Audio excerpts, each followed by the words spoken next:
Good morning from the News Channel 9 Stream Center and day 6 of our coverage of the Jason Chen trial in Hamilton County. It is Saturday, but as you see in the live camera just below me here on the screen, testimony is set to resume today at 9 a.m., which is just about now, in the prosecution's case against Jason Chen. If you haven't joined us for this week, we do have a quick recap for you of some of the big points that have happened so far. One of the big things that happened Friday in court is when fingerprint experts from CPD, Chattanooga Police Department, got on the stand and showed fingerprints of Jason Chen that they say matched those on a garbage bag that held Jasmine Pace's body. You can see there as they made those matches in court yesterday. Then a lot of the testimony yesterday centered around cell phone data from the phone of Jason Chen and the SIM card of Jasmine Pace. The actual phone of Jasmine Pace, they say, was never found, and so they had to extract data from her SIM card.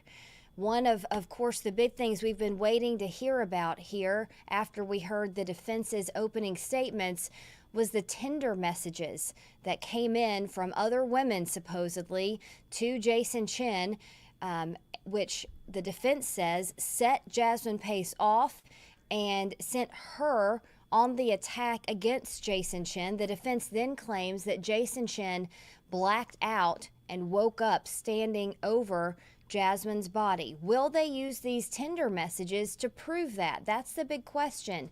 The prosecution said they have one more witness, but of course they could call more. It's their choice before they rest their case. You see their DA Cody Wamp and the homicide investigator with her office, and Zach Crawford is who you see on that camera right there. He's the main homicide detective. He took the stand again yesterday afternoon. He was the first investigative witness that we saw on the stand in this trial, but he took the stand again yesterday afternoon to go through some more of the details about evidence and also some of the text messages that the defense tried to enter late in the day between Jasmine Pace and Jason Chen before the murder happened. Cody Wamp, for some reason, going ahead and going over those messages in her part of the trial instead of waiting for the defense to bring them up when she could go through them on cross-examination. So she had investigator Crawford read some of those there. Now, a lot stands on the timeline of this case, as they often do in these murder cases. You can see here a picture that the prosecution entered of Jason Chen entering the Walmart at 10:40 a.m. on November the 23rd. Now that becomes important when you look at this picture. That's Jasmine Pace's car pulling into Chen's apartment complex on Tremont Street in Chattanooga the night before, 11:22 at 11:42 p.m. Now what happened between those two pictures? We still have to have those dots connected. This picture you're looking at now is cell phone data that was tracking Jason Chen from Chattanooga to his parents' home in Nolensville in the days after the murder. Here's a little bit closer look at that timeline there on your screen. You can see there we have Jasmine Pace's white Chevy pulling into Jason Chen's apartment complex on Tremont Street, 11:22 at 11:42 p.m. Now, there's also another image that was brought up in court, and that happened at 2:18 a.m. on November 23rd. That was when Jasmine Pace sent a pin of her location to her mother, Katrina, again, 2:18 a.m. on November 23rd. Katrina Pace has testified that unfortunately at that time she missed that message from her daughter. Now, the next thing that pops up in cell phone records is a Tinder message at 11:23 on 11:23 at 9:52 a.m. That came from a woman named Victoria to Jason Chen. And then according to the cell phone records that we saw in court yesterday, Jason Chen wrote back to this woman named Victoria 1 minute later, 9:52 and 9:53 a.m. respectively, and he said, "So I guess we're dating now." Then the next thing we know from testimony is that 10:40 a.m. on November 23rd, Jason Chen is seen at a Walmart where he buys cleaning supplies. So, another important fact when we're talking about this timeline is that when he was on the stand, the medical examiner could not pinpoint a specific time of Jasmine Pace's death. Why is that?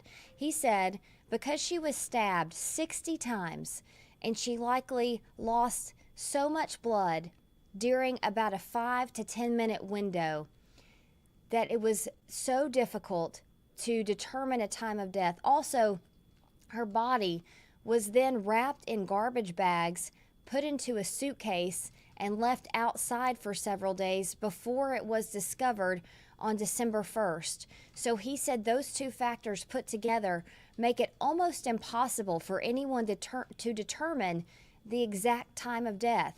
So what we'll be looking for from the defense is if they are claiming that the 952 Tinder messages are the ones that set Jasmine off against Jason Chen.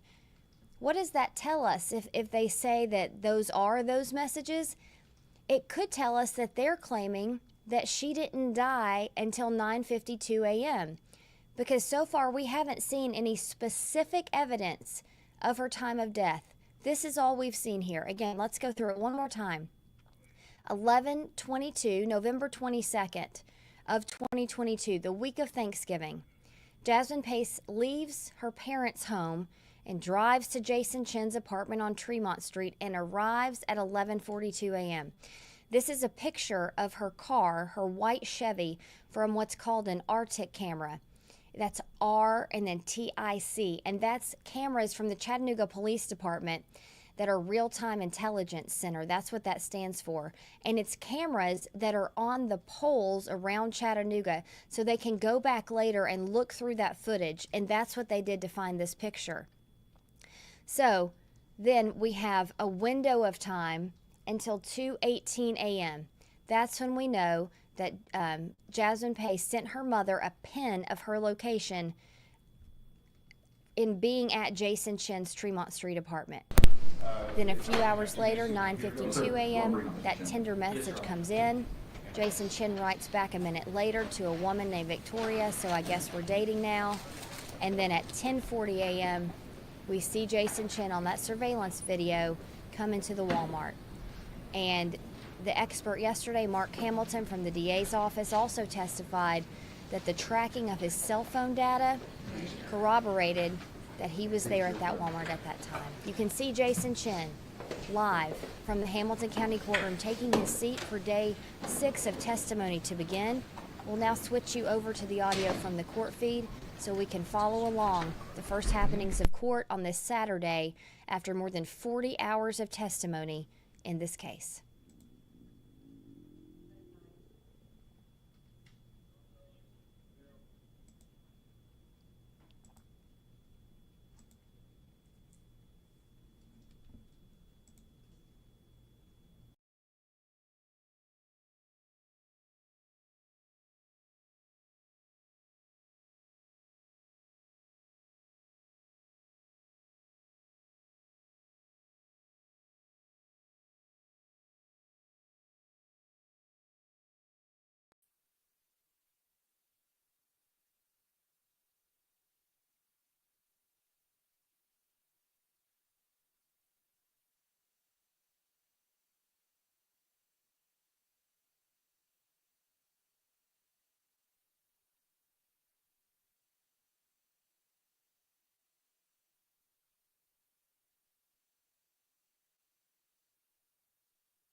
Your Honor, real briefly, so that the court and the parties are aware, the unfortunate thing for the jury right now is that the state is about to arrest our case. And I know that Mr. Weiss will be making a motion, so Okay. I think that they'll be in here for a second and then they will go back. That's fine. Thanks for the heads up. I'll let Yes, them Your know. Honor.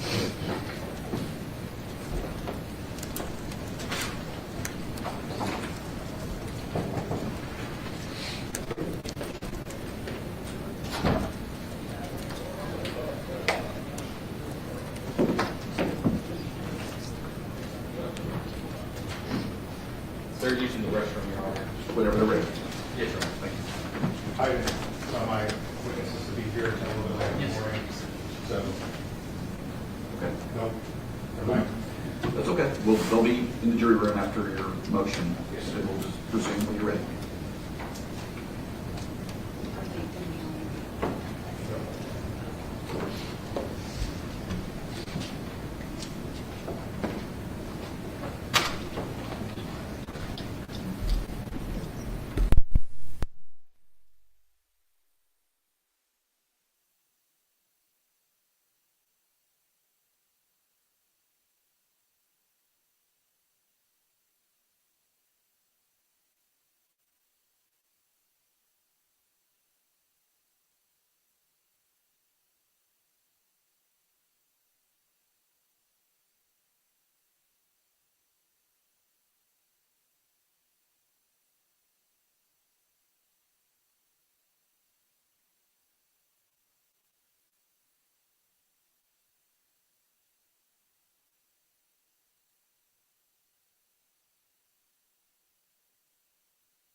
Please be seated.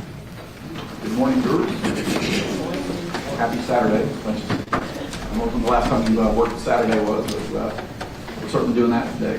As always, I must start with asking if everyone's able to abide by the court's admonition to not be exposed to any media, not discuss the case among yourselves, and all other admonitions as well. Just nod your head to let me know. Everybody's nodding their head. Where we are today is the state is going to call, well, I'm going to ask the state if they're going to call any more witnesses. If they don't call any witnesses, there's some matters that we have to take up outside your presence. So you're brought in for this particular reason to make sure that you understand that if the state's going to call more witnesses, they will. If not, they'll rest, they'll be sent back out. Usually what happens is if the defense wants to put on any proof, they may not. They don't have to. Again, the burden's on the state to prove everything beyond a reasonable doubt. However, if they do choose to put on proof, then it may take a little time to organize their witnesses, okay? We'll keep you posted. All right, gentlemen, any more witnesses to call? Your Honor, the state of Tennessee rests its case. Ladies and gentlemen, you have heard all the evidence that you're going to hear in the state's case in chief at this point. As I said, there are some matters we do need to take up outside your presence. Once we find out how we're going to proceed, we'll bring you back in. All right, with that, you may step to the jury.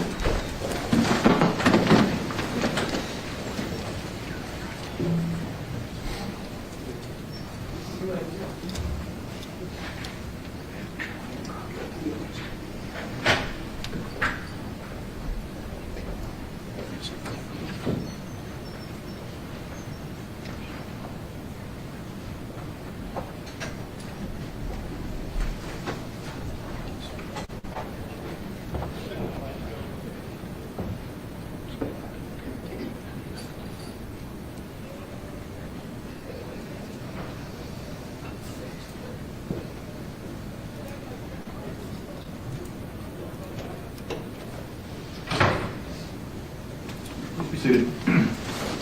Half a minute, please. Any motion on behalf of the jury? Yes, Your Honor. Yes, sir.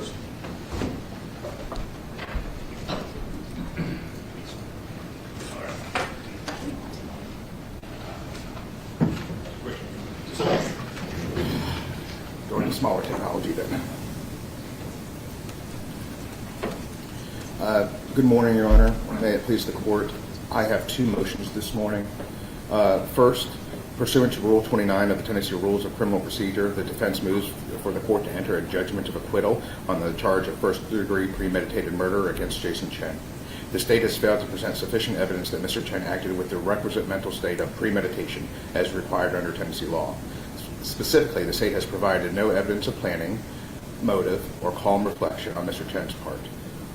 Calm reflection is an essential element of to establish premeditation. As such, the evidence at most supports a conviction of second-degree murder or a lesser included offense.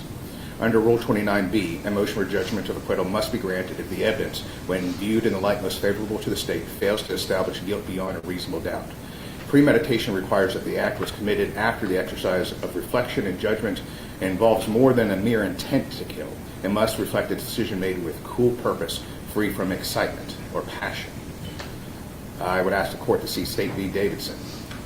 The state presented no evidence suggesting that Mr. Chen engaged in planning or preparation before the alleged incident. Premeditation requires proof of at least deliberation or reflection before the act. However, there was no proof. There was no proof of communications, written plans, or evidence that Mr. Chen intended to harm Jasmine Pace prior to her death. There's no evidence suggesting that Mr. Chen procured weapons, took steps to isolate the victim, performed any indicative forethoughts. The autopsy reveals stab wounds inflicted during an altercation, but nothing in the injuries surrounding the circumstances proves premeditation. The state has offered the state has not offered a motive for why Mr. Chen would kill Ms. Pace. While motive is not required to prove premeditation, its absence weakens the state's claim of a deliberate and calculated act. The evidence shows that Mr. Chen and Ms. Pace had a personal relationship, but does not provide any insight to any animosity, financial dispute, or other motive during premeditated killing. Tennessee law requires evidence that the defendant acted after calm and cool reflection. Instead, the evidence suggests an emotional an unplanned confrontation. You could hear that through the testimony of Dr. Cogswell. Neighbors reported, as the court knows from previous hearings of this matter, neighbors reported hearing a female scream and loud disturbances. That suggests a spontaneous event rather than a calculated action. The chaotic... Objection, fact not in evidence, judge or trial. That's a good point, Mr. West. We did talk about the neighbor hearing screams. I think the state kind of tailored their case to not bring that in for the truth of the matter asserted as far as why this case went into Mr. Chen's apartment. Okay, I'll withdraw that. Okay. Just that one part. Back to Dr. Cogswell, though. The chaotic nature of the injuries and the disarray of the scene further support the theory of confrontation escalating the violence rather than execution or some type of premeditated planning. The state's evidence is equally, if not more, consistent with second-degree murder, which does not require premeditation. The chaotic scene in the absence of planning indicate an impulsive act. This court must resolve reasonable doubts in favor of the defendant and cannot allow the jury to infer premeditation without specific supporting evidence. The evidence presented by the state does not meet this threshold required to establish premeditation. The court should grant judgment of acquittal on the charges of first-degree murder and, if appropriate, allow the jury to consider lesser-included offenses, such as second-degree murder and voluntary manslaughter. You want to make a motion on the other one, too? Yes, Your Honor. Well, You want to- I'd like to wait. Okay. State one, group. Your Honor, in a motion for judgment of acquittal, the state is entitled to the strongest legitimate view of the evidence. The court has heard testimony from Dr. Cogswell, 60 wounds, and feel it is indicative of premeditation. Your Honor, there's also the uncontroverted testimony is that she was not moving, was in a sitting position and a fetal position, which would either be crouched down as if cowering or on the floor. That's clearly confinement of the victim prior to the beginning of the assaultive behavior that resulted in her death. Rule 29 motion should be denied. Mr. West, as you know, these motions are not beyond a reasonable doubt as far as guilt or innocence. They are simply, they're reviewed in the light most favorable to the state, where any rational trier of fact could find the essential elements beyond a reasonable doubt. So in this particular case, for first-degree murder, it's uncontroverted. The defendant killed the victim. That's the first element. Second, for premeditated murder, that the defendant acted intentionally. Again, looking at it in terms of threshold, whether or not any rational trier of fact could find the essential elements. In this particular case, viewing in the light most favorable to the state, the fact that there were multiple stab wounds and that a deadly weapon was used is indicative of intent. Brings us to premeditation. The fact that there were so many wounds on the victim is a fact that can be used to establish premeditation.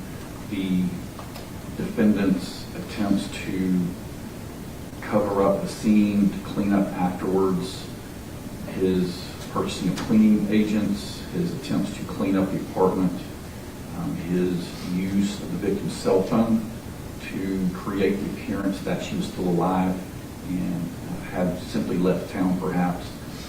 The fact that he used his own cell phone to send a text to the victim's phone indicating that he had no idea where she was, or perhaps that, indicating that he thought that she too was still alive. All of that is evidence under the case law that can be used to support the finding of premeditation. And again, in this relatively low standard that we're looking at in the light of most favorable to the state, I do find that taken in that light, that this jury could find the elements beyond a reasonable doubt of premeditation as well as intention for the second element of first-degree murder. So let the defendant's motion for judgment acquittal on premeditated murder be denied. Your Honor, my second motion involves a renewal of our motion to admit Dr. Douglas Lewis to allow him to testify for the defense. it became apparent through Dr. Cogswell that he said that the better person to testify regarding those the state of the mind of Jason Chen would be a forensic psychologist. That was told to the jury that that's the kind of person that would be available to help in those types of situations. Additionally into that, Dr. Cogswell gave a lot of opinions. His opinions were just like Dr. Lewis's opinion. He said to a reasonable degree of medical certainty, this was possible. We talked about possibilities a lot in his opinion. And so most of his opinions, some of them were certain, no doubt, but some of them were, well, we can't tell, anything could be possible. It could be this, it could be that. And so to allow the state's witness to come in and not the defense witness to come in, especially when the state's witness says the defense should have had this, for all intent and purposes, says that's not my job, that would be a forensic psychologist's job. That puts the defense at a distinct disadvantage. And so I renew our motion to allow the testimony of Dr. Lewis. It is essential to the defense's case, and it's the denial of allowing Dr. Lewis is a prejudice that can't be undone. I find that the reasons that existed earlier still exist, in that one of the reasons was the expert Dr. Lewis's opinion that it was highly likely that the defendant could not form premeditation. I do think that when you're talking about whether or not a diminished capacity defense comes in, I say diminished capacity, I'm not supposed to use that term, whether or not the evidence of the defendant's inability to form premeditation, I think that there's a standard for that the expert has to establish that in his opinion. The leeway that you're talking about, Mr. Weiss, I interpret as beyond a reasonable degree of medical certainty or beyond a reasonable degree of psychological certainty.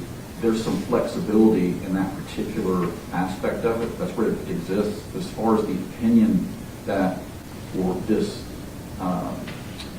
specific defense is concerned, I think your expert having flexibility on that side of the opinion too puts in the realm of speculation. And that's one of the reasons it was excluded. The other is that the defense indicated that the reason Dr. Lewis was sought out came after the state wanted to and was allowed to introduce these demonstrative exhibits.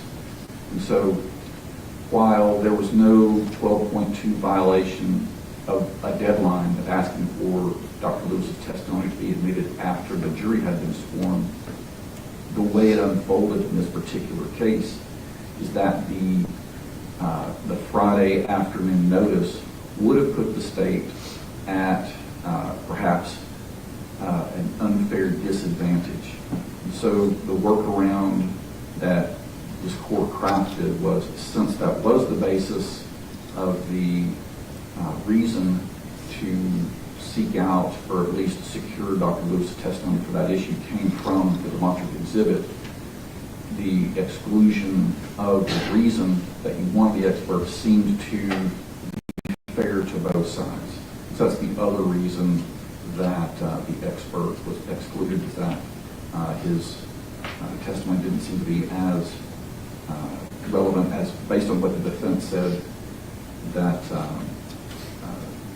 based on what the defense asserted that they needed the expert for. So let your motion, renewed motion to admit Dr. Lewis's testimony also be denied.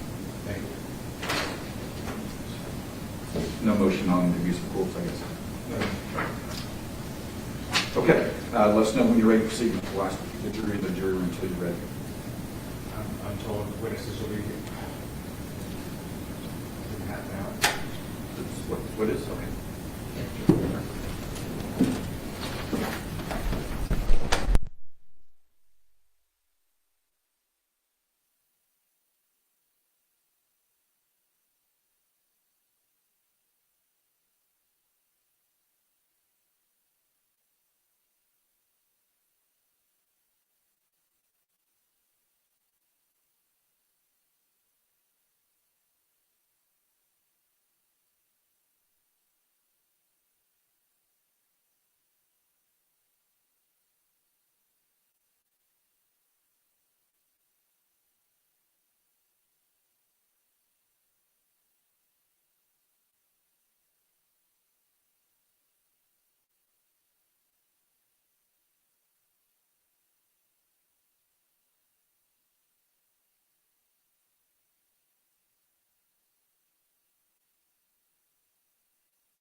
Okay, so not a lot of court proceedings there until we're in another break.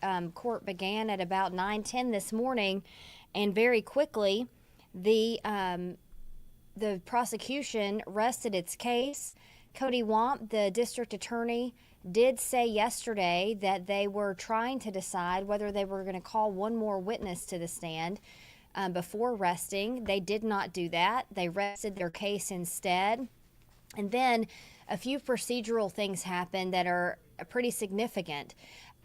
We talked to our attorney, Bill Speak, who we've been relying on to help us break down what's happening in court, about what would happen after the prosecution rested its case last night. And he said that in every trial, after the prosecution rests its case, the defense will then make a motion to dismiss the charge.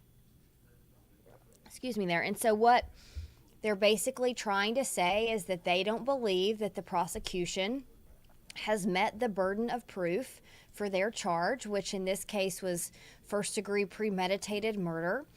And then we got to hear Judge Boyd Patterson's opinion on whether that threshold has been met. So, again, you'll remember in this case, it all comes down, Bill Speak tells us, to premeditation.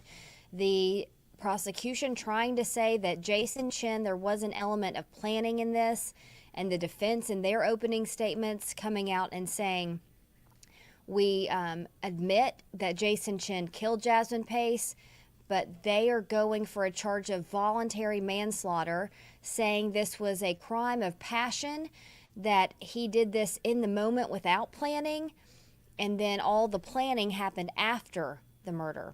So what did Judge Boyd Patterson decide on that motion to dismiss? I'm going to read you for some of what he said. He said, in this case, with so many stab wounds, that can point to premeditation. You'll remember Jasmine Pace was stabbed more than 60 times. He also said, Jason Chen's attempt, again, this is Judge Boyd Patterson speaking, Jason Chen's attempt to clean the apartment, to use the victim's cell phone to create the appearance that she was still alive, and then use his own cell phone to send a text to the victim's phone. We know that happened from Jason Chen's phone to Jasmine Pace's phone. You'll remember those pictures of the matcha tea. Made myself a matcha tea. Are we still on for dinner tonight? That's what he's talking about there. He said, all of that is evidence from case law to support the finding that the jury could come back with premeditation. He said, I do find that taken in this light, the jury could find premeditation in this case. So that was the judge denying the defense's motion to dismiss. But this is not over. The defense still has their turn to go. We've heard all of the evidence from one side of the argument and some hints and cross-examination from the defense about what their side is going to be, but we haven't heard the defense call their witnesses yet. They don't have to call anything. As you heard the judge say, the burden of proof is on the prosecution, but we know they will call people because he said that he will take about 30 minutes to get all of his people and his witnesses organized, and then we'll hear from them. So at about 10:10 a.m. this morning, we're expecting Joshua Wise and his team to call their own witnesses. A huge, huge question in this case. We've gotten this from so many of you as well. Will Jason Chen take the stand? No one knows at this point. It's all up to the defense, of course. Attorney Bill Speak believes he will. And that is because Bill Speak says that the defense cannot prove some of the things that they said in opening statements without Jason Chen's own firsthand account, because there were two people in that apartment and one of them is no longer alive. News Channel 9's Mary Beth Mangrum joining us from the courtroom. She just stepped out during this break. Mary Beth, thanks so much for your time. I think we all kind of expected the prosecution to call one more witness this morning, but very quickly we learned that was not the case. Right, yeah, it was right at 9:22 when the state rested their case, and right before court let out yesterday, there was some discussion about whether or not they'd have another witness to call, and it seems like they've wrapped up. And then tell us who all is in the courtroom this morning. We know that the Chen and Pace family have been there the whole time, except for some members during some of the most gruesome and disturbing testimony. Who's there at this point? Well, we did see Katrina Bean, the mother of Jasmine Pace, as well as her husband, both in the courtroom entering this morning, as well as some members of the Chen family. But as far as the gallery goes, it may just be because today is a Saturday, but we're seeing less of a crowd than we typically do or typically have for the past 5 days. Yeah, and we know that as far as schedule goes, we'll hear testimony today. We don't know how long. And then talk about the rest of the weekend, what the judge has said about that. Right, so we will have, the jury has requested to have Sunday off with plans to resume court Monday morning. So that's how the rest of the weekend is looking as far as that goes. And Mary Beth, you were in Nashville the first day when they picked this jury. So we know they're all from Nashville. They were brought here for the trial and they are sequestered in a hotel. So they are not able to go home during these break days and see their families, correct?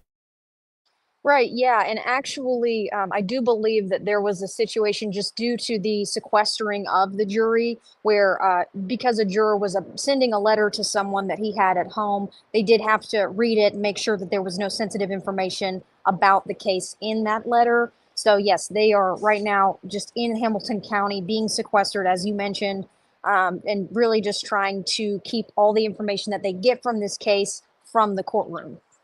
And we hear every morning, right, the judge say, have you watched TV? Have you looked up any information from the case? Making sure that they're not watching our coverage, any other coverage, that they're only focusing on what they hear in that courtroom. Right, yes, that's true. And every morning that we've met here, the jury has been able to keep that standard applied. And what can you tell us about the jury? We know we don't know their names, but we can tell a little bit just from observation. What have you observed just about the group of jury members? Well, there's a lot of attentiveness with these jurors.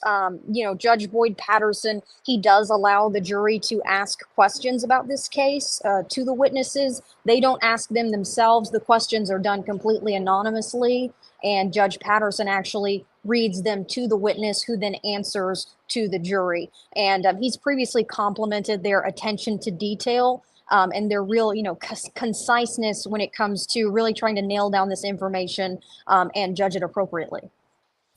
Okay, Mary Beth, anything you want to add that you've noticed this morning or that's been in the happenings of the past few days that we haven't spoken about yet?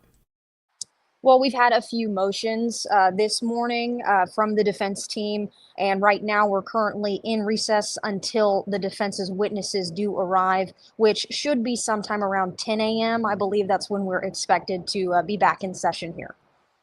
All right, Mary Beth, thanks so much for your time. We know you'll go back in court and bring us more details as they happen. We appreciate you. Thank you. Thank you. All right, I am being told by my digital producer there that we were able to get the judge's opinion about whether there was enough premeditation ready for you to see. So I'm going to play that for you now just in case you missed it. And again, this was a customary motion that happens at the end of the prosecution's case when the defense tries to say they didn't meet their burden of proof, we want you to dismiss it, and then Judge Boyd Patterson there made a ruling on that, and this is what he had to say. In this particular case for first-degree murder, it's uncontroverted the defendant killed the victim. That's the first element. Second, for premeditated murder, that the defendant acted intentionally. Again, looking at it in terms of threshold, what might be rational trier fact to find the essential elements this particular case, viewing in the light most favorable to the state, the fact that there were multiple stab wounds and that a deadly weapon was used is indicative of intent. Brings us to premeditation. The fact that there were so many wounds on the victim is a fact that can be used to establish premeditation. The defendant's attempts to cover up the scene, to clean up afterwards, his purchasing of cleaning agents, his attempts to clean up the apartment, his use of the victim's cell phone to create the appearance that she was still alive and had simply left town perhaps. The fact that he used his own cell phone to send a text to the victim's phone indicating that he had no idea where she was, or perhaps that, indicating that he thought that she too was still alive. All of that is evidence under the case law that can be used to support the finding of premeditation. And again, in this relatively low standard that we're looking at, in the light of most favorable to the state, I do find that taken in that light, that this jury could find the elements beyond a reasonable doubt of premeditation as well as intention for the second element of first-degree murder. So let the defendant's motion for judgment acquittal on premeditated murder be denied. Okay, so that was Judge Boyd Patterson and his opinion on that. I want to bring up a comment here from one of our viewers, Tim Klein. It says the motion to acquit the first-degree murder charge and go for a lesser sentence was denied. So let's talk a little bit about that. This was the defense asking for that premeditation charge to be dismissed. But what can still happen in this case is once the defense presents their side, when the jury goes back to deliberate, the jury can decide to convict still on a first-degree murder with premeditation or voluntary manslaughter, which is what the defense is going for, which carries a much lesser charge, sentence. The sentence on premeditated first-degree murder can go all the way up to life in prison, and the sentence on voluntary manslaughter can be around, Bill Speak told us, 8 to 10 years. So that's still on the table. It comes down to the jury's decision once they get in that deliberation room. So we're going to take a quick break here as well. We'll be keeping that live camera up so that when the defense starts presenting its case, we'll bring it to you live here. Keep watching in this day 6 of the Jason Chen murder trial from Hamilton County Court.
Didn't know you had a cruel sense of humor like that. That's when I was.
Please be seated.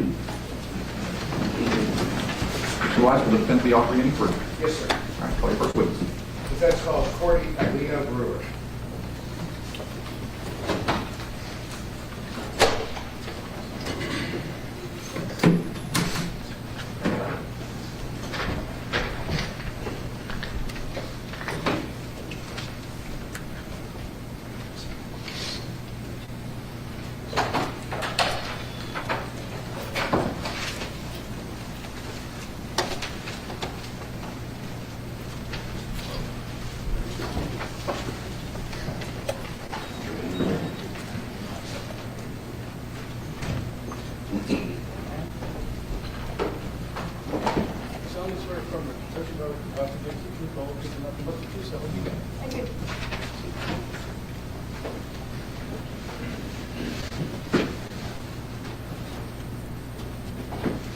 Good morning.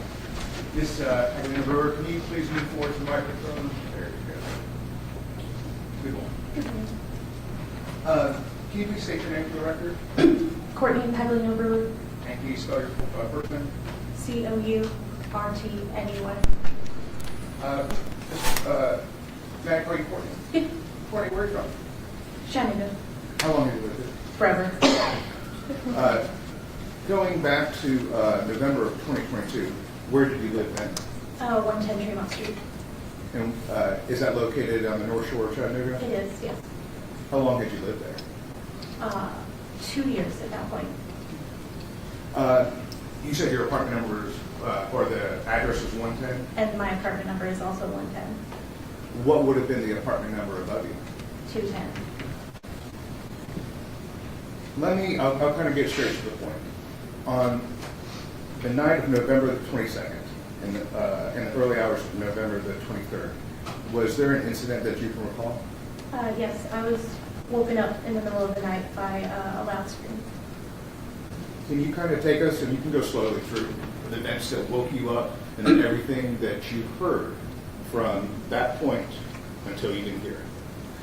There was a scream that startled me out of my sleep.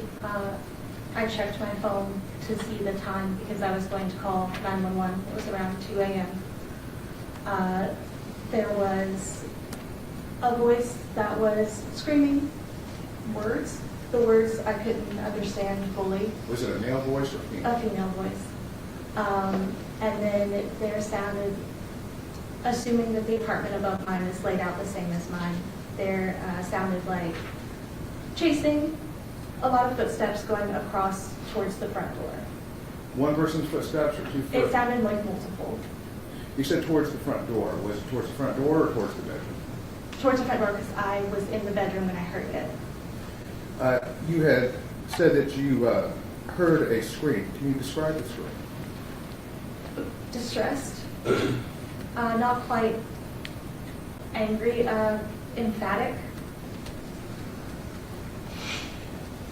What? And you said you could hear arguing. Did that sound like an argument or a fight? I thought that maybe I had heard the tail end of a fight. I only ever heard one voice. And that was the female voice? Correct. After hearing the scream and the argument and the footsteps, what did you do? I lay there awake for a minute because I couldn't go back to sleep. My husband had woken up, but he thought the noise came from outside, and he went back to sleep rather easily.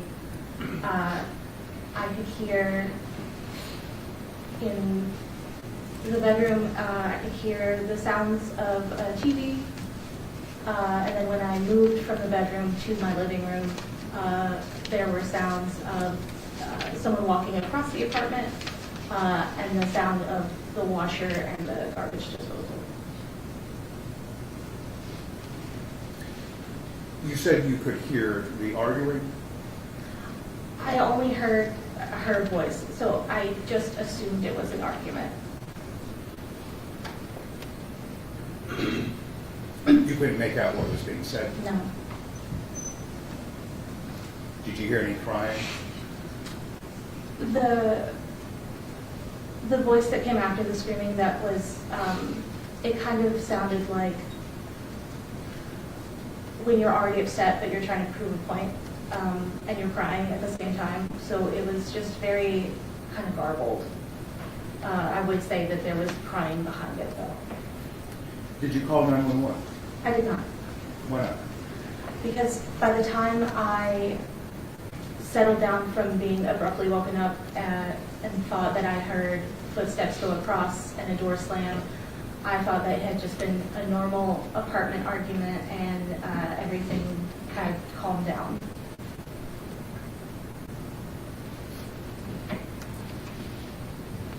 Did you ever contact authorities? I did. When did you contact authorities? I want to say the 27th or the 28th. And why did you contact authorities? Because I had seen the missing persons poster for Jasmine on Facebook and connected the dots of her last known location being the floor above mine. And so I submitted a tip to Crime Stoppers saying what I heard, and I just thought it was the right thing to do. And is what you told Crime Stoppers then the same thing as you testified so far this morning? Yes, sir.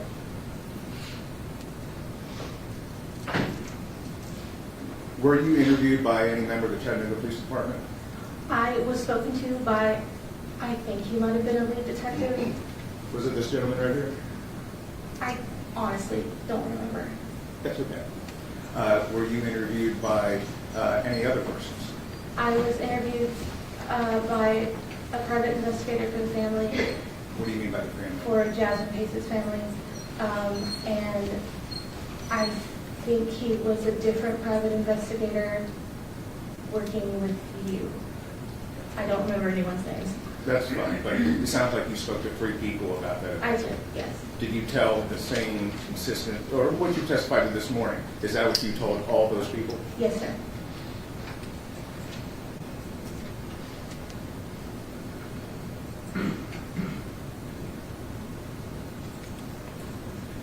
And Courtney, you would say that the sounds that you heard that night, that early morning, Your Honor, objection leading. Interval question now. would you say that those were unusual noises compared to other noises that you heard from that morning? Withdrawn, he phrased it different that time, Judge. I was always going to phrase it. I answered the question. Yes, ma'am, I'm sorry, let me Okay. ask it again.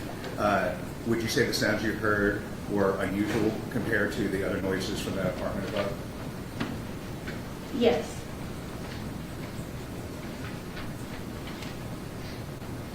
Do you know who built your apartment? Wise property. Are the walls pretty thin? They are. Are the floors pretty thin? They are. And you hear most things that are going on? I can.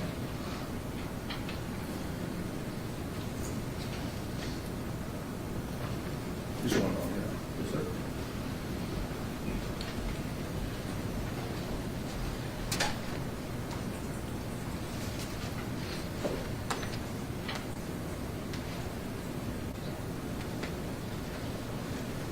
Thank you for the comments. Hi, Courtney. You just testified that you were contacted also by an investigator that you believed worked with Mr. Weiss, is that correct? Yes, ma'am. Do you recall the time period that was? No, I want to say between when I submitted the Crime Stoppers tip and the police showed up, I want to say those 2 weeks after that were kind of a blur together, so I don't have an exact date or time. Do you believe that that was before Mr. Chen had been arrested? I am not sure. Okay. Was it around the time of the scream? I mean, Oh, in the weeks around November 23rd, 2022? it would have been after that. How far after that? At least a week, because I didn't get contacted until after I submitted the Crime Stoppers tip. Okay. Thank you. And you testified about hearing a loud scream from a female, is that correct? Yes, ma'am. Who sounded distressed. Yes. And you weren't asked about any documentation that you made of that scream. Not that I recall. Did you document on your phone device in some way what time you had heard that scream? No, I didn't. Do you know what time you heard that scream? Only because I looked at my phone and it was 2:11. Okay, so you do know what time you heard that scream. I do. 2:11. You'd agree that 2:11 is 7 minutes away from 2:18, is that correct? Yes. And you said that you heard running, you used the word chasing, from what came from the bedroom towards the front door.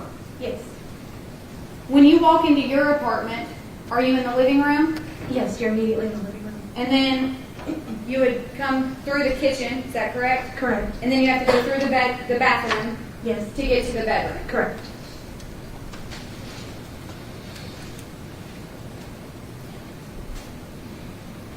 Approximately how long after you heard the scream did you hear the garbage disposal? Probably about an hour. Approximately how long after the scream did you hear the washing machine? The washing machine and the garbage disposal were around the same time. They were running in tandem. Thank you. Approximately how long after the scream did you hear the TV come on? That was sooner, maybe 20 minutes. 20 minutes after the scream? A TV came on in the apartment above yours? Yes. You testified about a door slamming. Would you describe it as a door from inside the apartment right above you, or the door coming into the front door? I would say the front door. The front door slams a little bit louder, and most all of the doors, if they're made the same in my apartment, are sliding. Okay.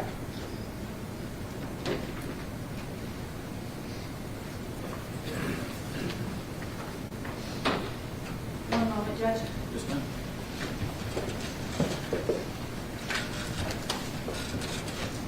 Nothing further, Your Honor. Read it. I just want to make sure I understand the layout of your apartment. Sure. When you, let's start with the front door. Are these heavy-duty doors? I wouldn't say heavy duty. They're pretty standard. This is John West apartment? They're loud, Okay. yeah. When you open the door, does it automatically close behind you? Yes.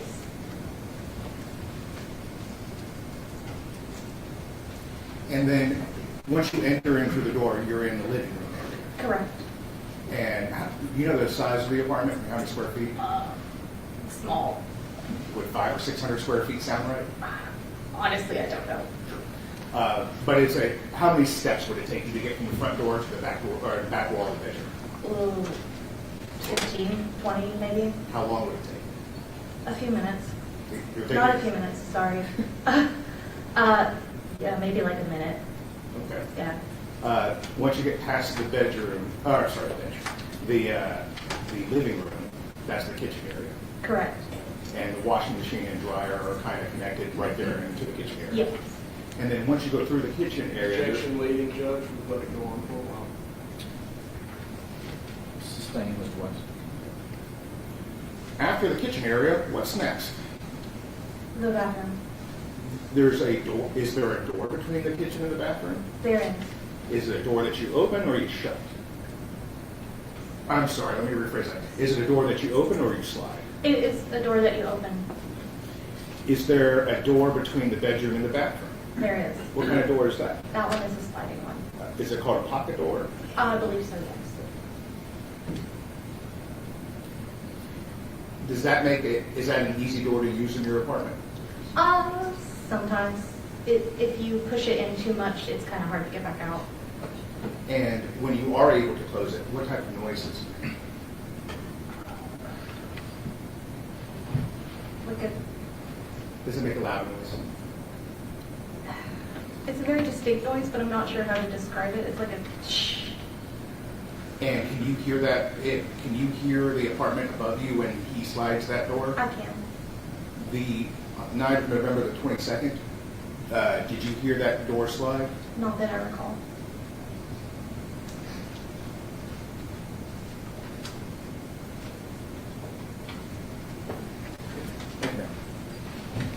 Recross. No, Your Honor. Does the jury have any questions for Mrs. Brewer?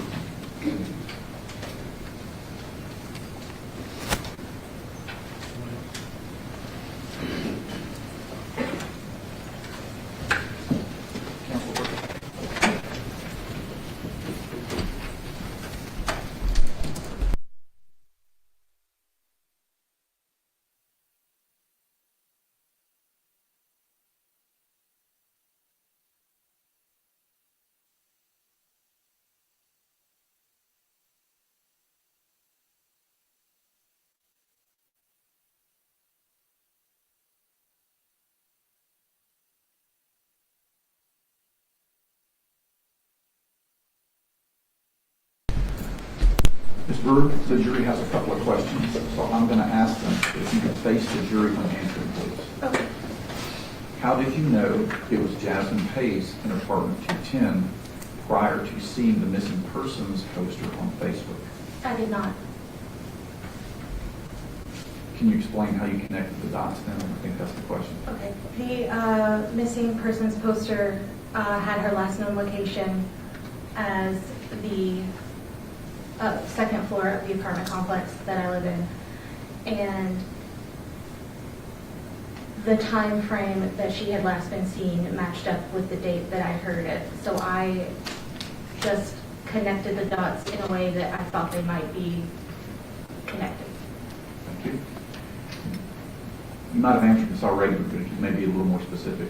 Do you recall what time you heard the door from the upstairs apartment slam? I don't recall the exact time. It would have been a few minutes after I woke up, so maybe around 2:20, 2:25. Can you redirect based on the jury's questions? It's for you, Ms. West. Yes, one moment, Your Honor.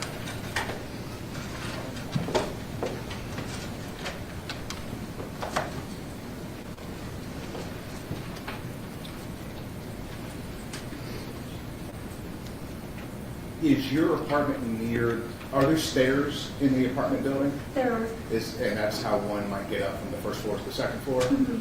Is there a door entering to the stairs of the building? there is, And is there one on the lower level and the upper level? yes.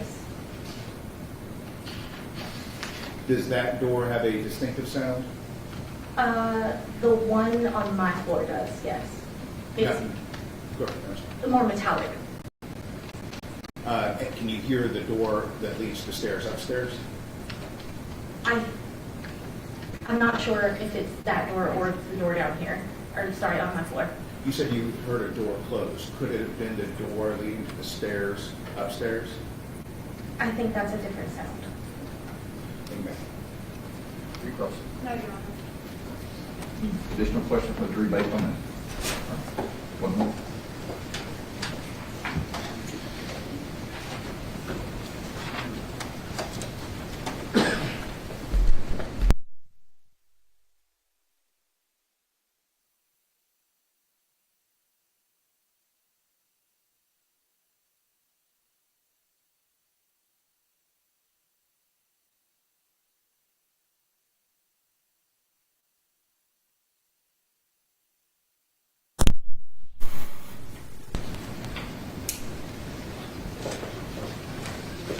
Was it just one screen or multiple? How long was the screen? The one screen was what woke me up. There wasn't an additional screen. It was more of the talking emotionally very loudly. The scream itself that I heard only lasted a few seconds. And then the voice where I couldn't actually hear the words was sounding, and then the footsteps across. So the whole thing probably about 4 or 5 minutes before it was silent again. Can you redirect based on that answer? No, you don't. Can you recross based on that No, answer? Your Honor. All right, thank you, ma'am. You may sit down.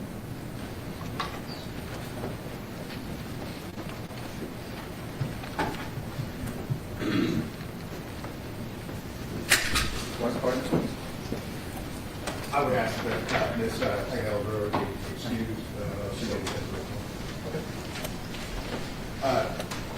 Defense calls Travis Pace.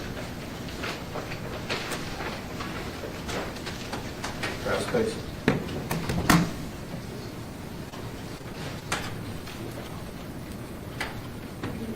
Travis Pace.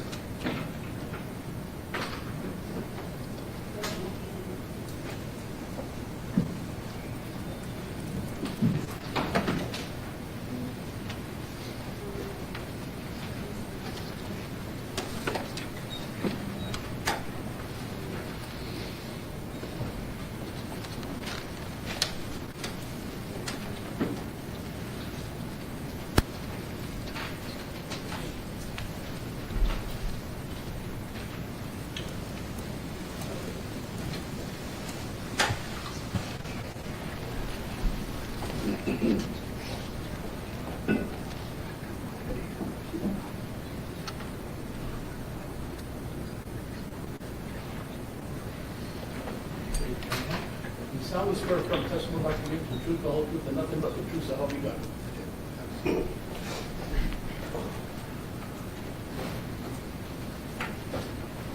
Good morning, Mr. Pace. Good morning. Can you please state your full name for the record? Travis Wayne Pace. Are you the father of Jasmine Pace? I am.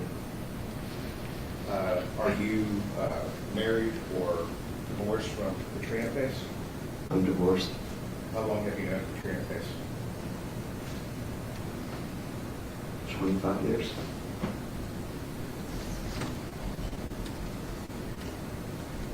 I want to talk about the time from November 26 to 27. Okay? What did you do when you realized your daughter was missing?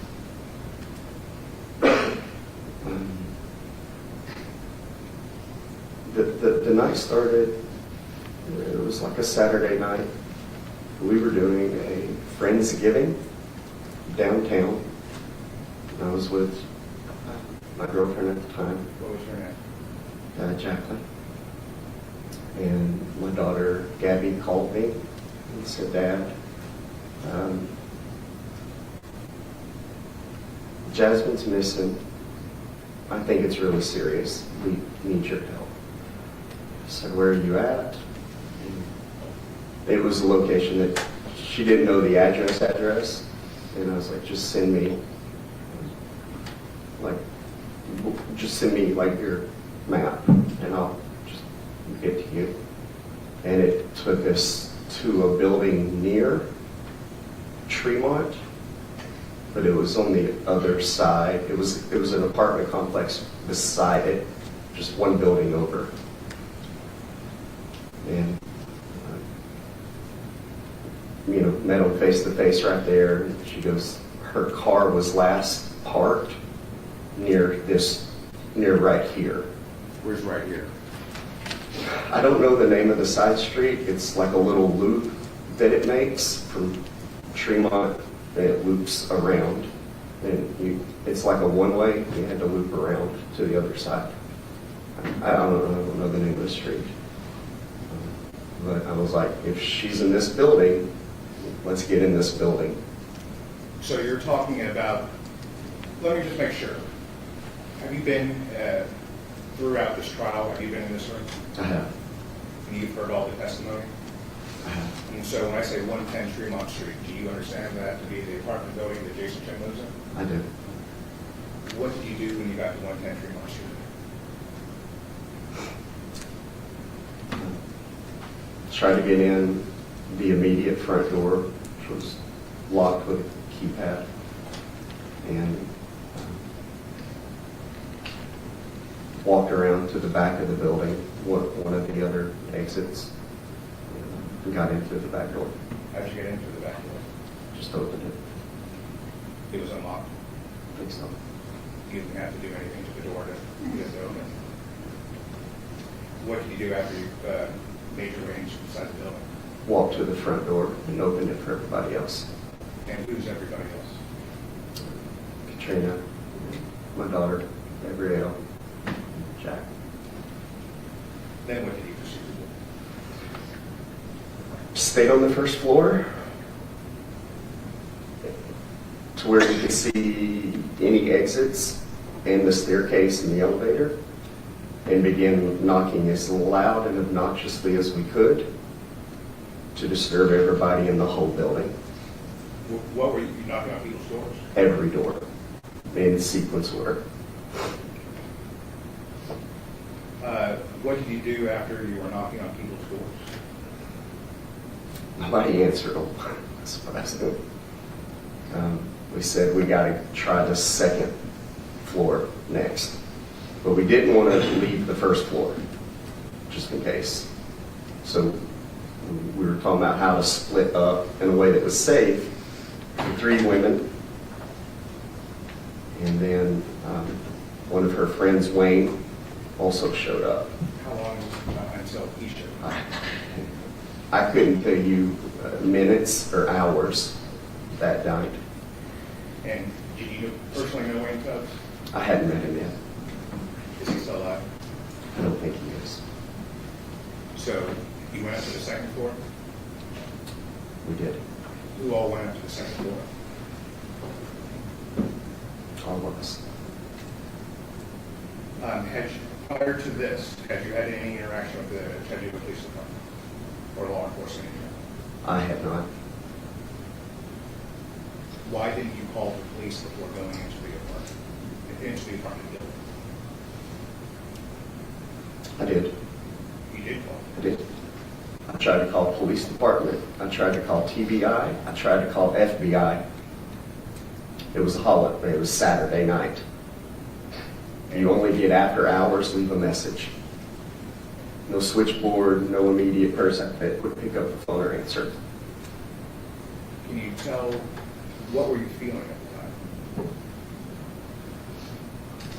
time? I don't think it was a feeling for me. It was, she's missing. We'll find her. And if she's missing and in danger, it has to be fast. I was feeling rushed. That's what I was feeling. Fast. So you and all the others, the four of you, right? You make it up to the second floor. Did you enter into an apartment with us? We did How do you know what apartment to enter into? a few things. One of them was while we were in the staircase, there was a third floor tenant, and we met in the staircase. And obviously it's awkward at 3 or 4 o'clock in the morning. We said, not trying to startle you, softly, is there any chance you know of Jasmine Pace or Jason Chen, her boyfriend? And he said, yes. We said, can you help us? He explained that he had a sister that had went through something similar. He welcomed him up to the 3rd floor to open up all the laptops that we could, to do anything that we could do to move any direction forward. After that, he talked about a dumpster in the back, and he talked about a sewer manhole in the back. And he said, hypothetically, if I was to discard something, maybe I would. So they stayed in the 3rd floor. We left, went outside to see if there's anything of significance around the trash or anywhere. And we came back up and met him again. And he said, I'm sure he does not live on the 3rd floor, but I see him in a stairwell sometimes. He probably will not be on a stairwell because he lives on the 1st floor. He probably lives on the 2nd floor, not the 1st. He definitely does not live on the 3rd. Simultaneously saw the angle of where that dot was, and it was in the southwest corner of the building itself. There's an elevator and 1 bedroom next to the elevator, or 1 apartment room. I said, maybe we're close within a door or 2 on the 2nd floor. We knocked on the first 2 doors right beside each other. The one on the left answered and said it was so substantial we documented something around 2:15, something of noise. We heard something around 2:15. It was so substantial I documented it on my phone. We said, did it come from that wall or that wall? And they said, that wall. And there's only 1 room before the stairwell. And I said, there's a reasonable chance this could be the exact room. It's not the 3rd, it's not the 1st, it's not that one. There's a stairwell. This might be it. Was that apartment 210? It was apartment 210. Did you or anyone else make entry into apartment 210? Sorry. Did you or anyone else make entry into apartment 210? Yes. Who made entry into apartment 210? Me and Wayne made entry. How'd you do it? I lifted the handle. Lifted the handle. Correct. Did you use a credit card? Could you use the credit card to open that door? I could not. Why not? The way that door jammed and the way that the door lock is, nobody could use a credit card. Why? How do you do that? In order to use a credit card, you have to be able to slide it and push a mechanism. Because of the jam sticking out past the actual slide, you can't get a credit card in there.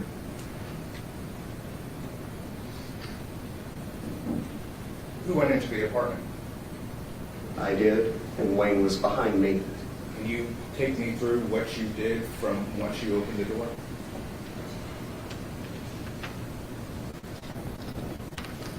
First of all, I said, I have no idea what's behind this door. Don't know it's the right door. I don't know what would be seen if it was the right door. I am the only one with a pistol drawn. Yeah. So you were armed that night? I was. What were you armed with? Pistol. What kind of pistol? Heckler Koch. Are you proficient in firearms? I'm an expert. Go ahead. I pulled it with a flashlight to make sure that it was secure. I said to everybody else, don't come in, don't follow me. It's not secure until I know what's behind here. And it may not even have been the right place. And I would have confronted a random tenant and surprised them by breaking into a random tenant's. There was just so much.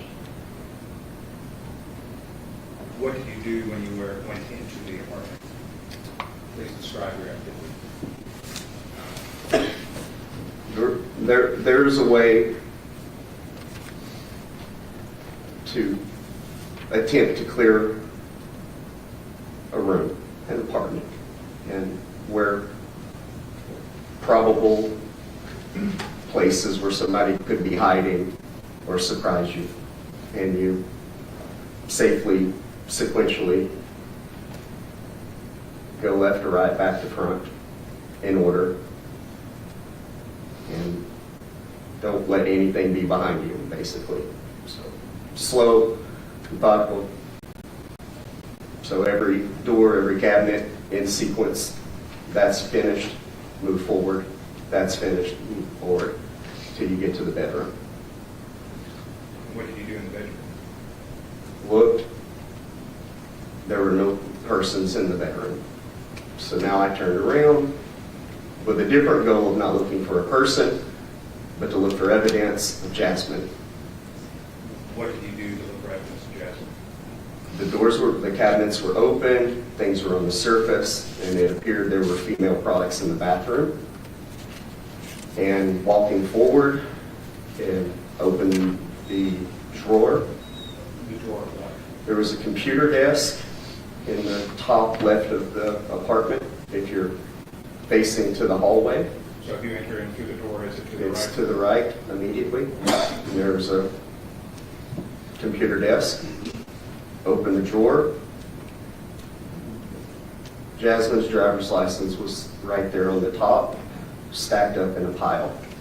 Slid it, her credit cards, her bank cards, a stack of all of Jasmine's cards and identifications were right there. What did you do? I took them out of the drawer and I spread them apart widely, distinctly, from left to right. Why did you do The way that the police have rules, without a search warrant, they could not open a drawer and look for those themselves.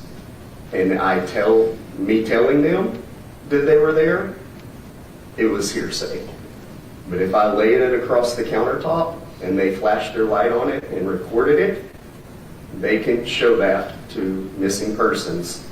There's something moving it forward. You needed to do something to help the police investigate your missing cards. Yes.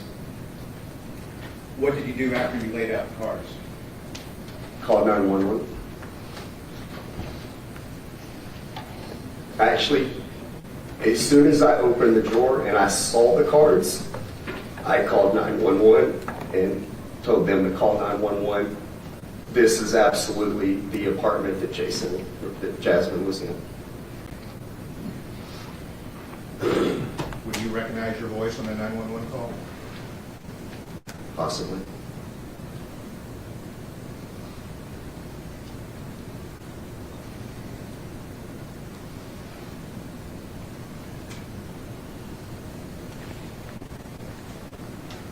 Gunnar, can we have defendant's laptop?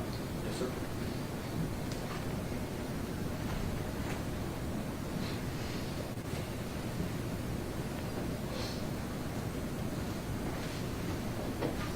Your Honor, before this is played for the jury, the witness would have to authenticate what's going to be played for the jury. Okay, so you object to this point without proper foundation? Sure, the foundation has to be laid, Judge.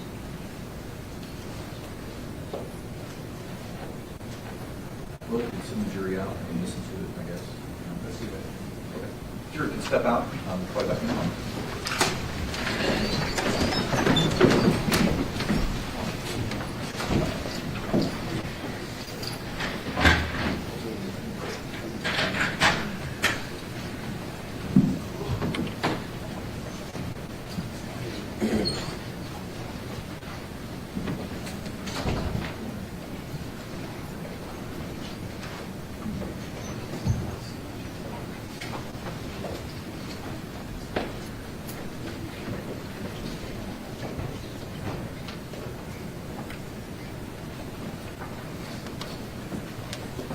Some water, Mr. Pace?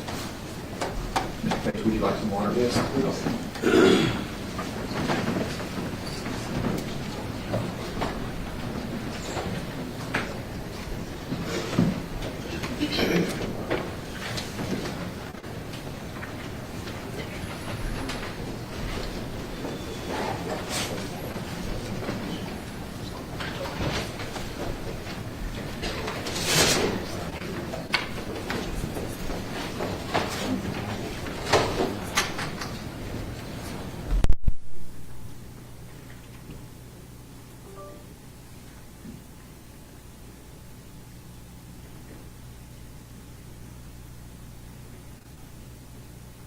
May I proceed?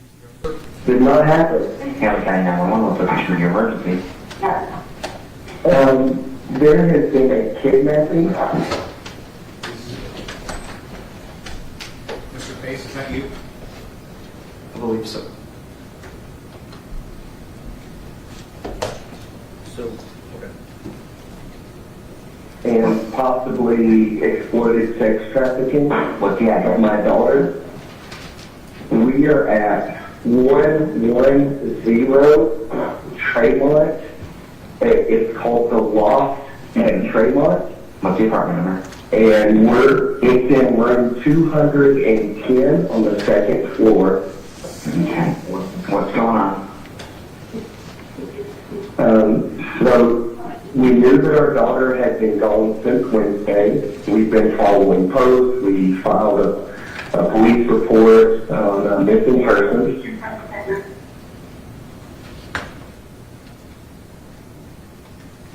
And do you continue to recognize your voice? I believe that's me. Was this the night, or was this the early morning of November the 27th when you called it 2022? Yes, it is. Is that the foundation you're objecting to, Jimmy? No, Your Honor, it's also hearsay. It's expressive suppression. And There's no such thing on Tennessee law. I'm sorry, I misspoke. It could be a state of mind. Okay, so what's the relevance of the state of mind that he already testified that he felt rushed? Can you tell me the relevance of the state of mind of the particular 911 call that hasn't been testified to? If I kept playing it, it'll confirm his testimony. So it confirms testimony? Yes. That's a well, hang on. That's a prior consistent statement, and that's not admissible unless his credibility is impeached, and then at that point, the other party can play his prior consistent statement. So if there's nothing inconsistent about it, okay, all right. So a motion to, or request to play 911 is overruled. Anything else about this before we bring the jury back in? No, Your Honor. Bring the jury back in.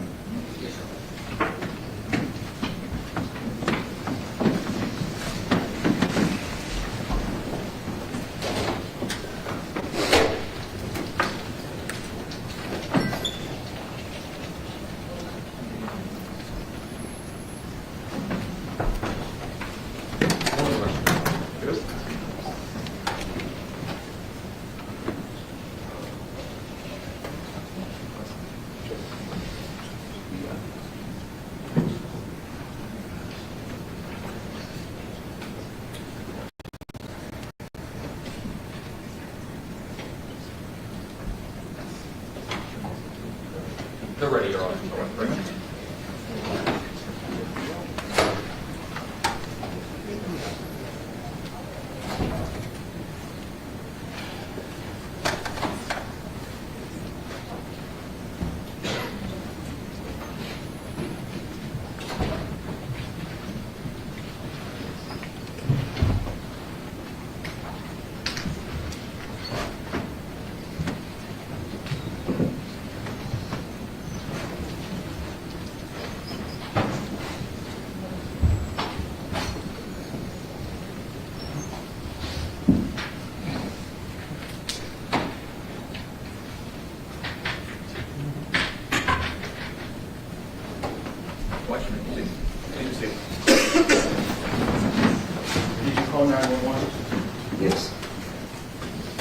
And as a result of calling 911, what happened?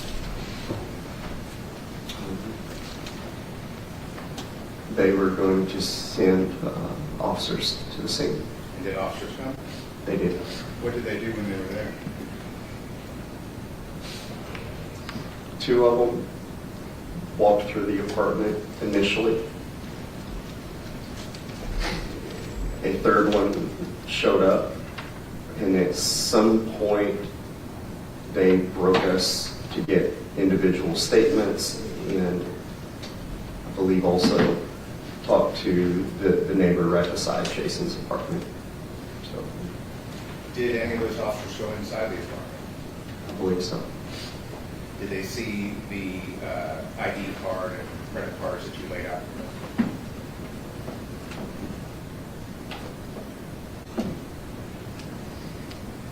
I'm not aware of what they saw.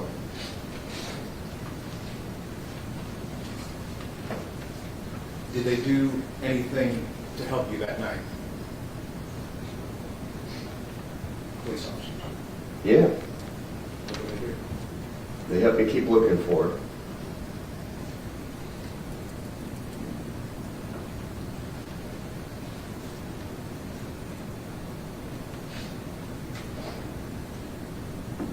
Us.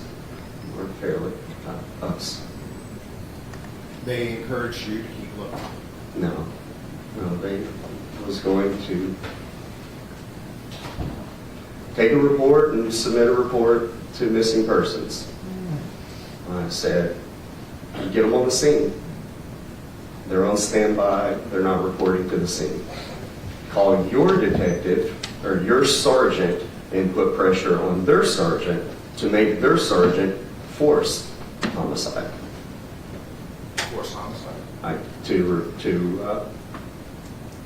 To come, to show up. He said the best I can do would be to tell my sergeant that I think it's important to put pressure on their sergeant and see what happens. It's the best I can do for you. Did they tell you not to go back into the apartment? I don't remember. Did you ever go back into the apartment? Yes.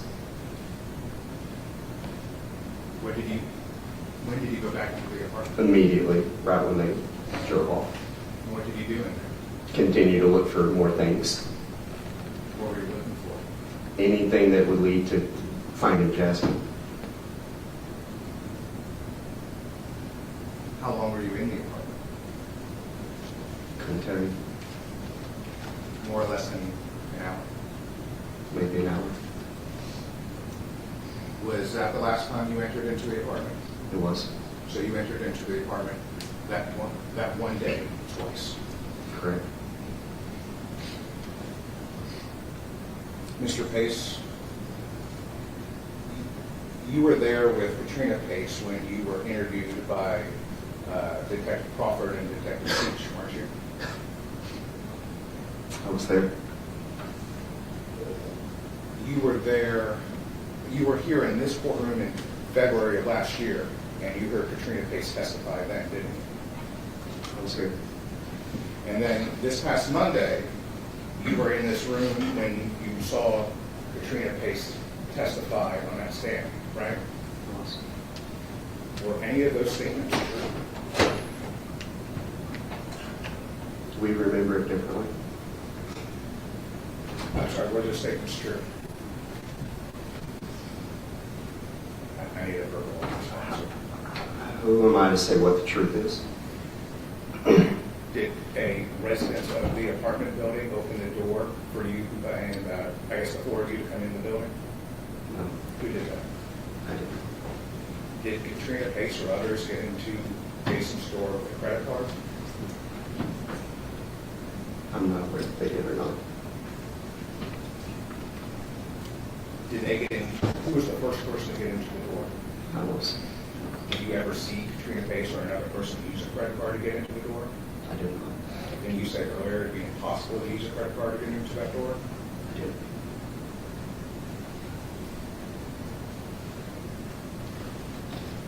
You heard Katrina testify that she went back into the apartment multiple times after that night or after that morning? I heard that. Were you with her those times? I was not, Do you know what she did in the apartment during those times? I don't know.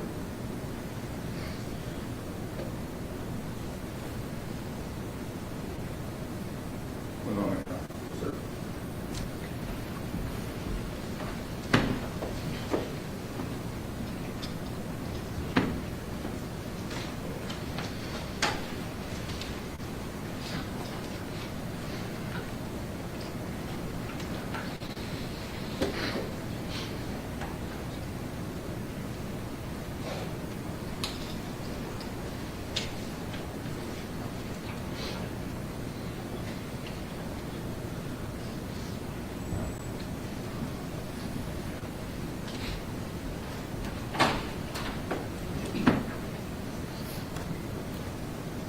Does your ex-wife, Katrina Pace, does she have a reputation for being honest? Objection, Your Honor. Approach.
Pace, in your opinion, does Katrina Pace, is she a honest person?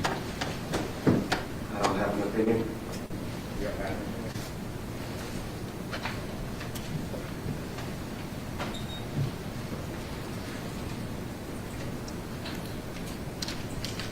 What about reputation? Does she have a reputation for being an honest person? I'm not qualified on people's reputations.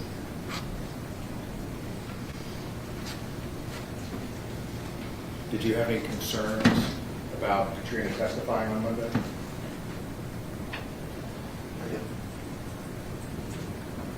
did. Did you address anyone with those concerns? I did. Who did you address? Sir, I'm sorry to ask. I know this is hard. But can you speak up for us? Who did you address? The DA. And how did she react to your concerns? Good.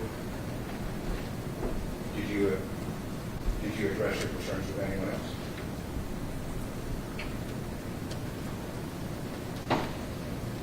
The office. So, just the DA's office. The DA's office. Anyone other than the DA's office or anyone else? Not that I recall.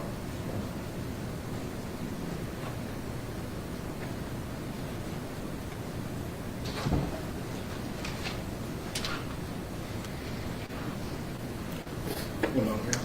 Sir.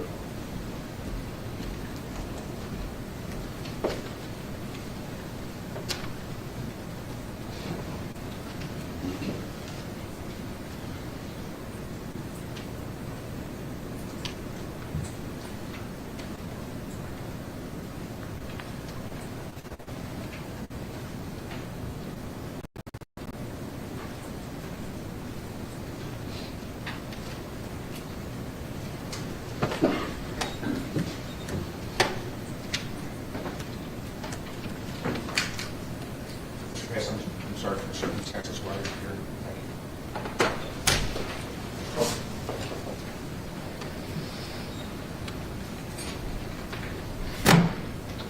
Did you receive a subpoena to testify in this trial? I did. By who? The state. Did you ever receive a subpoena from the defense attorney?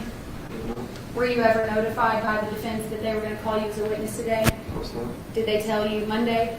I did not. Did they tell you Tuesday? I did Did they not. tell you Wednesday, Thursday, Friday? Did they tell you this morning? You didn't know you were being called as a witness until you were sitting right there and he said your name. Is that right? Yes. How long have you and Katrina been divorced? 20 years. Is it fair to say that y'all don't have a great relationship? Is it fair to say that this whole experience has been hard on your already tough relationship? Sure.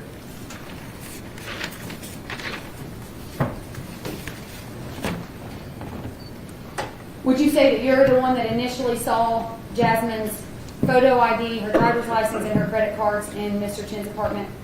I believe so. Were they in the desk drawer? They were. And you took them out and put them on the desk, is that correct? I did. And you were knocking on doors because you couldn't find your daughter, could you? Correct. And all you were trying to do was find your daughter. Correct. You were desperate. You were desperate. Yeah. You thought she might be in Jason Chen's apartment, didn't you? I don't know that part. Would you have done anything to get in that apartment? I would. Because you had reason to believe, based on what the neighbors told you, that she could have been in danger. Yeah.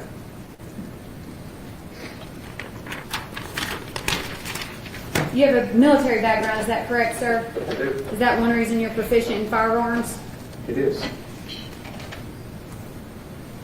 Did you clean anything up in Mr. Chen's apartment? No. Did you plant any evidence in Mr. Chen's apartment? Other than moving her credit cards and her driver's license. I don't know if that's planted. You didn't take anything in there and leave it? I did not. Did you have any idea at the time what had happened to your daughter? No. Did you have any idea that she had been stabbed to death at that time? That would not. She hadn't been located, had she? But did you know that he might be involved? Yes. With certainty. Because he lied about speaking with her, about the duration, about the timing. And you were aware that he lied? Fully aware. How? I had him on the phone. And then even when we were sitting at Waffle House, we called an additional phone number, and they said it's probably not going to be successful because they speak Asian. I knew just enough to hold a conversation to start it right there at Waffle House. And then, if that's your girlfriend, you're participating with the parents to look for her.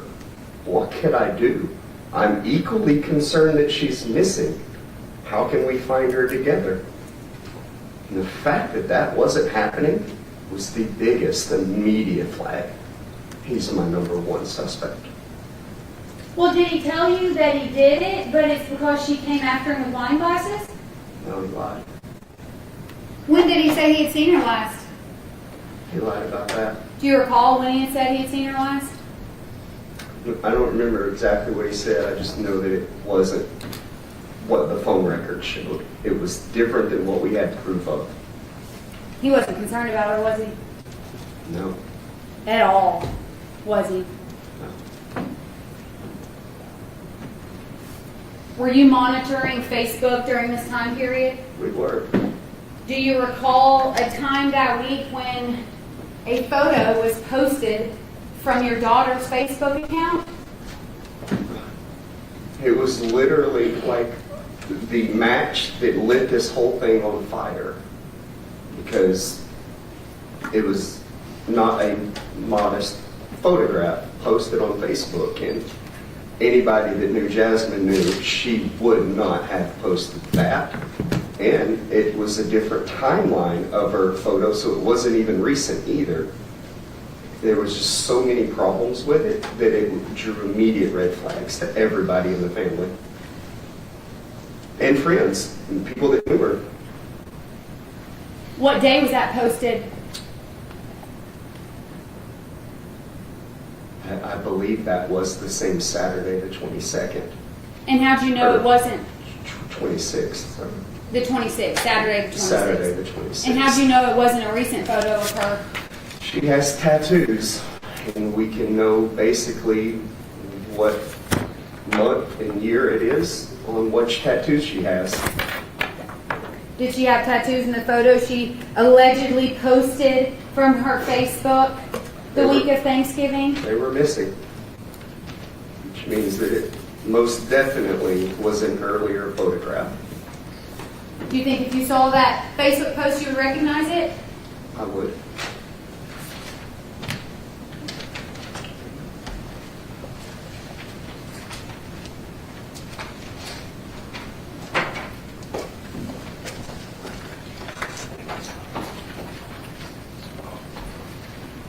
May we approach, Your Honor? Sir?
sorry I have to show you this photo, but do you recognize it?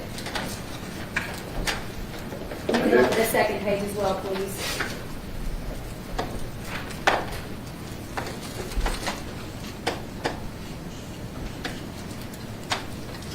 Yes, I remember this.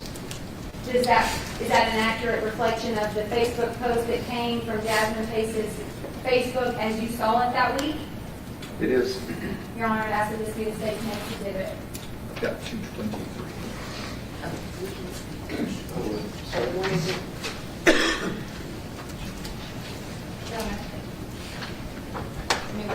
Yes.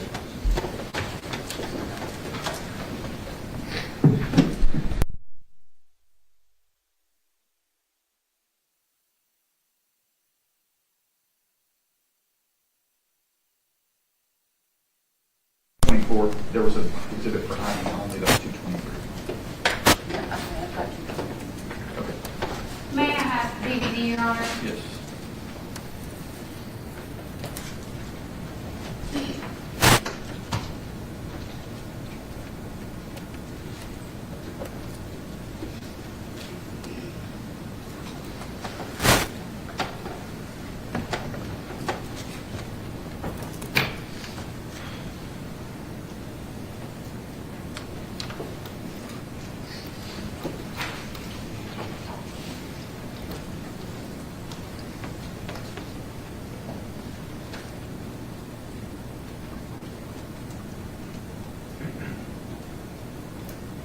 I'm not even going to try to fool with making it larger. I don't know. This PowerPoint system's not always my best friend. Is this the photo that I just showed you?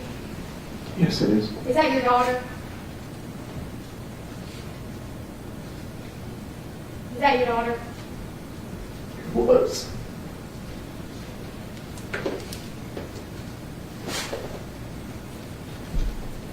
Does she have tattoos on her arm, on her shoulder in that photo, Mr. Pace?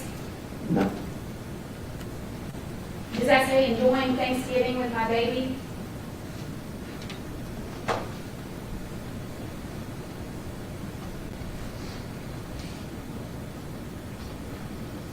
It does. And you now know that when that was posted from Facebook, she was dead. Is that right?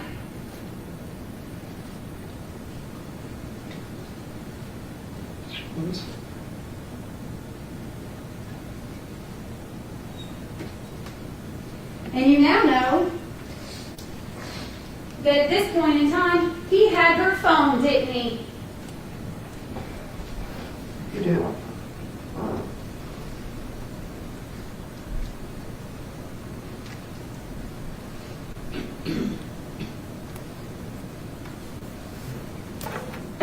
Nothing further, Judge. You ready?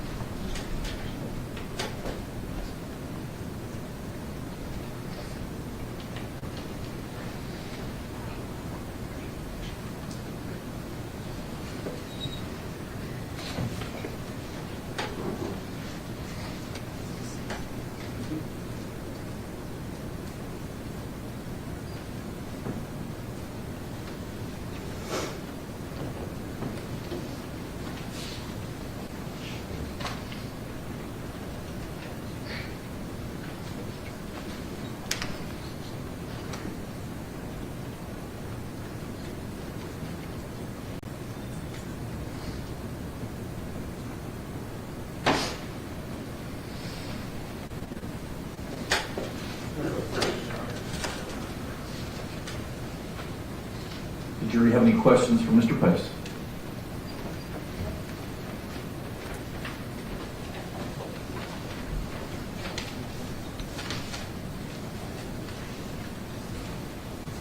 Anyone else? Counsel Proof?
Okay, so as you know, the jury has some questions, so I'm going to ask them.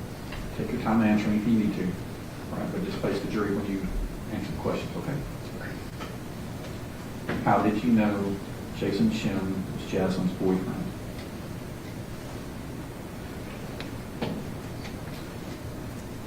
I didn't necessarily know that it was her boyfriend.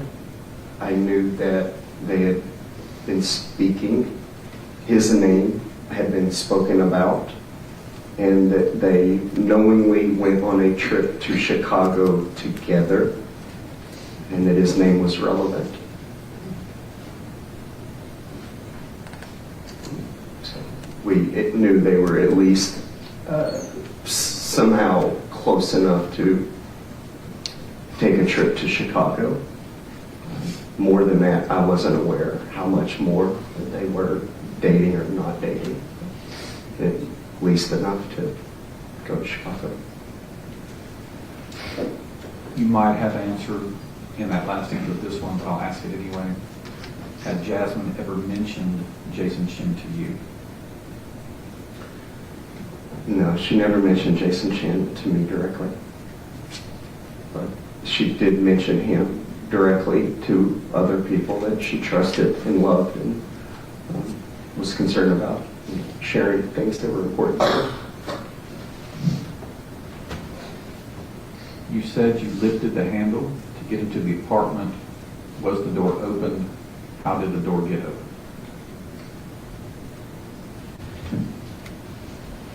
I did lift the handle. I believe I just broke the mechanism, lifting so hard. And then after I entered, I unlocked the back of it after I entered so that I could turn the handle and get in freely again and again. Did anyone in your party search the dumpster area on the night of 11/26/27? Do you recall if anyone saw articles of clothing or a sanitary pad? Yes, we did. We did on that night, and for the next. And I'm sorry to interrupt. Say you did search the dumpster area, or you did see the articles of clothing and sanitary pads, or both? Both. Okay. We did search him. We did see both. Okay. Was Katrina Pace ever inside the apartment at the same time you were? Yes, I believe she was.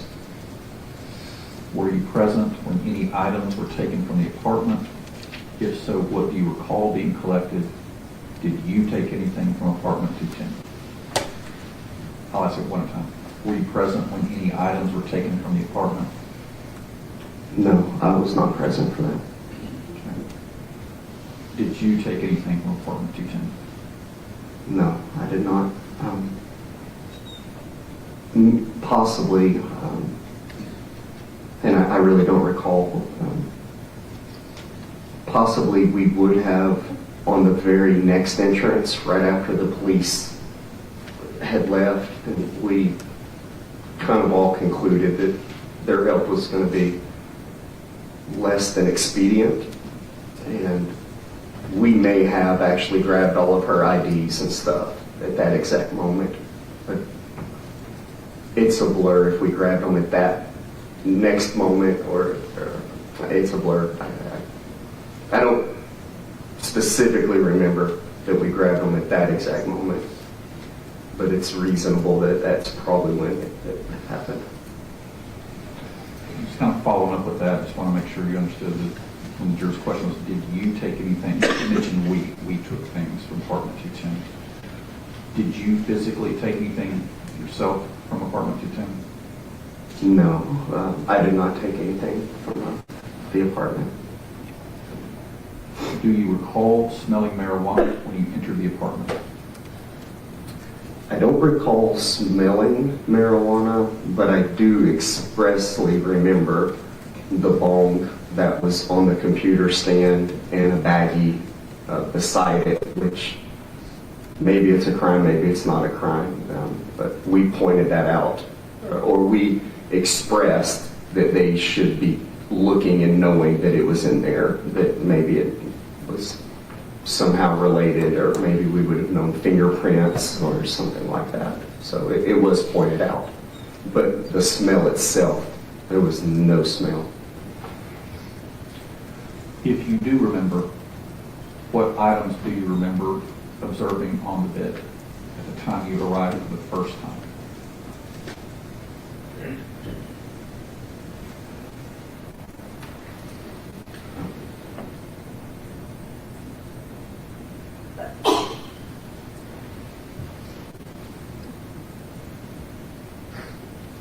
I think all that I remember on the bed was the pillow, blankets.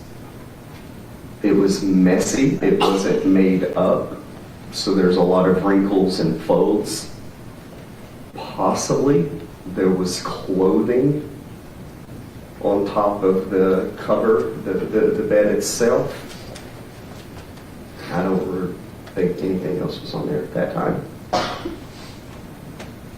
Can you redirect based on what the jury asked? Very fresh. Yes.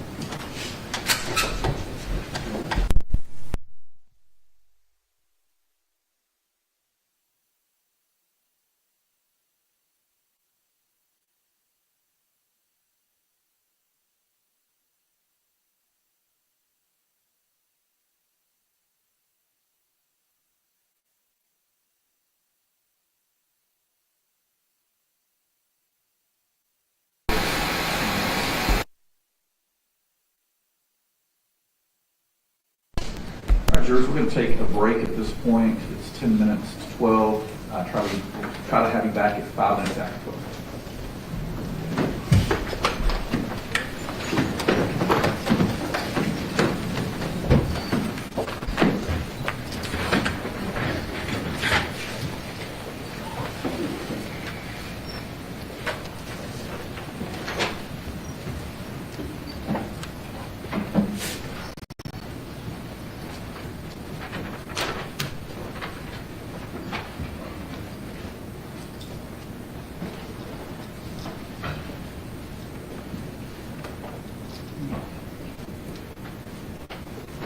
We'll be in recess for 15 minutes. See the chambers coming. Have a seat, sir. Mr. Chen.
Okay, so court is in a quick break here until about 5 minutes after 12.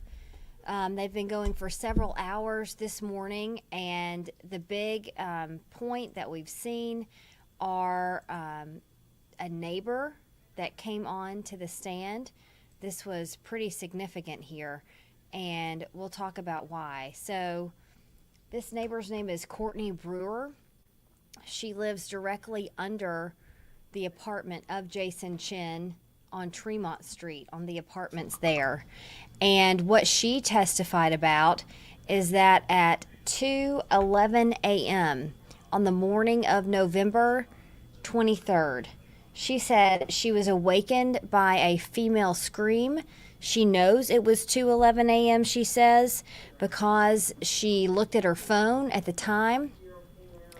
Then she says about 20 minutes, or over the next few minutes, she said she heard loud voices that she said was what would have been similar to a voice she would have heard in an argument, but she said she only heard one voice, and that was a female voice. She also said she heard hurried footsteps. She believes 2 pairs of footsteps going back and forth across Jason Chen's apartment. Again, she lives right under Jason Chen. So she is now fitting into our timeline that we've been creating from all different types of testimony. So let's look at where she fits in. CPD has this surveillance video on the left side of your screen of Jasmine Pace's white Chevy vehicle with her behind the wheel. How do they know she's behind the wheel? They say that she left her parents' house driving, and then in about the time it would take to get to Tremont Street, they see her pull in, or her vehicle pull in, at 11:42 p.m. on November 22nd. So now we've added one more piece to this puzzle from this neighbor testimony from Courtney Brewer. 2:11 a.m., she says she wakes up and hears a loud female scream. She also testified that about 20 minutes later, she heard a TV go on in that apartment. And then about an hour after the scream, so somewhere around 3 a.m., she hears a garbage disposal and she hears a washing machine being turned on in the apartment above her, which is Jason Chen's apartment. So that puts us right at about 3 a.m. Backtracking just a little bit in time, Jasmine Pace's mother, Katrina, receives a pinged location on her phone at 2:18 a.m. So around the same time, about 7 minutes after the neighbor testified she heard a scream, that ping location comes in on Katrina's phone. So then we have a gap of time that we haven't heard any evidence about. So the neighbor last testifies she hears the washing machine and garbage disposal around 3 a.m. We don't know anything else yet until 9:52 a.m. That's the next image you see there on your screen. That's when the prosecution's witness said that according to Jason's phone's cell phone extractions, that a Tinder message came in on his phone at 9:52 a.m. from an account with the name of Victoria. And then 1 minute later, Jason Chen writes back on his Tinder account and says, "So I guess we're dating now." So that's about a 6.5 hour gap from the time that the neighbor testifies the washing machine and garbage disposal goes on to the time of the Tinder messages. Then, less than an hour later, according to testimony, the next thing we see is Jason Chen arriving at a Walmart to buy cleaning supplies. That's at 10:40 a.m. And then the cell phone expert witness testified that his cell phone data backs that up, that he was at that Walmart. So that's what we heard from the neighbor. Next on the stand is Jasmine Pace's father, Travis Pace. Now, he testified that he and Katrina Pace have been divorced for about 20 years, I believe he said, so a significant amount of time. He testified they had a strained relationship. He testified on the evening of the 26th, he says he was at a Friendsgiving downtown with some friends. Remember, this was the week of Thanksgiving. And he gets a call from his other daughter that says, "We believe Jasmine is missing. We need help." He meets them at Jason Chen's apartment on Tremont Street. They used some of the My Chevy app information to know where they believed she would have last been. The My Chevy app, of course, related to her vehicle. They start knocking on neighbors' doors, is what he testifies. And they find a neighbor who says he knows that Jason Chen lives in apartment 210. And so they go and, after knocking on several doors, go into Jason's apartment. Now, how they got in has been a point of contention in this case. Katrina Pace at one time testified that the door was unlocked, and then at one point testified that they used a credit card to get in, and then upon asked on further questioning was slightly unclear about how they got in. Now, this is Travis Pace testifying now. He said he touched the door handle and pushed it and got in. And then upon further questioning from the jury, again, remember in this case, Judge Boyd Patterson is allowing the jury to ask questions, which isn't very common, but it is allowable under the law. One of the jurors asked him even more specifically, how did you get in with the door handle? He said basically he pushed it so hard he believes he might have broken it. And upon questioning, the district attorney asking him, would you have done anything to get in that apartment because you knew your daughter was missing? And he said yes. So what happens when they get in the apartment? He said they found Jasmine's, they were going through things, and again, this is all according to his testimony, said they were going through things and they found her ID and also her credit card in a desk drawer in Jason Chen's apartment. He admits that he took the ID and the credit card out of the desk drawer and put it on top of the drawer. He says he did that because he wanted Chattanooga police to see it and be able to use it basically to have some of the missing persons case move forward. So if we go back a little bit, here's a picture of that ID and credit card that was found, according to testimony, inside the desk drawer. Now, Katrina Pace, on the first day of trial, testified, I was just trying to find her. I was insanely scared, talking about what she was doing in that apartment. And here we get into a little bit of conflict between the testimony of Katrina and the testimony of Travis. Now, these are Jasmine Pace's biological parents. Again, they're divorced at this point. So, at one point, the defense asked Travis Pace if he remembered things the same way that Katrina testified that she remembered things when they were first in that apartment. And here's what they said.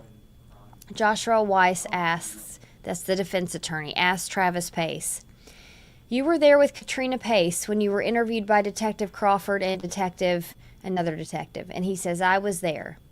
You were here in this courtroom in February of last year when Katrina Pace testified. I was here, Travis Pace says. This past Monday, you were in this room when you saw Katrina Pace testify on that stand. I was, he says. Were any of those statements true? And he pauses for a little bit, and Travis Pace says, we remember it differently. Who am I to say what the truth is? Then, under more questioning, it goes on to say that he addressed his concerns about Katrina's testimony with the district attorney and the district attorney's office earlier this week.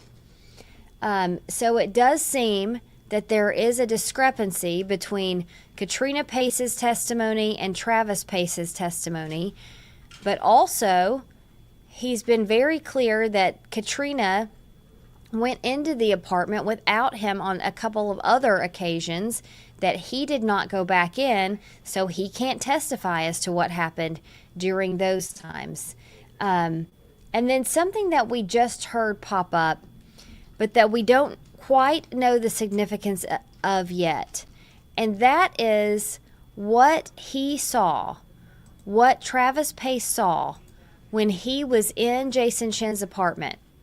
Now, if you'll remember from testimony, and we can probably all understand and think about if we were in this situation, he doesn't remember everything specifically because he says he was very hurried, he was frantic trying to find his daughter. But something that we just heard come up is he was asked, do you remember what was on the bed? This is Jason Chen's bed. And, excuse me for 1 second. He testified that the bed was messy.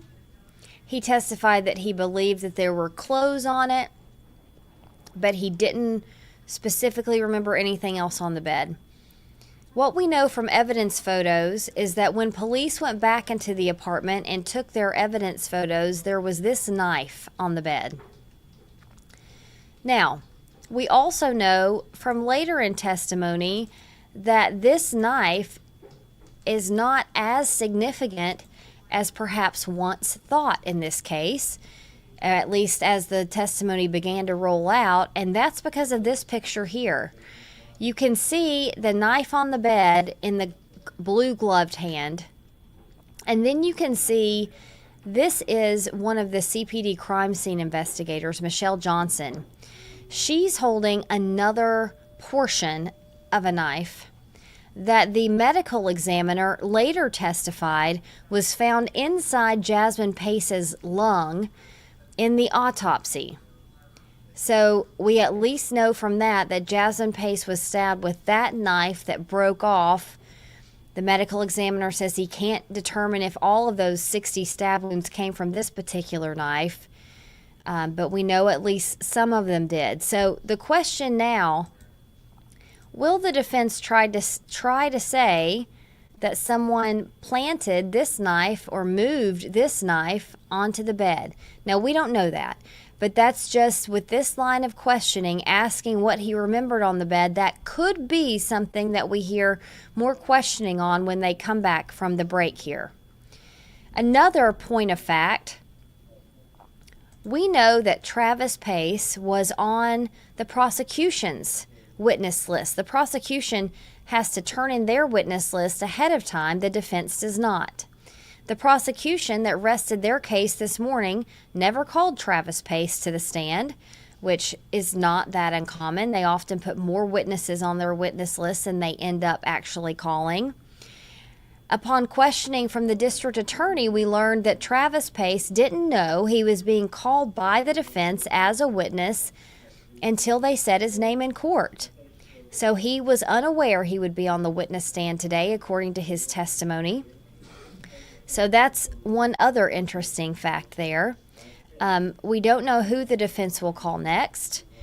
We do also know one fact. The defense tried this morning to enter in to the testimony a 911 call that Travis Pace made when he first went inside Jason Chen's apartment and found his daughter's ID and credit card. They then took the jury out of the room. The DA objected to that 911 call being put into the record, and the judge later decided not to let the jury hear that 911 call. But we heard it as part of that hearing about whether to disqualify it or not when the jury was out of the room. And you hear Travis Pace on the 911 call tell dispatchers, there has been a kidnapping. I believe it's my daughter. Please come here. And so, for whatever reason, the judge and the district attorney agreed that that should not be allowed into the record. So, we're learning a lot more today about what happened in those early morning hours of November 22nd from the neighbor. And again, the defense told us they would, from opening statements, call a neighbor to talk about what they heard in the apartment complex that morning. And again, this does help us fill in a little bit more of the timeline of what happened in those hours from November 22nd to November 23rd. The defense will continue to call their evidence after this break. So we'll go back now and wait for that courtroom feed to start, and we'll be here monitoring it for you as it does. Now let's go back and wait for testimony to resume in day 6 of the Jason Chen murder trial.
Chambers on the record discussion will be Exhibit 225 for ID only, filed under seal.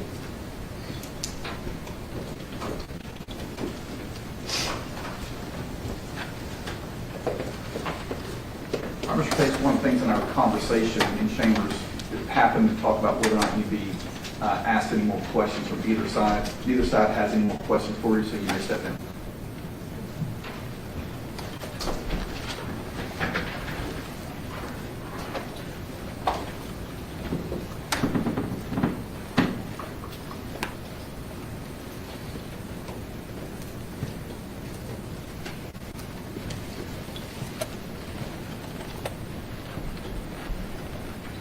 You bring the jury when they're ready.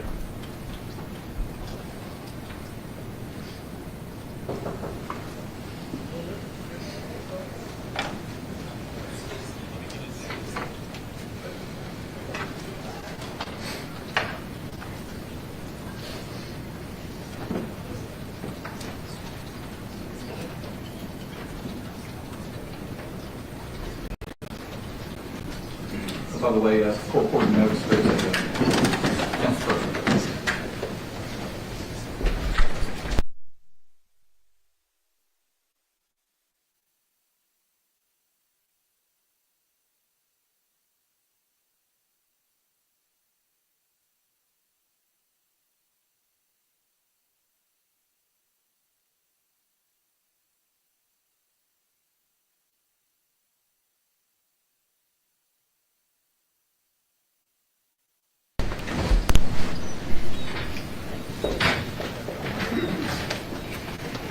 Please be seated. Watch party swim. Defense calls Johnny Lawrence. What was the last name, sir? Lawrence. Johnny Lawrence.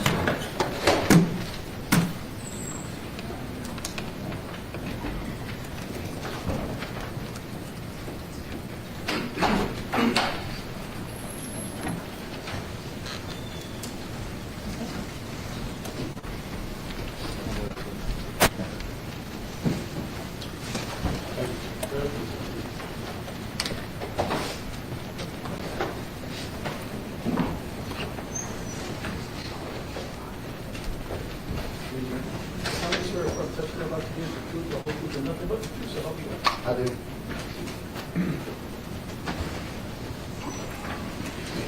Good morning. Can you state your full name? Johnny, Johhny, Lawrence, Lawrence. Mr. Lawrence, where do you live? I live in Nashville, Tennessee. What do you do for a living? I'm a crime scene expert, specializing in crime scene reconstruction, bloodstain pattern analysis, shooting reconstruction. Can you please explain your training and experience to get those qualifications? I joined the Nashville Metropolitan Police Department in 1981. Class was full, so I had to go to a temporary holding area until the class started in November 16th of 1981. Then I started my training, graduated, March of '82. And the next day I hit the streets in Nashville. My first zone was Lower Broadway. I worked in the patrol section, moving from Broadway to the Jefferson Street area, into the Preston Taylor area around 40th and Charlotte, and then what we call the Nations, out around the state penitentiary. I then transferred to the South Precinct, worked briefly in the Hermitage area. In 1989, I was transferred to the Homicide Division. And in our Homicide Division, back then, I was on the midnight shift, and we worked all personal crimes. We were the only detectives working during that time period. I stayed in the Homicide Unit until 1998, when I was transferred to the Crime Scene Unit, and I became a crime scene investigator, leading into crime scene specialist. And retired from the police department once my retirement pension was available in 2012, September 2012. I didn't really do much after that, after 31 and a half years, but because some attorneys had contacted me, I then started investigating cases again in 2013. Started my own company called Nashville Investigative Services. And that was 2013, and was in that position until 2017. When Rick Berry from Berry Waltz Investigations out of Franklin, Tennessee, approached me and asked if I would come to work for him. So in 2017 I did, but now the company name is called BWI Forensics. And the reason of that is because we branched out. We have a digital forensics unit, we have traffic accident reconstructions, we have fact investigators and mitigation investigators on our staff. And how long have you been in private practice? I started my own company in 2013, switched over to BW Barry Waltz in 2017, and I'm currently still employed. When you were a police officer, did you have the occasion to work homicide cases? Meaning, in fact, my first homicide was a couple of weeks after I first hit the street on Lower Broad. I don't know if you remember, we had a Greyhound bus station, and we also had Trailways. And there was a homicide at the Trailways bus station across the street, and that was my first homicide. And now I was a rookie. My job then was to put up the yellow tape, secure the area, see if I could locate witnesses. Can you explain a little bit about your progression as you were promoted through Metro Nashville? In patrol, you don't really get much extra training except for what they call in-service. Every year you have to go through a week's remedial training to get certified for the Postal Commission. That gives you the authority to be law enforcement. So until 1989, when I went into homicide, I really didn't have outside training except for patrolling. But once I went into homicide, I got access to going to seminars, listening to experts on homicide investigations and procedures. One of those was the Williams Association in Albany, New York. We had in-house training because it was always cheaper. Excessive training is very expensive. You have to take care of room and board. So we would bring people in and host training units and invite people from other surrounding cities. During that time, I received numerous classes: bombing, explosion, work, witness interrogation. Subject interrogation, witness interviews. Try to separate the two. Procedures. We didn't get in depth with crime scenes then. I'm talking late 80s, early 90s, because we had a very good crime scene unit, very experienced. Back then, you worked as long as you could physically work, and most of our crime scene unit was experienced officers with 20 plus years. So when we would get a homicide, we would discuss what we got, what little information we usually have, let the crime scene unit go do their thing, we would go do our thing. So the witness interview, and that's where that really played a part in. And then we would discuss our progress as we go. But you do the interviews, went to autopsies, learned the procedures on how the medical examiner takes care of his business, learn how to ask questions about it, what to look for. So you learn the basics of investigation techniques. And that lasted until about the mid-90s when I started getting a lot of experience in this, and they wanted me to start teaching. So I started teaching the in-service classes I had mentioned where you had to go every year or two. Then in 98, I switched over to the crime scene unit because I was getting more interested in the processing of the crime scenes. And during that time, I received the best training I ever had. I was learning physically from these experienced officers. We had our own small lab. It wasn't a full crime lab, but it was a lab where we would process evidence with alternate light sources, chemicals, what they call super glue. I'm sure you've seen that on TV. But I started actually learning how to do crime scenes and what to look for and proceed. During that time, I took bloodstain pattern analysis classes. 2002, took a class from a Mr. Jerry Finley, who was retired from the Georgia Bureau of Investigations. He was classified as an expert in the field. I also took a class from Mr. Tom Bevel out of Norman, Oklahoma, who was considered one of the leading experts in crime scene reconstruction and bloodstain patterns. I have gone to conferences. I have spoke extensively in the past to bloodstain experts, Stuart James, T. Paulette Sutton, several others at our conference. I am a member of the IABPA, IABPA.org. It's an organization for bloodstain experts and people in the field. They host an annual conference. I try to go to as many of those as I can. And then on my own, I do practice at my house, trying to come up with different techniques or making determinations on stains. Regarding blood stains, so that the jury can understand, what are blood stains? Blood stains is the result of blood coming into contact with something else. It's a stain that has developed because of some type of action. The layman's term of the definition is it's the reconstruction of blood stains within a scene, not necessarily a crime scene, any kind of scene, but to try to determine what is the action or cause to develop that stain. What is blood stain pattern analysis? That is blood stain pattern analysis, but blood stain pattern analysis can be broadened quite a bit to the point to where you're physically working the stains. What does that mean? Working the stains is you're trying to determine directionality.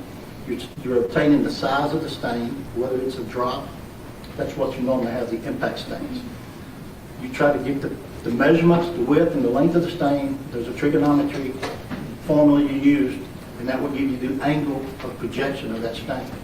Therefore, you can follow that angle to try to determine the location where the source was. Now, the source is whatever has that particular stain on it. It could come from a victim, it could come from an object, it could come from a suspect, it could come from anything. It could come from somebody going through blood and tracking it and it coming off. An impact stain is something, it's actually a blood drop that has left an object with force. So it's traveling. Once it hits, it's going to slide. And when it hits, it's going to leave like a little tail on the end of it. A lot of people say it looks like an exclamation point, the line with the dot. The dot will indicate where the directionality of the blood is going. So that gives you an indication of the area, but it doesn't give you the height, location, so you try to work the stains. Now, what I normally do on cases now, because I don't usually get access to a scene until it's long past, I do a lot of what they call blood stain interpretation, which I'm telling people what the stain is telling me. Now, I'm not able to go deeper than that because I don't have access to doing the trajectory with the measurements. So blood stain interpretation is giving you an understanding of what you're seeing. You had also talked about crime scene reconstruction. What is crime scene reconstruction? Crime scene reconstruction, it's the same thing as crime scene investigation, but I'm after the fact. It's crime scene investigation, and the definition for it is an attempt to reconstruct the scene to be able to determine what happened and where it happened. what I try to explain to people is the main things in a crime scene investigation is the old cliche term who, what, where, when, how, and especially why. Those are the answers you're trying to figure out, not just overall, but everything you do. If you see a piece of evidence, you ask those questions. Why is it here? How did it get here? When did it get here? So if you go that way, you're investigating each piece of item within a crime scene. It's meticulous. You have to take forever doing it. But crime scene reconstruction, you're trying to put this back together to where you can see what happened and to get a better understanding. Crime scene investigation and reconstruction is like working a jigsaw puzzle. I'm sure everybody's done one. You get a box with a picture on top of it. You've got 500 pieces inside. Take the picture off. You have no picture. You're trying to put this puzzle together without an idea of what you're seeing. There's issues sometimes. It's a 500-piece puzzle and you got 506 pieces. You have to ask why. Put it together. Maybe you got 490. Again, why is there 10 short? So you're trying to figure out why something is going on within your investigation. But that's how I proceed with it. After your time in Metro Nashville Police Department, have you received other training as long as you've been in your own firm or BWI? I've gone to several IBPA conferences. I'm a member of TALPI, which is the Tennessee Association of Licensed Private Investigators. Because in my field, to be able to get access to tools I need, you have to be pretty much registered with the state of Tennessee. So I'm a licensed private investigator. And I go to those conferences every 2 years, but I teach a lot of those conferences also. I've also been to, I don't know if I mentioned, several of the IABPA conferences. I go to the Tennessee Association of Criminal Defense Attorneys Conference, TACLA. Try to go to that every year. I'm not always able to because of my scheduling, and I have taught numerous times in that conference. Do you have you ever testified before? Yes, many times. How many times would you say you testified?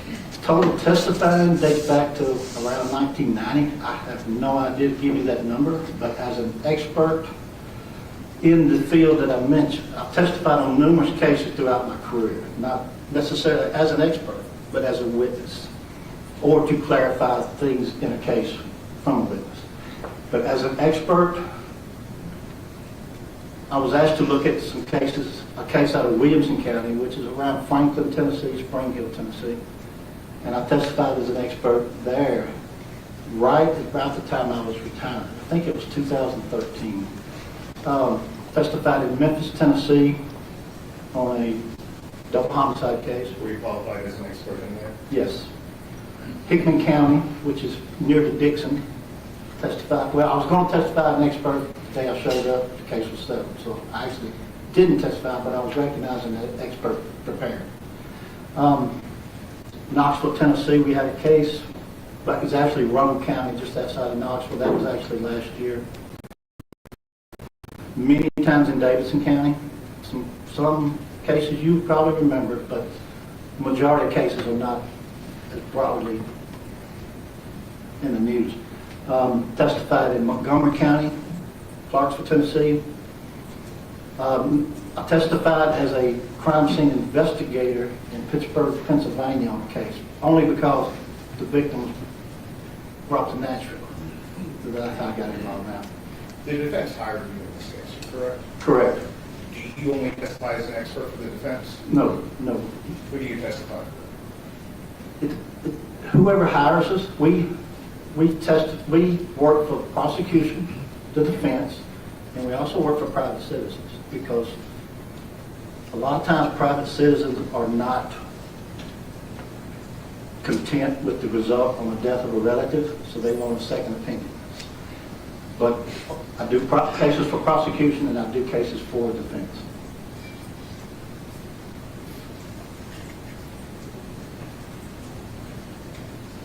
Your Honor, at this time, I would tender Johnny Lawrence as an expert in bloodstain pattern analysis and bloodstain pattern interpretation and crime scene reconstruction. You just Yes, Your Honor. Come here, witness. Yes, sir.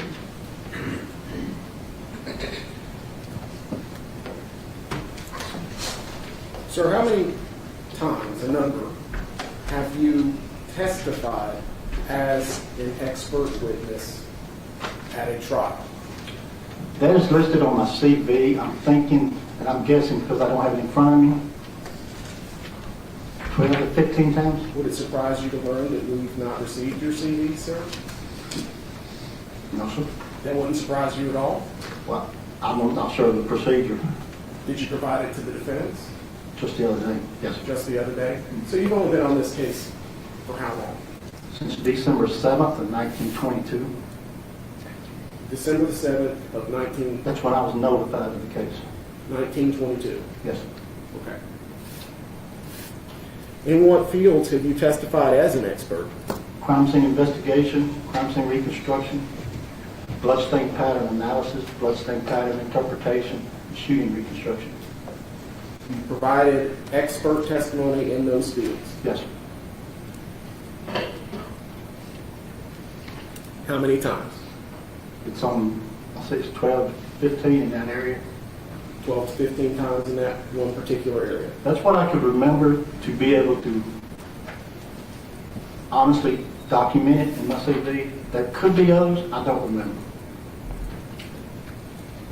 Have you prepared and generated a report of your findings of your examination? No, there was no report generated. No report generated? No.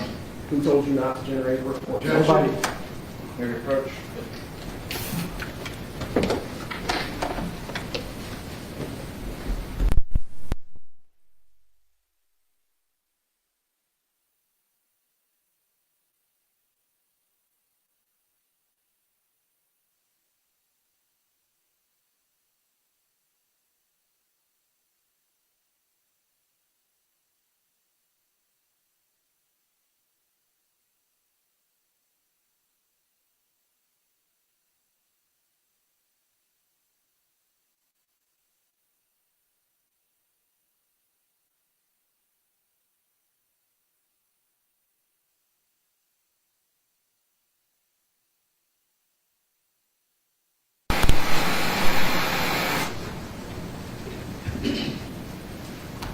So you don't generate a report in cases like this? I do not generate a report every case I work, no. In every case you work? But let's just be clear, sir, you worked in a crime scene unit in 1998. Started in crime scene, yes. Sure. They generate reports, correct? It's in the policy, yes. And when you're hired by families that are looking for answers, you generate reports. Yes, sir. In this case, did you generate a report? Not as far as an expert report, no, sir. Because you know that would have to be turned over to the state of Tennessee, right? Goes to whoever hired me, and That's it? where they go, where it goes then is a, no. So were you instructed to not generate a report No. in this case? No one told me not to generate a report. And of course, in your law enforcement experience, you know how discovery works, right? Yes, sir. Okay. And that when an expert generates a report, it has to be provided to the other side to provide a fair opportunity to challenge their findings. Yes. It's a mistake in the law. May we approach? Yes.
Did you examine items of evidence in this case? I actually went to the scene. You went to the scene? Yes, sir. And what And happened? examined that, not physically, but through the photographs and everything in discovery. So when you say you went to the scene, you did not go to 110 Tremont Street, apartment 210, Yes, I did. okay, to look at physical evidence? Actually, to look at the scene. Okay. So you went to the apartment building, 110 Tremont, and how did you get in, sir? keypad. Who let you in? I was with Attorney Weiss and my coworker, Ms. Stephanie Alexander. And on what day did that occur? That was December the 9th, 2022. 2022. Yes, sir. Okay. Did you reach any conclusions based upon your review of the scene on December the 9th, 2022? I was looking at things that I could tell the police had done, pointed a few things out. Once we was there, maybe about 10 minutes, Attorney Weiss left, so it was just me and my coworker, Stephanie Alexander. Do you recall what the question was, sir? Yes, sir. I'm trying to get to it. But I was taking photographs and examining things as I went. When I went in, the initial room was dark because of a alternate light that was in there. Floodlight, looked like it's a blue tint. So I was taking photographs. Responsive to the question. It is a response to the question. Let the witness answer. So, I think the question was, did he visit the crime scene? The witness is answering what he did at the crime scene. So technically, there is some distinction there. If you want to continue with information about what he did at the crime scene, you may continue. If you want to move to a different line of questioning, you may do so. Did you reach any conclusions based upon your visit to the crime scene? No, sir. You didn't reach a single conclusion. There was no way to reach an absolute conclusion just from my visit. And then after you reviewed other evidence, photographs, videos, so on and so forth. I actually went to the scene again. Okay. Did you reach a conclusion based upon your second visit to the scene? Not a conclusion, but a observation. Did you record those observations, the Photographs. results of your observations? Photographs. Photographs? Yes, sir. And you agree, sir, they're exclusively within your control? Yes, sir. And the defense? Yes. Did you draw any conclusions based upon the results of your observations? Not an absolute conclusion. I didn't ask that. Did you reach any conclusions? No, sir. None at all. No, sir. Did you reach any conclusions at all in this case? Not absolute, no, sir. There was no way to. So you're not able to say to any reasonable degree of certainty any fact of consequence in this case? Not a total conclusion, but observations, technique, and procedures. Yes, sir. Sure. From what I just mentioned, there was no way from crime scene work that I could come to an absolute conclusion. And did you memorialize that fact in any format? No, sir. Did you convey that? I'm sorry? Did you convey that in any format? I discussed my observations and Your observations. what I could, what I think should have progressed during the investigation to where you can come to a conclusion. Okay. So you yourself have no conclusion at all that would materially assist this jury in reaching the ultimate decision in this case? When you say conclusion, I'm interpreting it as a final decision of what I think happened. I do not think, from my observations, I could not make a determination beyond a reasonable doubt of what happened. But I did observe, interpret, look at things, and make I started forming an opinion, but I could not complete that opinion. Did you record or memorialize those opinions? It was not an opinion, sir. I could not form a final opinion. I was coming up with what we call theories. You start thinking of how things could happen, but you have nothing to base it on. State with objections. Sir, I think I understand what you're saying, and that you did not come to any conclusion that you could reach an opinion. Did you write down the fact that you could not come to an opinion? Or did you email it or communicate it in some way, is the question. Not as a whole, no, sir. So- There's more information to that, but as I received discovery in the case, it started clearing up to me.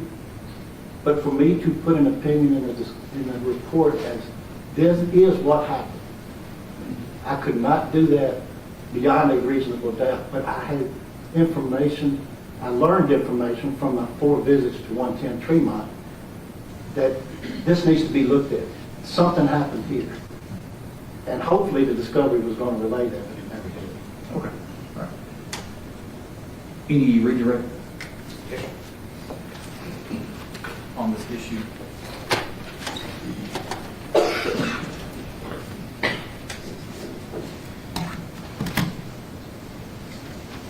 Would you give an opinion that wasn't supported by your findings?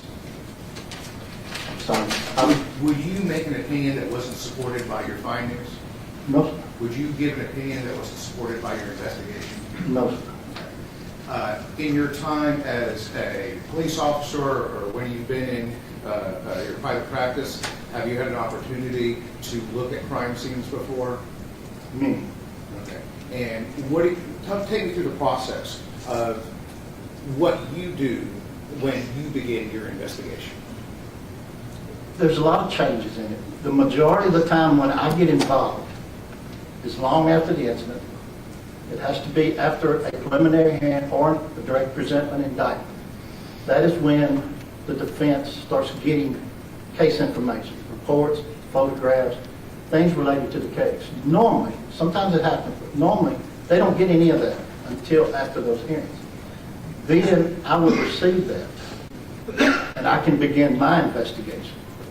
This particular case was a little different because I did have the opportunity to visit the scene. That happens occasionally, not often in my field. So I took advantage of that and went to the scene, actually 4 times, trying to determine what happened in the scene. The scene was my main concern. What happened in that apartment? So each time, with 2 inside the scene visits, 2 outside the scene visits. So the 2 times I went inside, the first time I was able to obtain photographs, which things you couldn't really see. The way I do it is take the photographs and enhance it once I get back to the office. And I found things in the photographs I wanted to see again. So I made another visit and found what I was looking for. So that's not an opinion, that's an observation. Could I tell you beyond a reason about what that told me?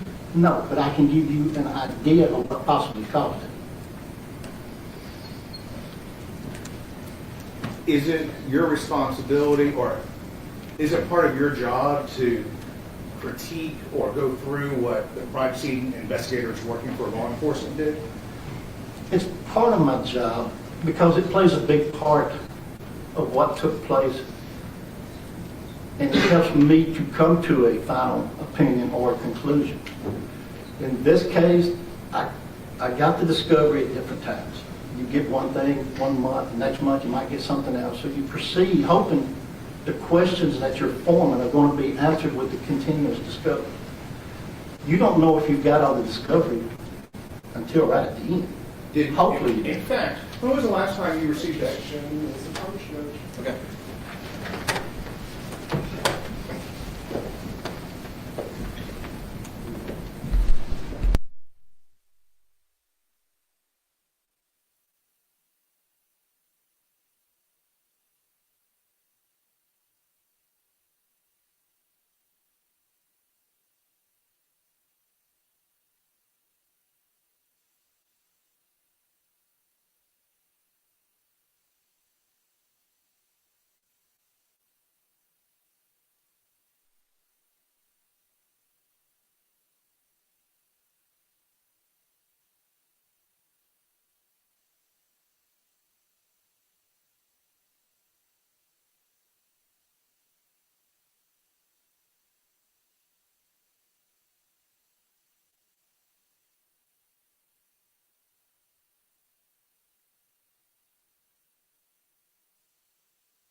Mr. Lawrence, when's the last time you received discovery from my office in this case?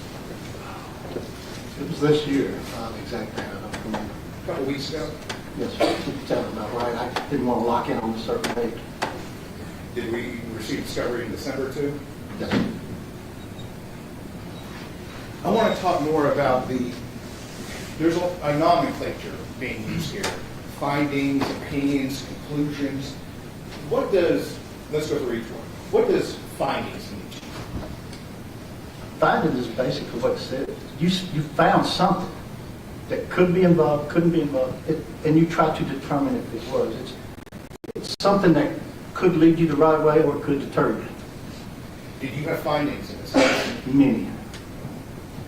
We talked about observations. What does observation mean? Observations can be different types. When you walk into this room, there's many things in here. You're observing some of them, but not everything. The second time you come in, you might observe something else. Each time you walk in, you might see something else. Same way with photographs. You might not see it in the photograph until you do something to it. So now, you've got another observation of what you're looking at. Let's talk about conclusions. What are conclusions? To me, conclusions means I can show you this absolutely happened, beyond a reasonable doubt. It does not mean it's something, well, to me, it's something that you could form an opinion on, make a conclusion on, and be able to sit and testify honestly that this is what happened and this is what my opinion shows. What about conclusions about not the ultimate issue? Did you make conclusions about, per se, how the crime scene investigator applied legal law? Did you make a conclusion of how well they did that? Yes, about that and things that wasn't there. We've talked about there, for example, there was I think it's called the alleged blood in the bathroom on the wall. What is that called? They're called impact stains, but some people can classify them as cast off, which is an Well, impact. I'm getting a little into what he would testify to, perhaps, more on his qualification. I understand you got to talk a little bit about what he did in this case, but witnesses' testimony is getting far afield. For those topics, did you develop an opinion? Not absolute I'm not asking about an opinion, absolute. but yes, I did start forming theories, is what things to look at. So theories, so define theory for us. To me, a theory is, best for an example, if you find something laying on the sidewalk, you're wondering how it got there. You're going to start deciding, how did it get there? Why is it there? That kind of thing. Is there any other way it could have happened? It's a theory, it's kind of what people call tunnel vision. You focus on a specific thing and you miss out on other things, but there are other things there which are different theories. Like a turtle on a fence post? I don't understand the cliche on that, but Let's talk about, did you form opinions? me, You have opinions on this case? yes. Do you have an opinion regarding the ultimate issue on this case? Yes, Say. but I do have to, I but think it goes qualifications. What's that? That's step two. We're doing step one. It's like, is he qualified to give an opinion? So if you could restrict your questions, please, to just his qualifications to come to that opinion. Can you answer the judge's question? Do you have the necessary qualifications to give an opinion on crime scene reconstruction? yes, sir. Do you have the qualifications to do bloodstain pattern analysis and bloodstain interpretation? I can. I'm listed as an expert in that field. Have you been qualified as an expert in that field? Yes, sir. Have you been qualified as an expert in that field in courts in Tennessee? Yes. Have you ever been excluded as an expert in the state of Tennessee? It's not in my CV, but I think there might have been one, but it was a touch and go situation on that. Mr. Wise, I apologize. There might have been something more to your question earlier than I was picking up on. If you want to ask him questions about getting into the substance of his opinion of whether or not it would be the certainty or his definitions between findings, observations, and conclusions, that would be helpful in making determinations. If you want to go down that road, you certainly can. My apologies. Just to make sure, You weren't there the night of November 22nd, early morning of November 23rd, 2022. No, sir.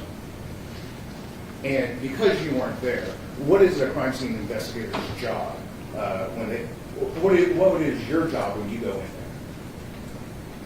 My current job, Your current job?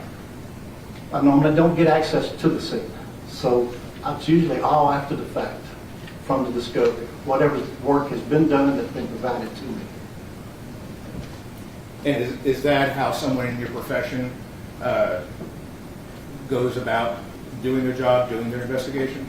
Yes, sir. As the definition was, you try to recreate the actions of what took place and try to put it in an order. In some cases, can you come to an ultimate conclusion? Oh, yes, many times. And sometimes you can't come to an ultimate conclusion. No, sir. What would be the reasons, the times that you can't come to an ultimate conclusion? The biggest problem is not enough information, which this discovered. Not enough was included during the work. No, Judge, Your Honor, this is an opinion. He has not been qualified to do research.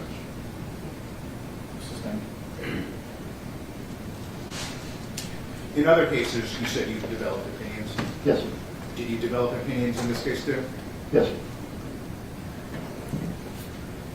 One moment here.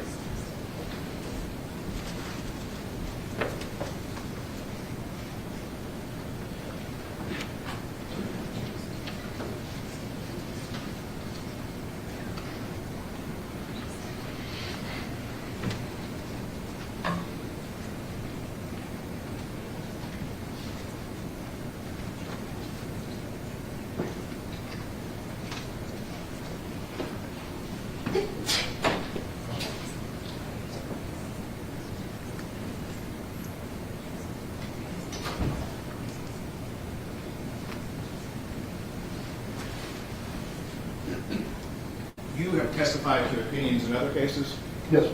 and you testified on behalf of the defense in some of those cases. Both the defense and prosecution. And so you've been hired by a DA's office before, Yes, sir. and you gave an opinion. Yes, sir. Thanks, sir. Mr. Lawrence, this won't go on forever, I promise. Okay? Fine, sir. I think I'll just try to cut you what I need to know. Okay? Yes, sir. Yes. Mr. Lawrence, I think I'm clear on your use of the terms findings and observations and conclusions. Yes. Findings are basically things that you see, observations, kind of the same things that you see. Conclusions deal with your opinion. Yes. Correct? So you've been offered to be an expert in two different fields, I see. Bloodstain analysis as well as crime scene reconstruction. Yes.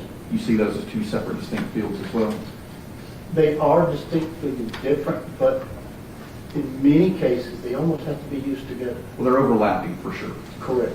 So you said you made many findings. Yes. And you have many observations. Yes. And you have many theories, is that correct? Correct. Okay. Opinions, but not Well, I'm saying theories. I'm trying to use your word. Yes, Theories. theories. Coming up with different. Yes. And I think you said earlier, trying to figure out what else could have happened. Correct.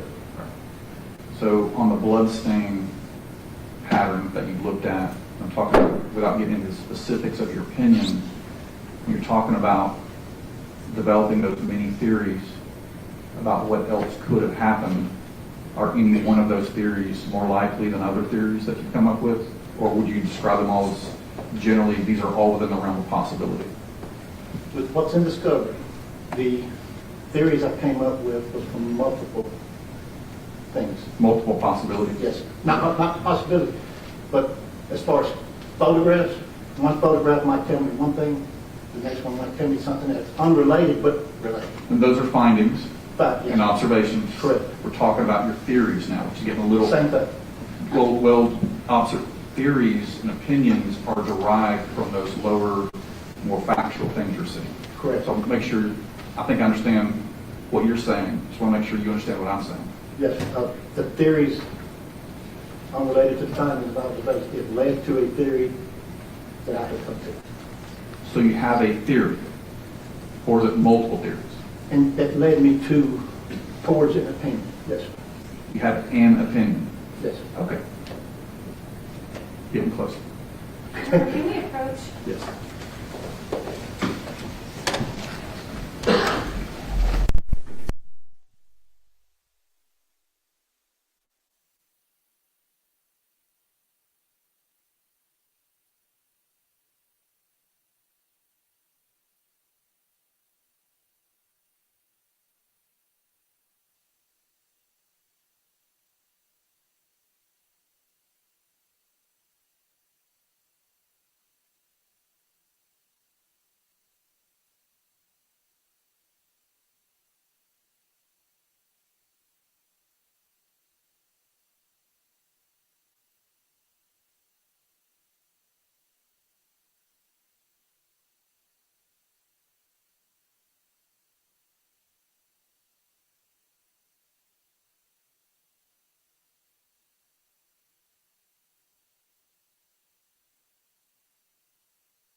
Okay, so we're talking about the opinion that you arrived at in this case. Yes, sir. Okay. Is that opinion of something that happened or something that could have happened?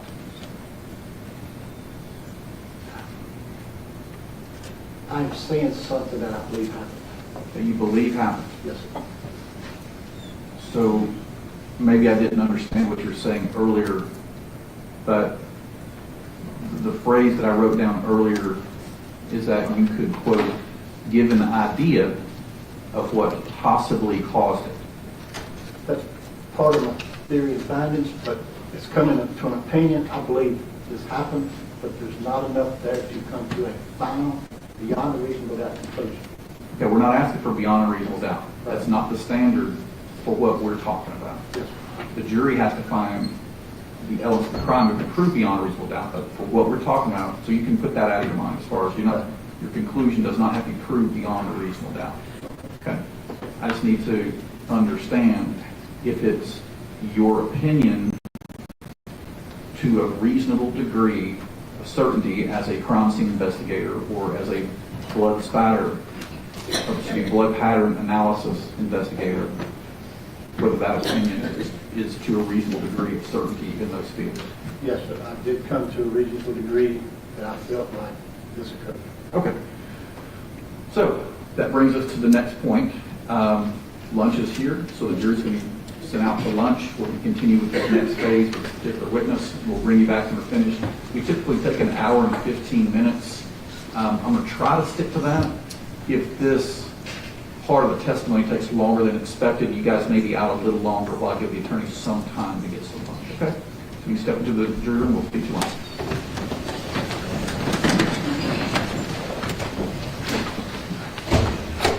Some water, something?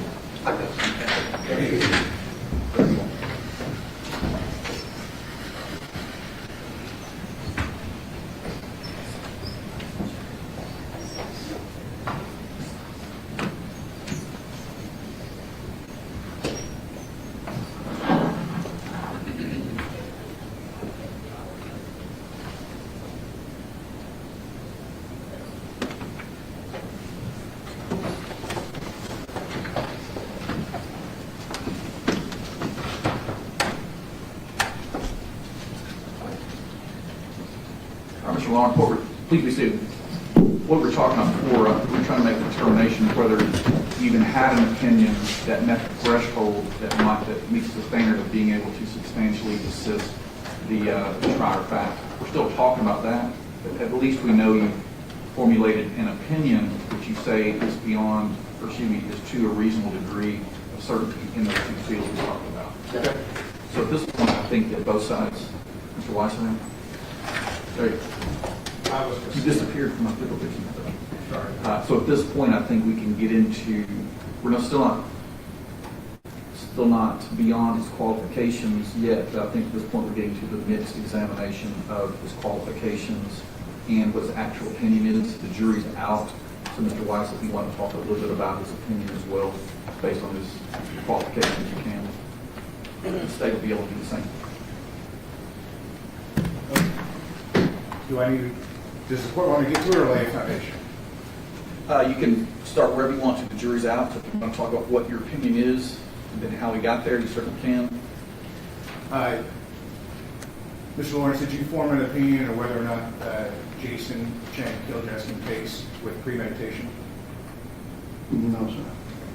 Did you form an opinion where Jasmine Pace within the apartment died? The photographs in the discovery I located, or that I received, there is nothing at all that can prove or show where she died.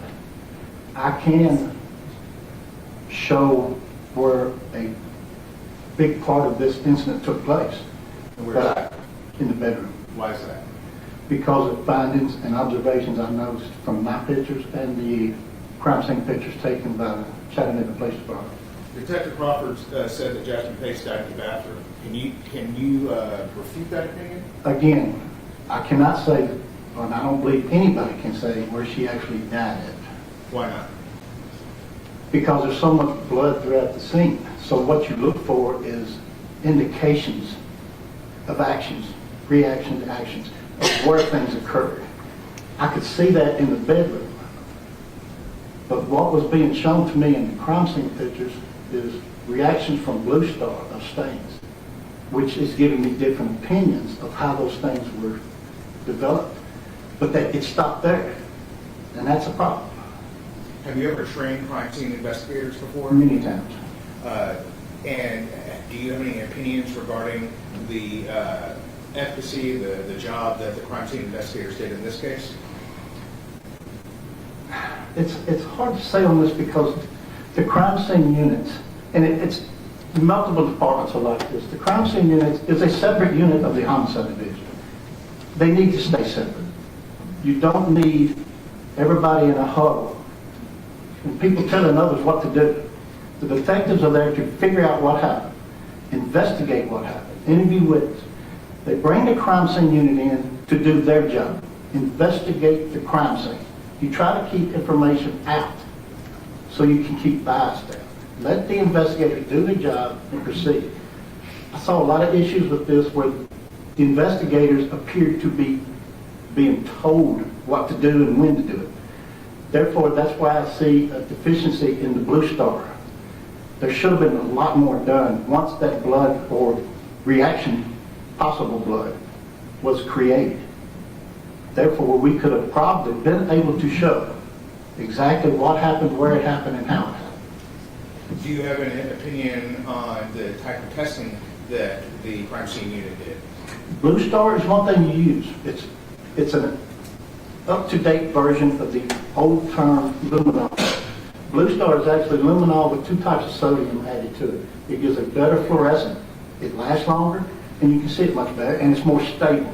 Once you hit what you think is blood, or given an indication of blood, that doesn't mean it is. It's a presumptive test. You lightly spray it. Then you turn the lights on and you go to those areas, and you try to enhance that to be able to come up with patterns, directionality patterns, like, and I'm throwing examples, shoe impressions, foot impressions, hand prints, anything to give you an indication what was going on there. To do that, you have to enhance those things. You use the hemosticks now. It used to be phenolphthalein. What is hemosticks?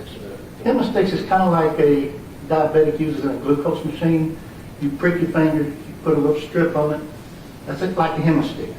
So you do the Blue Star, you do the hemostic to kind of give a little more verification it's possibly blood. You have to take a photograph of that hemostic of where you swab it, because it's documentation. Where did that stain come from? And this is what's shown. What was the reaction, negative or positive? But then you have to use a chemical.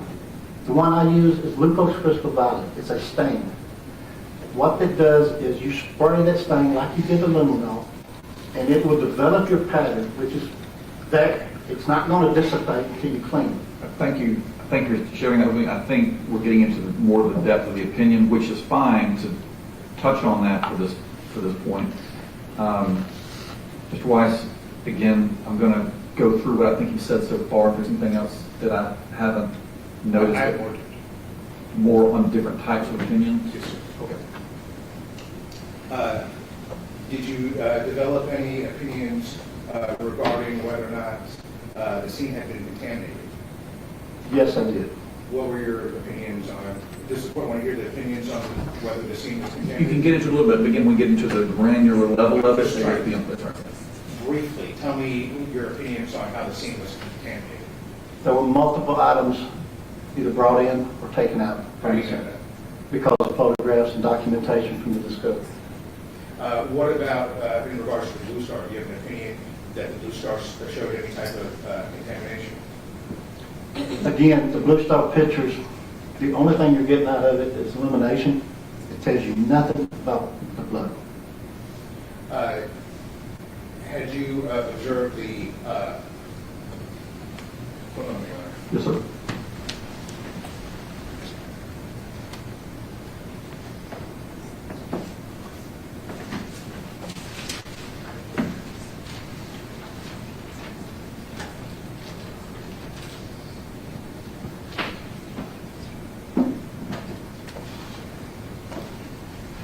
Would the court want to hear that?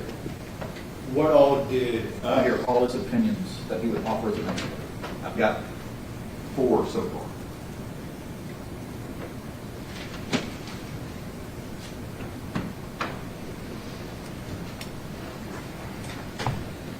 do you have any opinions regarding how this case was investigated? Beyond the lack of Blue Star. Beyond the lack of Blue Star. And beyond the fact the scene was contaminated.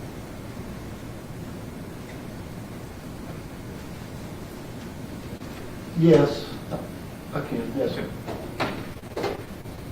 Please explain.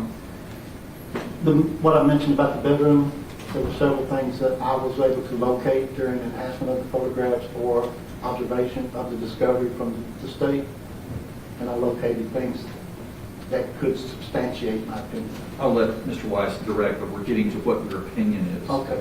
What is that? With the enhancement of pictures, I found additional evidence in the bedroom near the large saturation stains and the markings on the wall. That was not in the discovery and was not tested. And what It opinion sounds like a is broken record. I need to know what an opinion is about those factual things that you My opinion on that was at least part of the altercation took place right there. It happened right there. in the bedroom? In the bedroom. I've got that already. A big part of the incident took place in the bedroom. Here's what I have, Mr. Weiss. You can flesh these out in more detail if you want to. Sure. As far as opinions that this witness, as an expert, might testify to, I've got his opinions that nothing can show where she died. However, a big part of the incident took place in the bedroom. As far as the investigation, more Blue Star should have been applied, and also the scene was contaminated. Multiple items were brought in and left out. So those are the opinions that I have as far as this expert witness perhaps providing to the jury. If there's something I've missed, something you want to explain more, that's where we're. Go ahead. One correction on that, sir. The Blue Star, not that more Blue Star needed to be added, but different types of techniques after the Blue Star. And that's where the glucose crystal violet comes in. So there's other tests. There's other tests, yes. Do you have an opinion on the evidence that was submitted to the TBI and the way the TBI processes information? Or processes evidence? The opinion on that is some failure. That's basically what Opinion what? Failure. What should have been. They failed. There's things that I felt like was absolutely needed to be tested in the process that would show what happened. Some more items should have been submitted. Minimum. We're getting close to an opinion on that one. Okay, thank you. Continue, Mr. Weiss. Lawrence, are there any other opinions that you have in regarding this case? And do you understand that opinion is based on the findings and that you've made? That okay. I think that one of the biggest ones, it goes back to the Blue Star. The photographs that were taken, a particular one I was most interested in was taken from the bedroom, down through the hallway, through the bathroom, and into the living room. This shows a broad area of illumination through Blue Star. If this is blood, my opinion is most of this, if not all of it, was what I call track blood or traveling through it. It's continuous movement back and forth through there. And that's why I felt like if I could have had more absolute pictures of the scene, I could have explained exactly what happened. But this apartment has one door and a window in the bedroom. That is the main path of this room. There was so much, my opinion is there was so much traveling through this area that whatever stains were absolutely there, pattern-wise, was totally destroyed. Do you have an opinion of whether Jasmine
See the Blue Star on the bathroom door when you enhance it, that it's just running down off the door.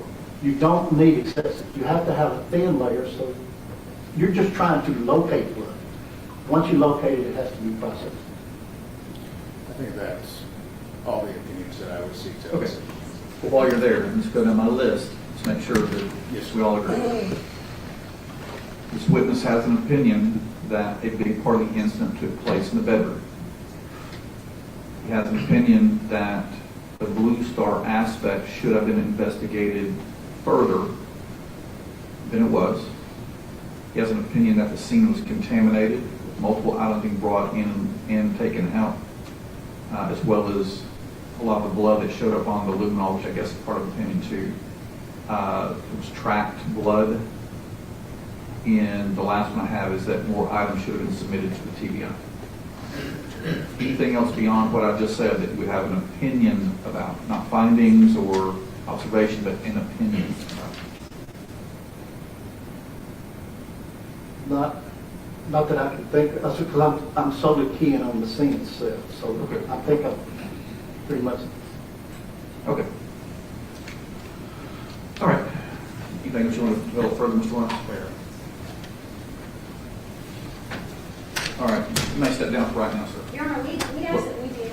Well, Counsel Perch.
Mr. Lawrence, you may step down for now, but don't discuss your testimony. Stay in the courtroom.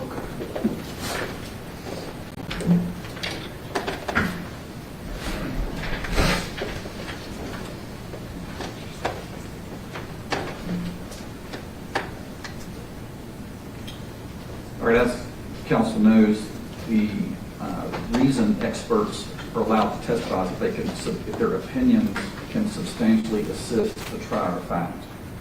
What I've heard so far gives me concerns about that. We can argue it. Mr. Weiss, it seems that there's no issue, or no question really, that this crime scene was contaminated. And so when your expert says it's expert opinion that the scene was contaminated, multiple items brought in, left out, I don't see how that substantially assists the trier of fact. You want to do it one at a time? It was confirmed by state's witnesses that it was contaminated, but the defense has right put on our own proof to show that it was contaminated as well. Excluding an expert that has information substantially that can help explain the contamination from his perspective as a crime scene reconstruction expert is essential to this case. It's pivotal. Tell me how, because I mean, if that's the case, then you've already won. You've already got that in. The case, I don't know, but I don't know what the jury is thinking. So I don't know if this confirms something they believe, or maybe they don't believe in contamination. The juror might not believe that the scene was contaminated. I don't think you need an expert to say things were taken in and left out of brought into the apartment and taken out of the apartment. The scene was contaminated by blood getting tracked around. Well, that's not the only thing that was brought in and brought out. Just like I did in the suppression hearing, I'm going to show what the stills were from Officer Creighton's body cam, and then compare it to the pictures that the crime scene unit took when they came in. And we're going to show the differences of how things have moved, cabinets have been opened, knife has been placed on the bed, notebook, and he can testify to that and say, I observed the body cam video, and I looked at the crime scene investigator photos, and these are the differences that I see. That hasn't come in at all in this case thus far. I don't think you need an expert for that. What? You can have an expert. If the expert's going to testify that these things were brought in, tracked out, moved around, and this is what it means, that's helpful to the fact of consequence. Yes, right now we're still at square one where this expert's just simply testified, or would testify, that the scene was contaminated. Not what it means, not how it helps or hurts either case, just that it was contaminated. So I'm glad we kept Mr. Lawrence here. So I guess then the opinion for that issue would be that someone came in and moved objects, and I can tell that based on these observations. I don't understand how... That's determinable on the defense post. Yeah, someone did move the knife item. The knife is here in this video, wasn't here in that one. So you don't need an expert to say that. But I can use the expert to say that. That's negative. Not unless it would substantially assist the trial of fact. Are you looking at Rule 803? 702. I think the Mustafa, State versus Mustafa opinion in 2022 would be enlightening for everybody, Judge. Particularly subpart 4, expert witness testimony.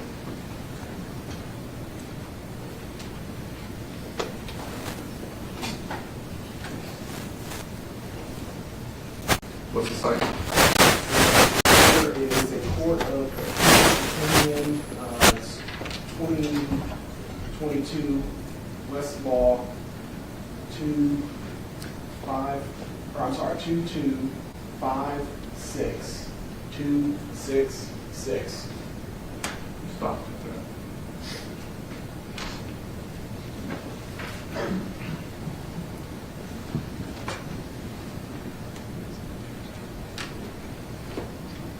Where in the opinion are you looking at, General? Section 4, Your Honor, expert witness testimony.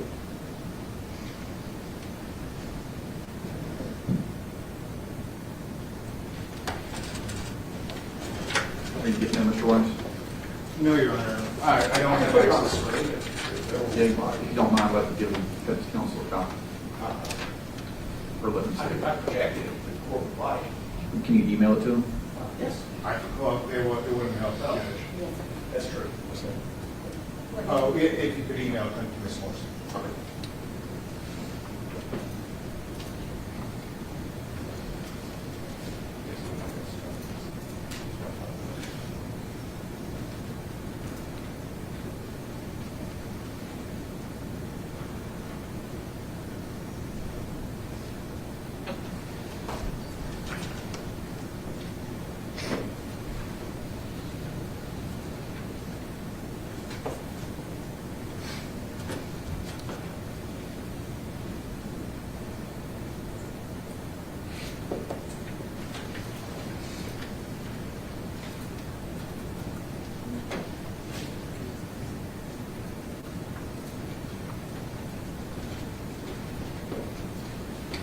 Your Honor, maybe we have 5-minute recess so I can go read this case. Yes, sir. Well, let's do this. If it's just to read the case, let's all read it together, okay? Yes, sir.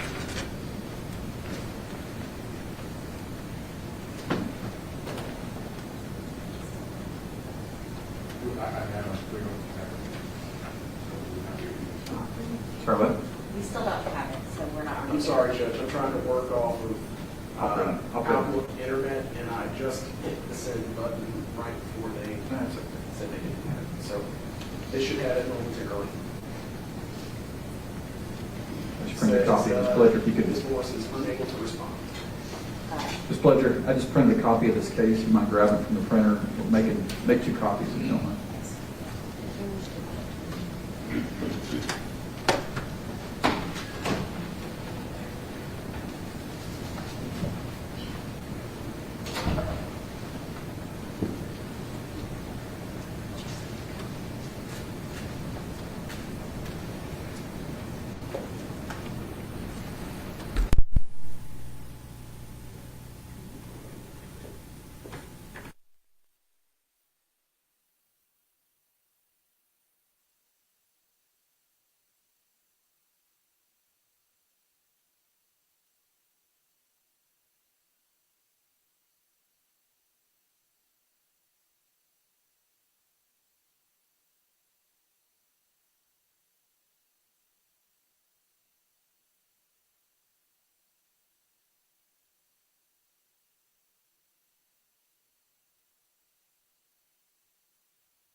2 copies. I think the state has a copy.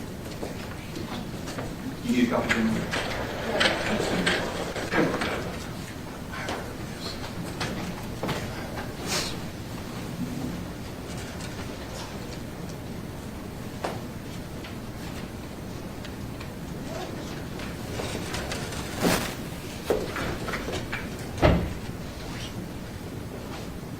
I'm going to interrupt your reading just a moment, and you can resume in just a moment. One of the key aspects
heat of passion.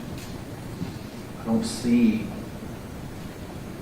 how, whether or not a big part of the incident took place in the bedroom versus Investigator Crawford's opinion that it happened in the bathroom. I don't see how that substantially assists the prior fact in anything relevant. I don't see how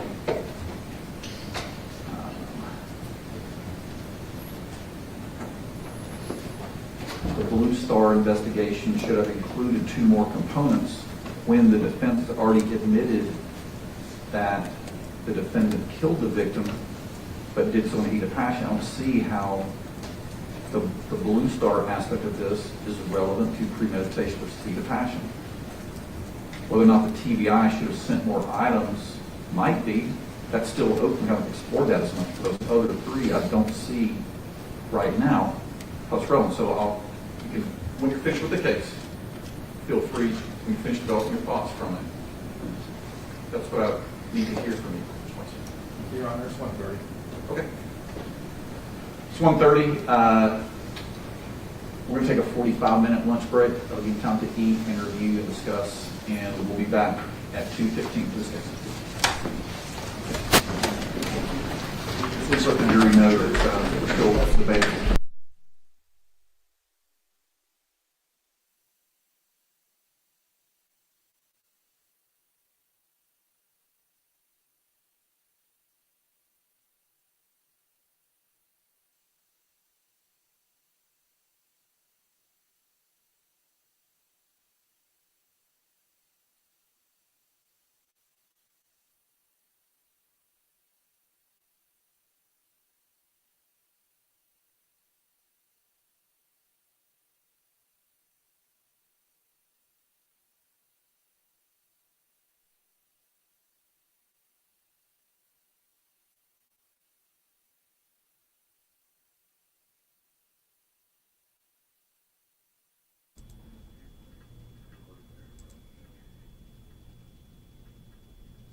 Okay, so court has now wrapped up for a lunch break. They'll be back at 2:15 in about 45 minutes.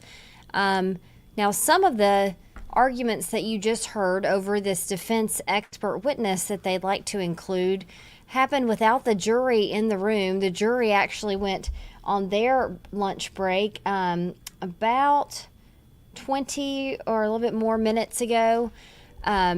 Because a lot of this discussion at this point is whether Johnny Lawrence, who you were just hearing from a bit ago, can be admitted as an expert witness for the defense. We know that one possible expert witness that they tried to get admitted there, we know that he was not allowed by the judge to to be entered into as an expert witness. So will they allow this witness's testimony to be allowed as well?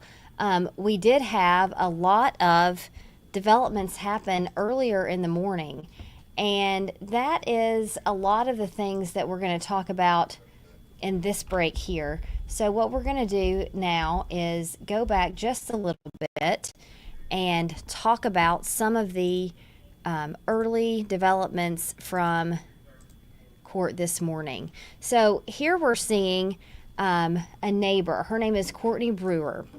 She was living directly underneath Jason Chen at Tremont Apartments when this happened. And what she did in her testimony was help fill in a little bit of the timeline of what we know happened in the last hours of 11/22 into November 23rd. Brewer testified that she was awakened at 2:11 a.m. on November 23rd to a scream that she said came from a female. Now, the last thing we know that happened before that, according to testimony, was that Jasmine Pace was seen in that Arctic surveillance camera from CPD entering Jason Chen's apartment complex parking lot at 11:42. So that's a few hours of difference there. The next thing that we know happened was that Jasmine Pace's mother's phone received a ping from her daughter's phone at about 2:18 p.m. showing her location of where she was, and that would have been the Tremont Street apartments around that area. The next thing we know from testimony that happened Friday on the stand was that at 9:52 a.m., Chen received a Tinder message from a girl named Victoria, and then 1 minute later, he wrote a Tinder message back that said, "So I guess we're dating now," that to a Tinder user named Victoria. And then at 10:40, about 47 minutes later, Chen's cell phone data and this surveillance picture captures him going inside a Walmart and buying cleaning supplies.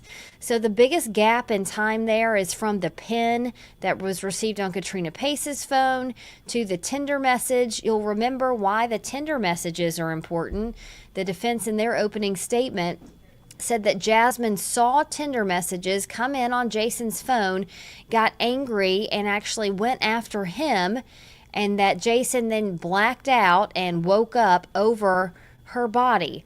So if the defense is claiming that happened, if you're looking at cell phone data, then that happened at 9:52 a.m. because the expert witness testified that there were no Tinder messages on 11/22 and that the first Tinder message came in at 9:52 a.m. on the 23rd. So that leaves a big time span between the time the neighbor around 11 a.m. hears the scream and when those Tinder messages came in. We'll have to see how the defense kind of paints that picture as they keep going. Next, this morning, we heard from Travis Pace, who is Jasmine Pace's father. He's been divorced from Katrina Pace Bean for about 20 years. We heard him testify. And we also know that he didn't know the defense was going to call him. He was actually on the prosecution's witness list. They chose, for whatever reason, not to call him.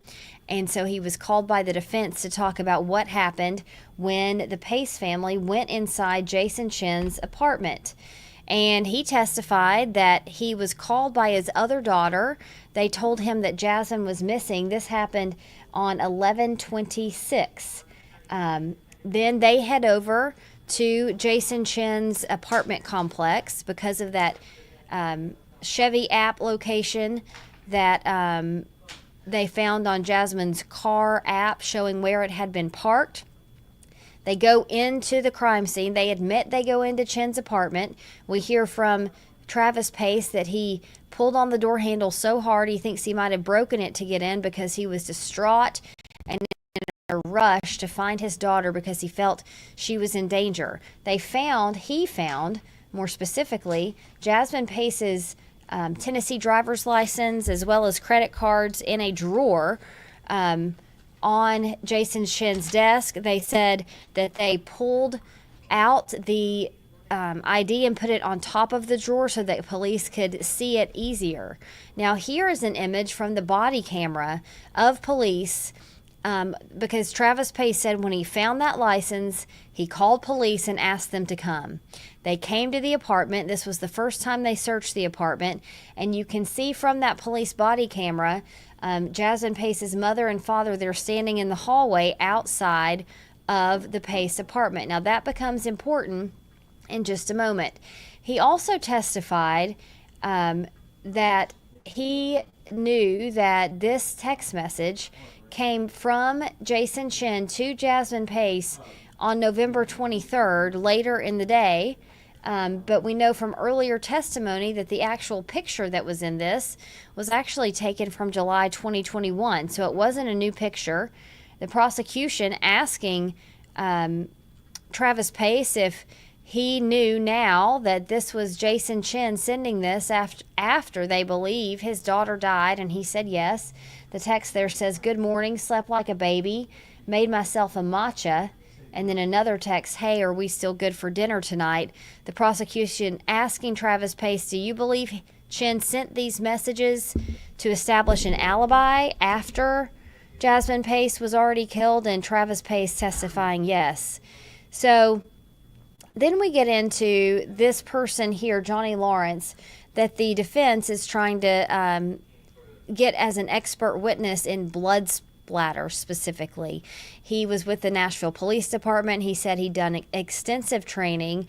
He talked about how he can tell blood splatter on walls and what it means. And then there's been a lot of discussion this morning about whether he can come to a conclusion about what happened or whether this is just an idea. And that's part of what the judge is considering about whether to allow his expert testimony. But one of the biggest things that he testified about was this, and this is the blue star evidence here.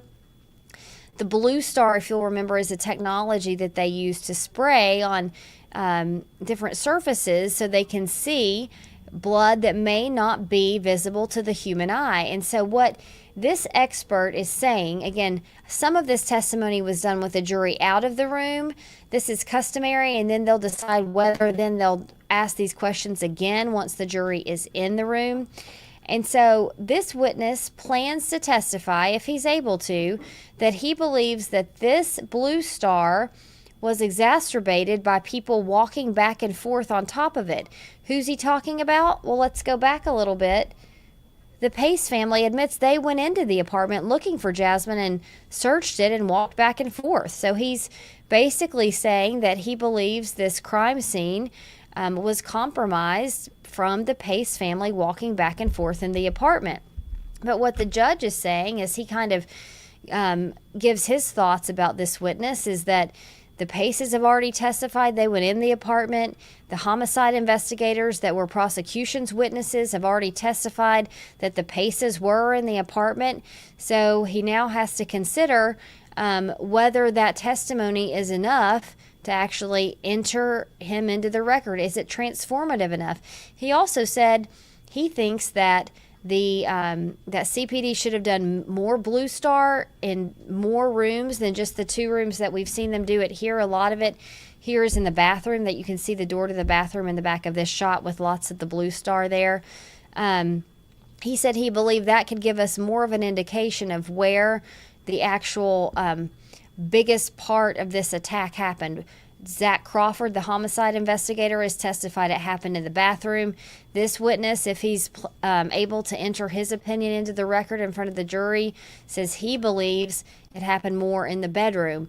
Now, we'll have to wait for the defense to kind of unravel why that's important to their case. We do know that there was some discussion in their opening statements about Jasmine chasing him and attacking him first, so how that will play in. But of course, as the judge said as he was talking right before lunch, the defense has already admitted he killed her, so saying that this Blue Star and some of this evidence was compromised, will it be enough to be different enough from the testimony we've already heard? Okay, so those are some of the main issues we've heard before lunch here on this Saturday, day of testimony, day 6 in the Jason Chen trial. We do have 2 reporters in the courtroom today, so follow them on social media, Meg Doyle and Mary Beth Mangrum as well. We'll take a break here. We're going to play some of the prior testimony during the lunch break as we've been doing so you can catch up. Until then, we'll see you right back here at about 2:15.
All right, so here's that slide with the numbers that are going to be helpful for the jury. Can you describe for the jury in this 214 exhibit what we're seeing?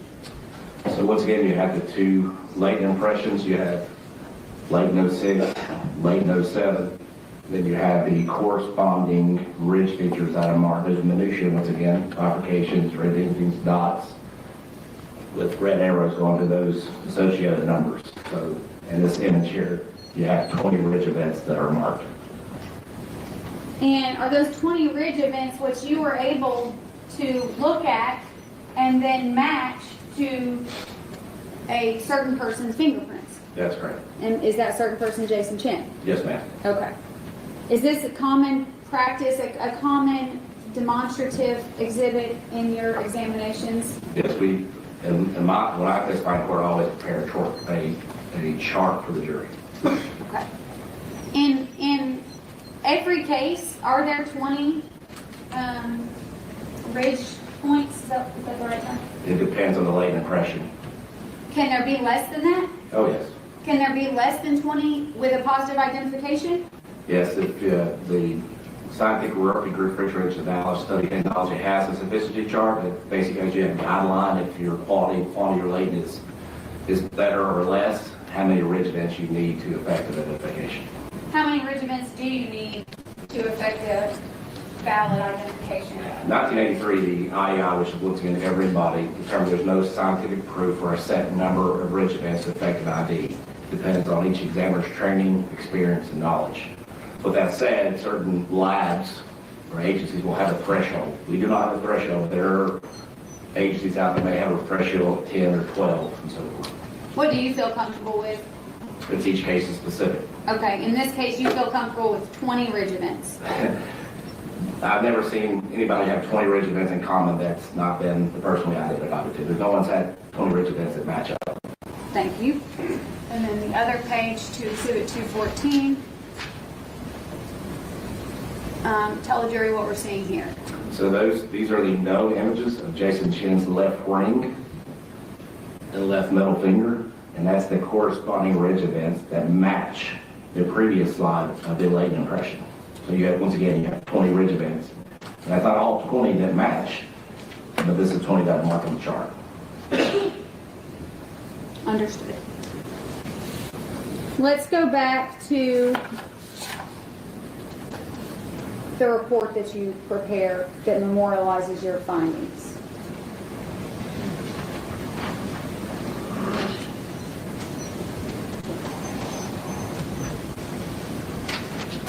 Is that a copy of your report? Yes, ma'am. And do you prepare a report such as that in all your cases? Yes, ma'am. Your Honor, I'd ask if this be Exhibit 215. Yes, ma'am. We're going to show it to the jury, Lieutenant. Hopefully we can go back to PowerPoint. Your Honor, DVD.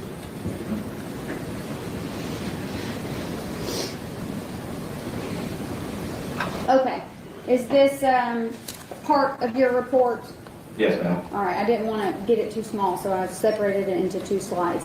So this is slightly complicated because, everybody else is not used to these type of reports. So let's go through this. When it says submissions, what are we talking about with submissions? Anything that was submitted on the case for us to look at, either latent prints or known impressions from individuals. Okay, and you had testified that the Chevrolet, the Toyota, and the garbage bags were presented to you in this case. That's correct. And then the other items, real briefly, because you mentioned the other items that you also examined for prints. Were you able to make any positive identification on any of those items? No, neither item had any impressions or latents to compare or even look at. Okay, thank you. And then the known impressions that you had, were you able to add that to your report after positive identification was made? That's correct. Okay. And on the photo of the latent prints on garbage bags, you would agree it says DF1011A, A through E here. Yes, ma'am. But those photos showed DF1011A, correct? Correct. Okay. So then we go down to analysis, and you can see KMBA you've put Chevy above that. What does this represent here?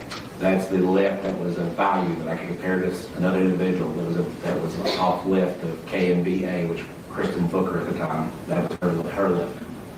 And can you explain what the 22-128018-1-01 is? That's the complaint number from the top, and then that is latent 01. So we're using that number to identify this particular latent print. Okay, and then the Toyota, we see here, as you described, front driver's side hood, exterior, presented 3 impressions.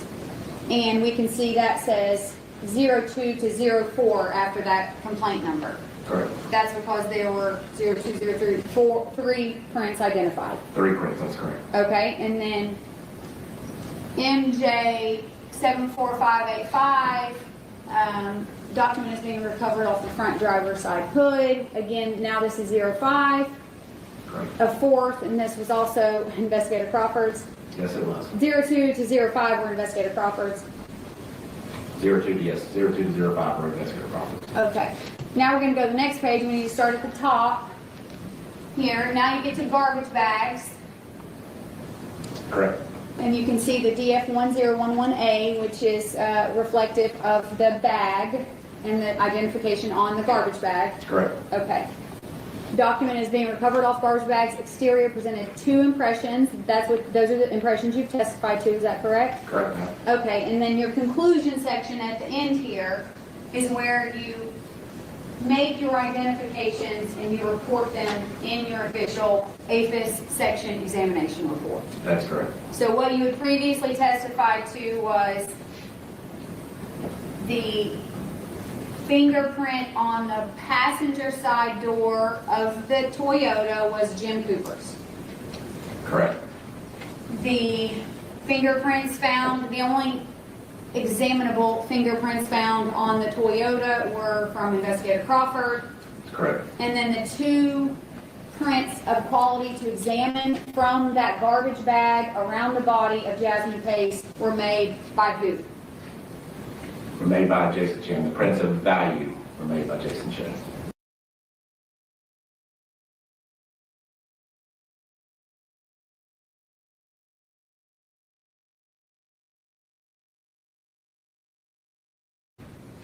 I'll kind of get straight to the point.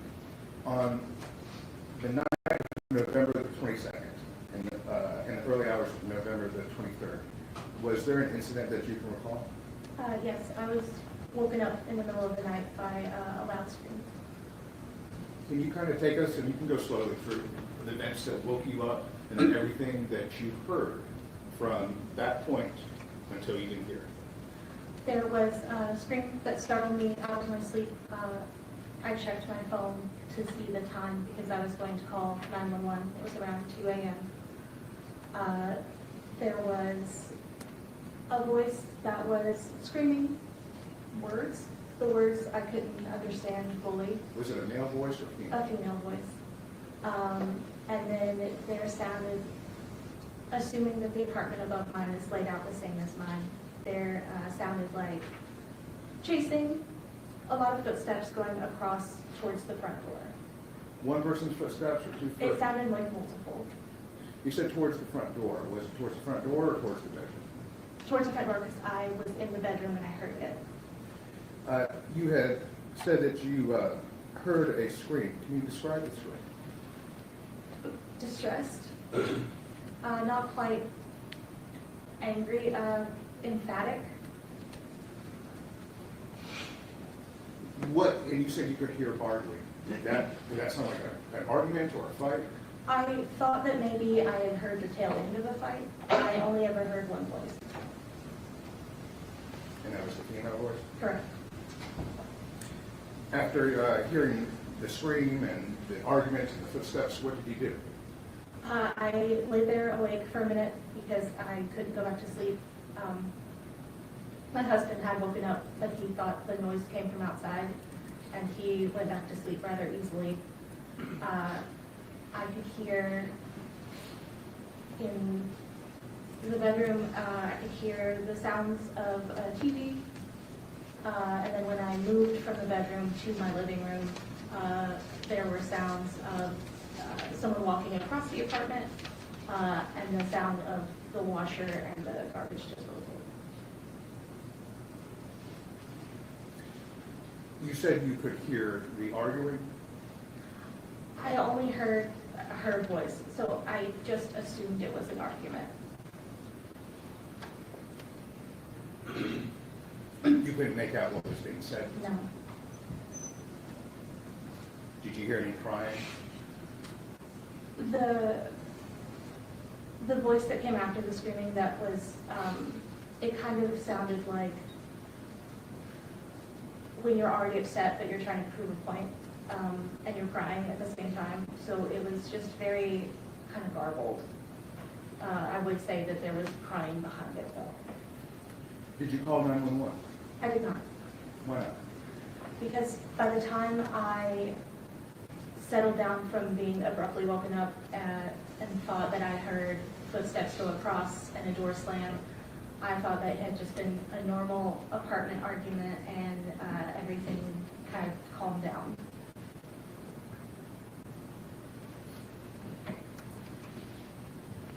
Did you ever contact authorities?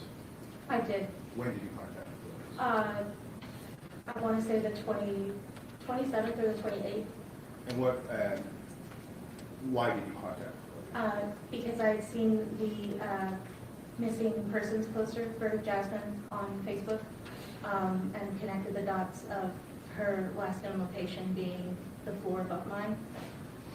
And so I submitted a tip to Crime Stoppers saying what I heard, and I just thought it was the right thing to do.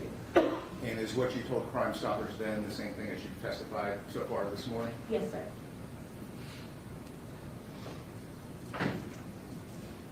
Were you interviewed by any member of the Chattanooga Police Department? I was spoken to by, I think he might have been a lead detective. Was it this gentleman right here? I honestly don't remember. That's okay. Were you interviewed by any other persons?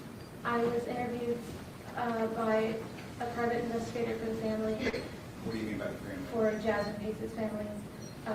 And I think he was a different private investigator working with you. I don't remember anyone's names. That's fine, but it sounds like you spoke to 3 people about that. I did, yes. Did you tell the same consistent, or what you testified to this morning, is that what you told all those people? Yes, sir.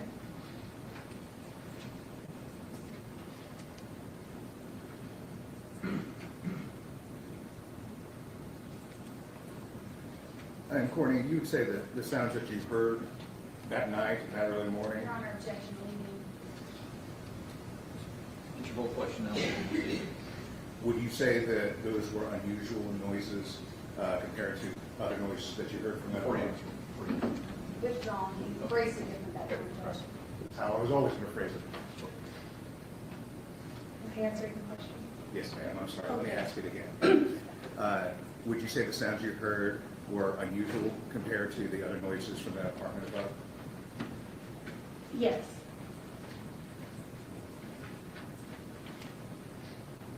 Do you know who built your apartment?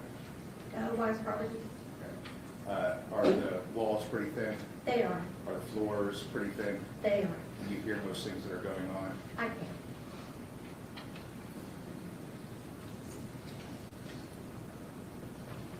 Just one moment. Yes, sir.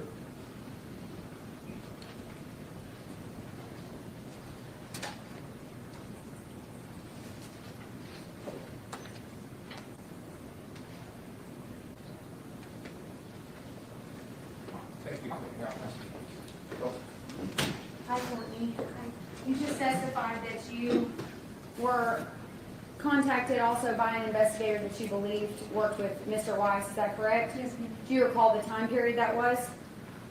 No, I want to say between when I submitted the Crime Stoppers tip and the police showed up, I want to say those 2 weeks after that were kind of a blur together, so I don't have an exact date or time. Do you believe that that was before Mr. Chen had been arrested? I am not sure. Okay. Was it around the time of the scream? I mean, in the weeks around November 23rd, 2022? It would have been after that. How far after that? At least a week, because I didn't get contacted until after I submitted the crime story. Okay, thank you. And you testified about hearing a loud scream from a female, is that correct? Yes, ma'am. Who sounded distressed. Yes. And you weren't asked about any documentation that you made of that scream. Not that I recall. Did you document on your phone device in some way what time you had heard that scream? No, I didn't. Do you know what time you heard that scream? Only because I looked at my phone and it was 2:11. Okay, so you do know what time you heard that scream. I do. 2:11. You'd agree that 2:11 is 7 minutes away from 2:18, is that correct? Yes. And you said that you heard running, you used the word chasing, from what came from the bedroom towards the front door. Yes.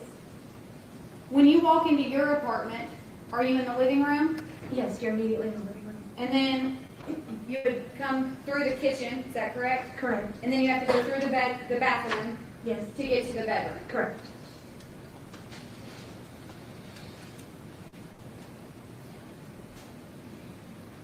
Approximately how long after you heard the scream did you hear the garbage disposal?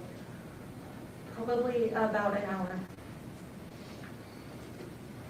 Approximately how long after the scream did you hear the washing machine? The washing machine and the garbage disposal were around the same time. They were running in tandem. Thank you. Approximately how long after the scream did you hear the TV come on? That was sooner, maybe 20 minutes. 20 minutes after the scream? A TV came on in the apartment above yours? Yes.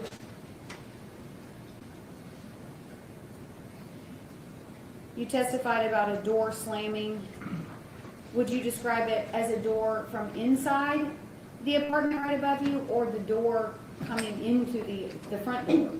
I would say the front door. The front door slams a little bit louder, and most all of the doors, if they're made the same in my apartment, are sliding. Okay.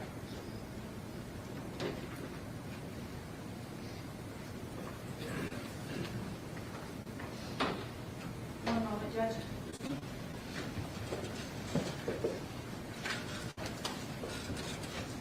Nothing further, Your Honor.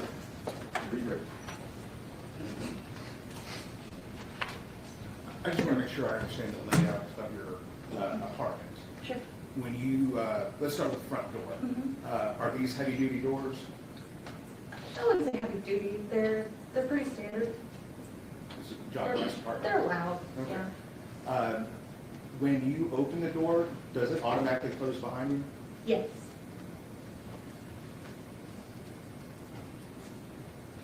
And then, once you enter in through the door, you're in the living room area. Correct. And you know the size of the apartment, how many square feet? Small. Would 500 or 600 square feet sound right? Honestly, I don't know. But it's how many steps would it take you to get from the front door to the back door, or the back wall of the bedroom? 15, 20 maybe. How long would it take? A few minutes. You're thinking- Not a few minutes, sorry. Yeah, maybe like a minute. Okay. Yeah. Once you get past the bedroom, the living room, that's the kitchen area. Correct. And the washing machine and dryer are kind of connected right there into the kitchen area. Yes. And then once you go through the kitchen area. Objection, lady judge, we've let it go on for a while. Sustaining this once. After the kitchen area, what's next? The bathroom. There's a door. Is there a door between the kitchen and the bathroom? They're in. Is it a door that you open or you shut? I'm sorry, let me rephrase that. Is it a door that you open or you slide? It is a door that you open. Is there a door between the bedroom and the bathroom? There is. What kind of door is that? That one is a sliding one. Is it called a pocket door? I believe so, yes. Does that make it, is that an easy door to use in your apartment? Sometimes. If you push it in too much, it's kind of hard to get back out. And when you are able to close it, what type of noise does it make?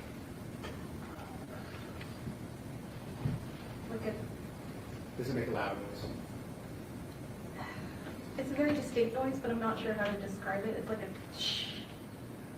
And can you hear that? Can you hear the apartment above you when he slides that door? I can. The night of November the 22nd, did you hear that door slide? Not that I recall.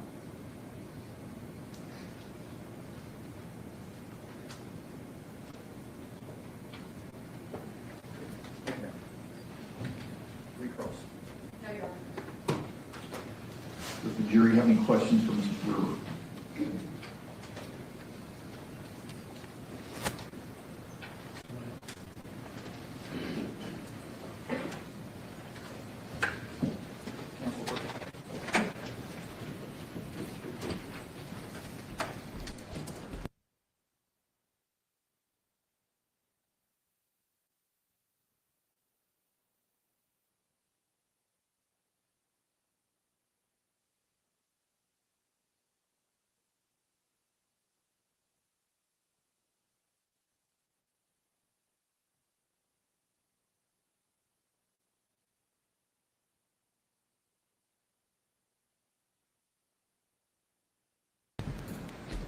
Ms. Brewer, the jury has a couple of questions, so I'm going to ask them if you could face the jury when answering, please. Okay. How did you know it was Jasmine Pace in apartment 210 prior to seeing the missing persons poster on Facebook? I did not. Can you explain how you connected the dots then? I think that's the question. Okay. The missing persons poster had her last known location as the second floor of the apartment complex that I live in. And the time frame that she had last been seen matched up with the date that I heard it. So I just connected the dots in a way that I thought they might be connected. Thank you. You might have answered this already, but if you may be a little more specific. Do you recall what time you heard the door from the upstairs apartment slam? I don't recall the exact time. It would have been a few minutes after I woke up, so maybe around 2:20, 2:25. Can you redirect based on the jury's questions? For you, Ms. Weiss. Yes, one more, Your Honor.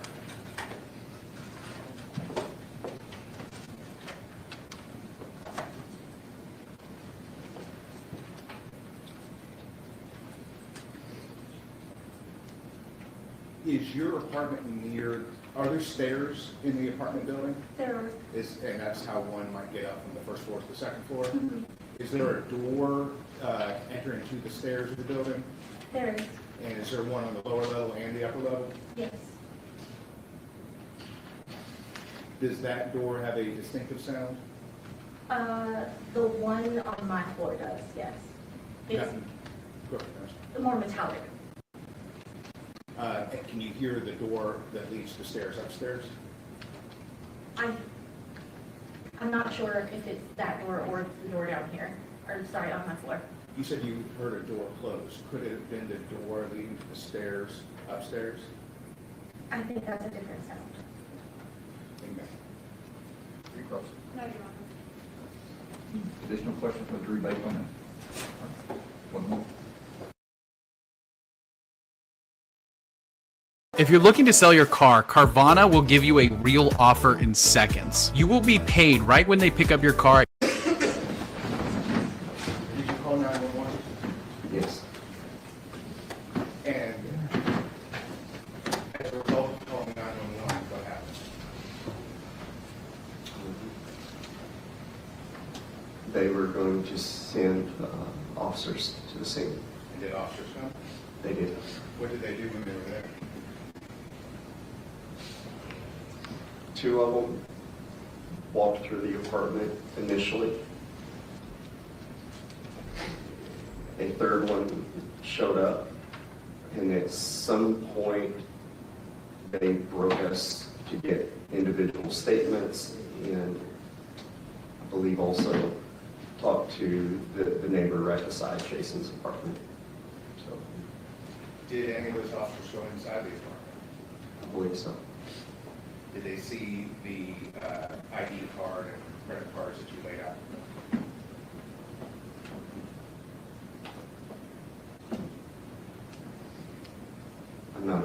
sir.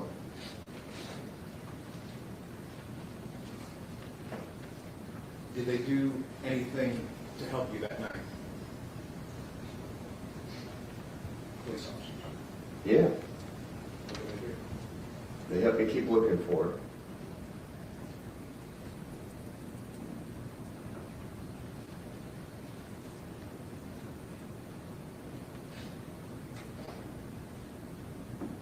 Us. We're fairly, us. They encouraged you to keep looking. No, they was going to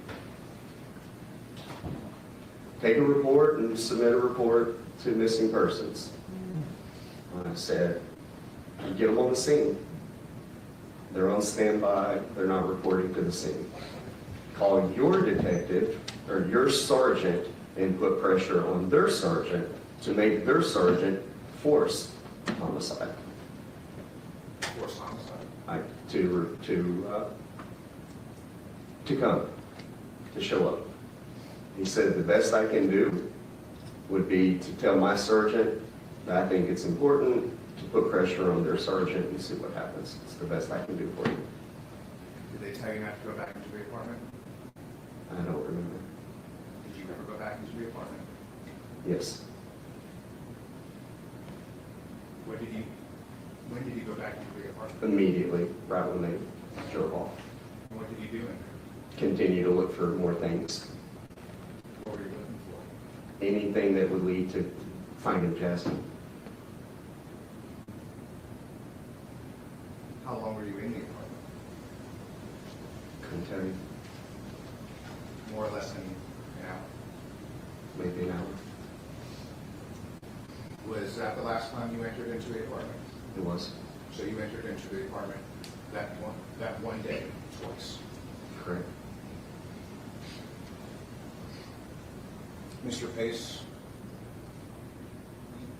you were there with Katrina Pace when you were interviewed by Detective Crawford and Detective Seach, weren't you? I was there. You were there, you were here in this courtroom in February of last year, and you heard Katrina Pace testify then, didn't you? I was here. And then this past Monday, you were in this room when you saw Katrina Pace testify on that stand, right? Were any of those statements true? We remember it differently. I'm sorry, were those statements true? I need a verbal answer. Who am I to say what the truth is? Did a resident of the apartment building open the door for you and, I guess, the four of you to come in the building? No, Who did that? I didn't. Did Katrina Pace or others get into Jason's store with a credit card? I'm not aware if they did or not. Did they get in? Who was the first person to get into the door? I was. Did you ever see Katrina Pace or another person use a credit card to get into the door? I did not. And you said earlier it'd be impossible to use a credit card to get into that door? I did.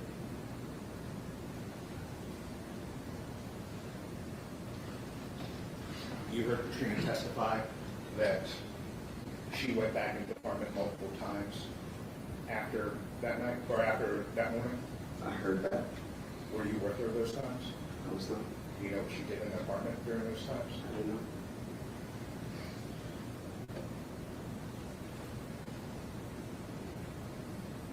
One moment, sir.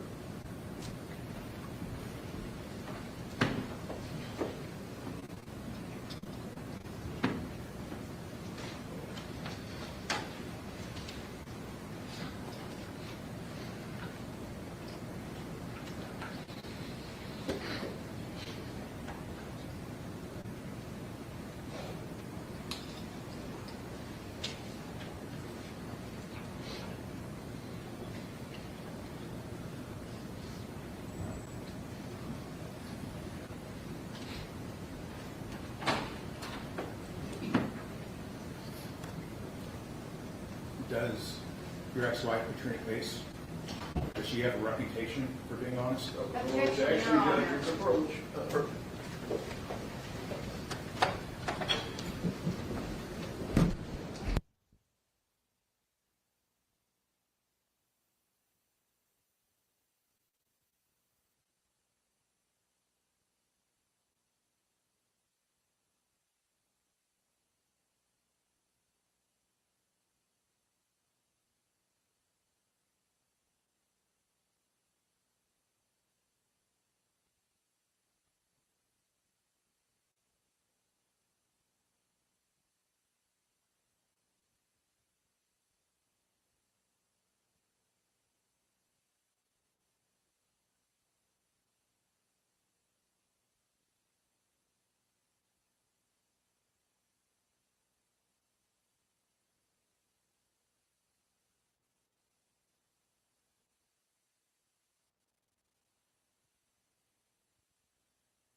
that he testified to.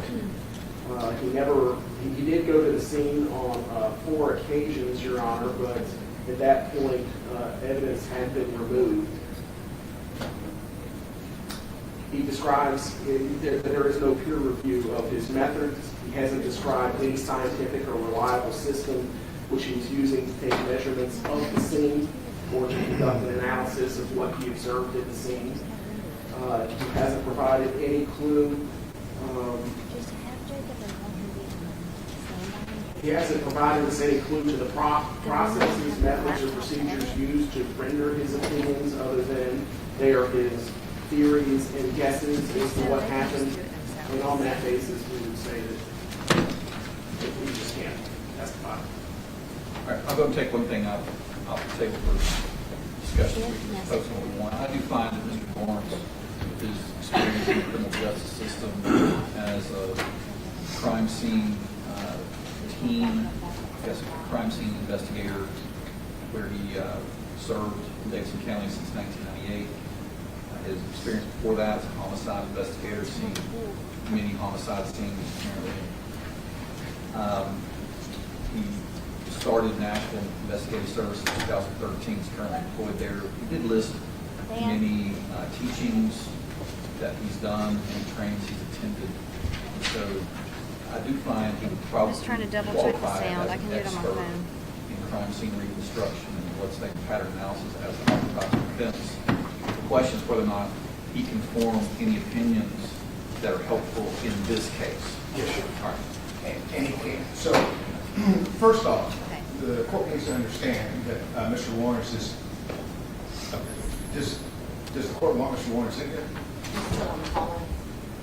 It doesn't matter at this point, I don't think. Okay. Mr.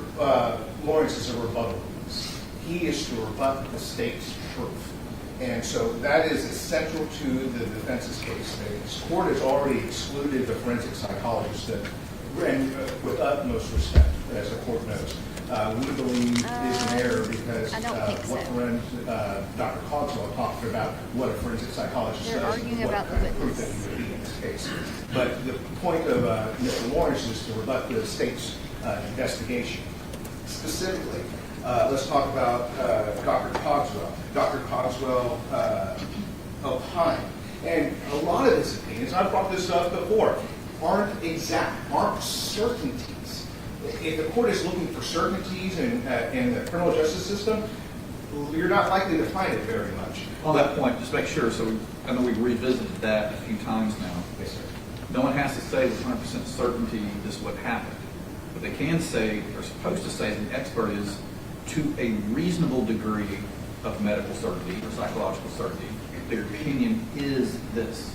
So there is flexibility in there at the court. I'm not asking for an absolute certainty of anything. I think the flexibility comes from to the reasonable degree, but your opinion has to be something more than speculation. Just so you know. So we have to keep agree with that. So the Dr. Cogswell talked about the position of the body when killed. That is something that that expert opined on. Dr. Cogswell opined on the crime scene in general. While he did not testify that Ms. Pace was shackled or handcuffed because he was excluded from that, the state made those implications that she was. Mr. Lawrence can testify regarding the state of the body. When found, he can testify regarding kind of the same things that Dr. Cogswell saw. Then there is Crawford and Investigator Crawford and the CSI team rebutting on how one of the arguments is that this is the most blood that they have ever seen. Our argument, our rebuttal is they're not seeing just blood. What they're seeing is the cleaning materials that we talked about, that all these people that have contaminated the scene. So yes, the court is probably right. I have one uncontamination. But it's not just blood that would have been tracked throughout the apartment. It would be the cleaning materials too. And he can opine on that as well. Then one of the most serious things, and one of the most important things that we need Mr. Lawrence to testify about is how the Chattanooga Police Department, the crime scene investigation, collected evidence. And more importantly, and what's going to come out through Mr. Lawrence are pieces of evidence, specifically one piece of evidence that CPD still doesn't know about. So it's important for me to be able to introduce that through this witness. Is it in the defendant's possession? It's in your possession. Your investigator took the picture. So what picture are we talking about? We haven't, I don't know, Judge. I don't have to say. I don't have to say. Well, we're talking about whether or not your expert gets to testify about it, so. He found evidence at the scene that Chattanooga Police Department crime scene investigators took a picture of, but they've made no mention. And I would like to reserve my ability to show that through my my expert. And it would be more of a factual thing. What did you find? Well, let me say this, that it's a very close call where he's going to be able to testify anyway. If it's something that's going to be significant. Any camera inspection is fine, Judge. We don't need to see it. Well, you need to respond to whether or not it's relevant, I think. Yeah, I would like to see it.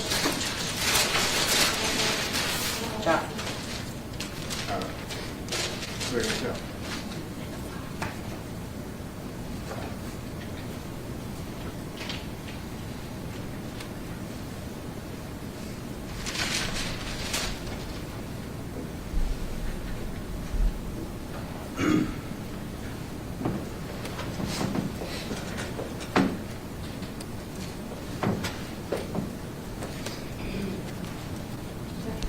Your Honor, we do have these photos.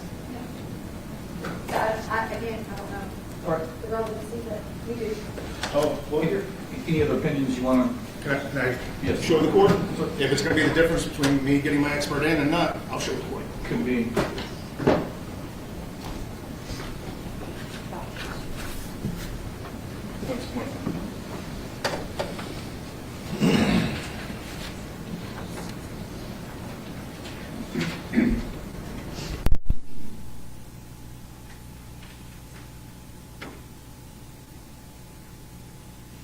So, not only is our expert a crime scene reconstruction expert, but he's also a bloodstain interpreter and analysis. These are pictures provided to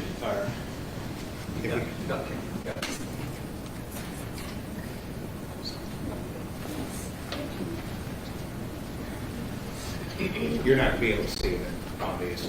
Turn the lights off, Brian. You can zoom in if you wish. Well, no. So I have three pictures that Mr. Lawrence has created here where he zooms in. Now, if the court, where's the...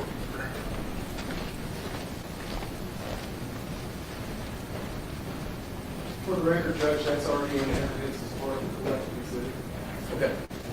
Okay. Then I Oh, wait, no. Yes, with the gold on bottle, it's not visible, Judge, because it's cut off. So if the For court... the personal record, what exhibit number are you talking about? Your Honor, it's one of the ones that Investigator Johnson. We can remark this one or mark this one.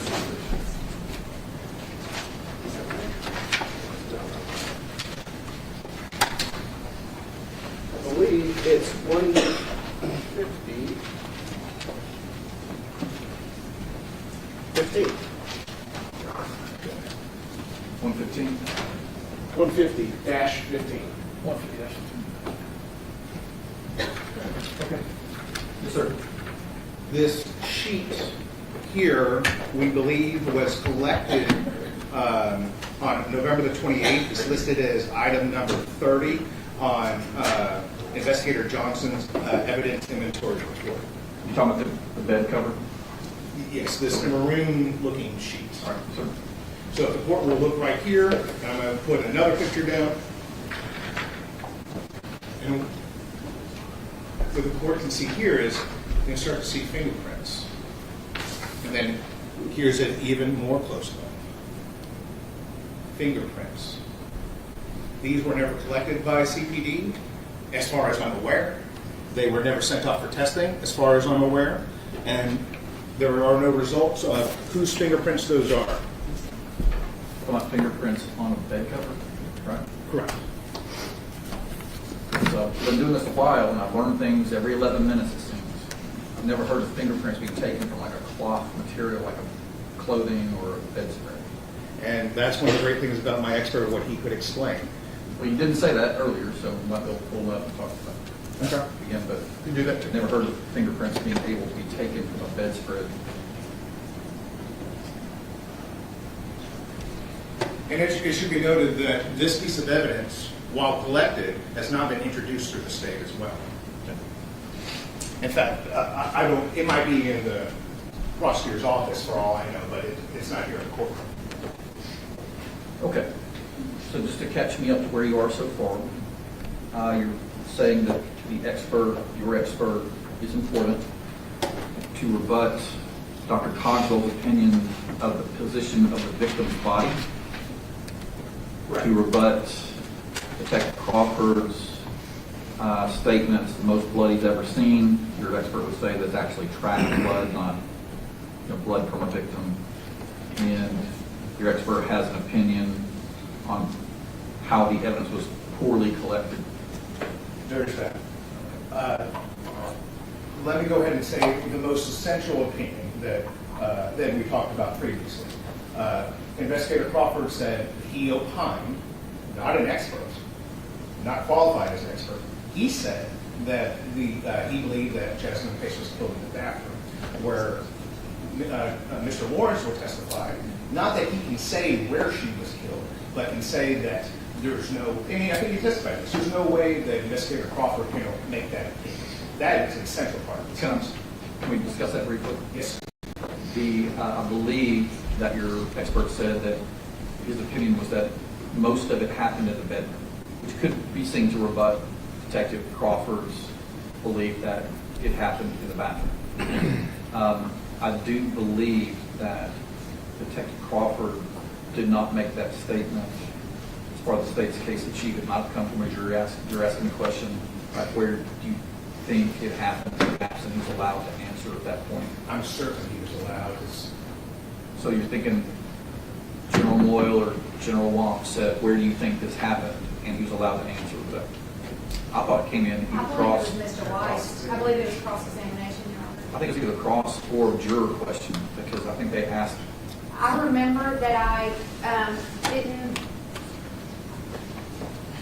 15 seconds into the question and answer, I remember that I believed I should have objected and I hadn't, and Investigator Crawford had sort of got it out of his mouth already. I recall that it was on cross-examination for that. Was it your direct anyway? No, Your Honor. It might have been me asking the jurors, it might have been what? Not to say that it matters, it might be a distinction without a difference. It's kind of just making sure that it wasn't brought in for the state wanted the detective to say that opinion. I don't think that was the case. Okay.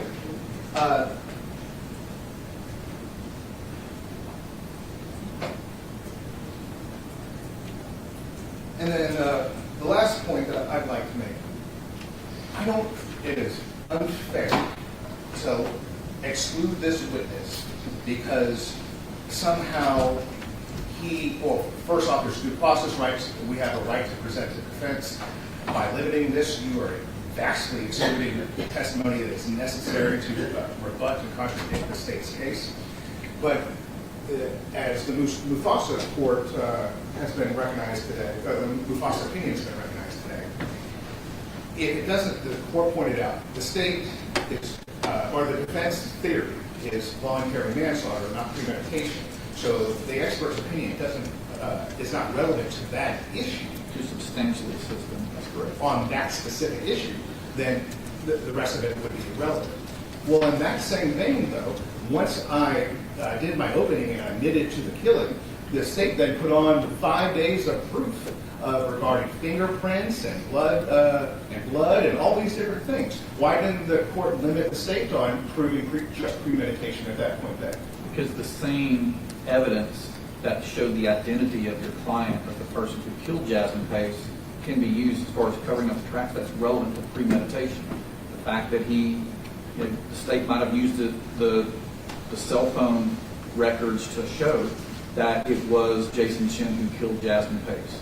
Since you admitted that, the state can use the cell phone records to show that Jason Chen killed Jasmine Pace and then took a lot of elaborate steps to cover it up. So it's still relevant to premeditation. That was relevant to abuse of the corpse, but for the good example is the fingerprints. How does the fingerprints help prove premeditation? It doesn't. It doesn't, but you didn't object to it.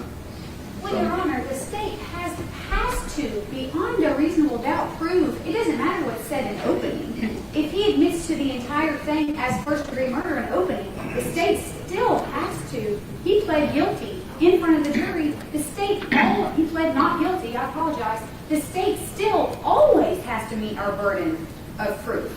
So Right. it can't just be, well, he admitted it, so now we're just going to cut to the chase.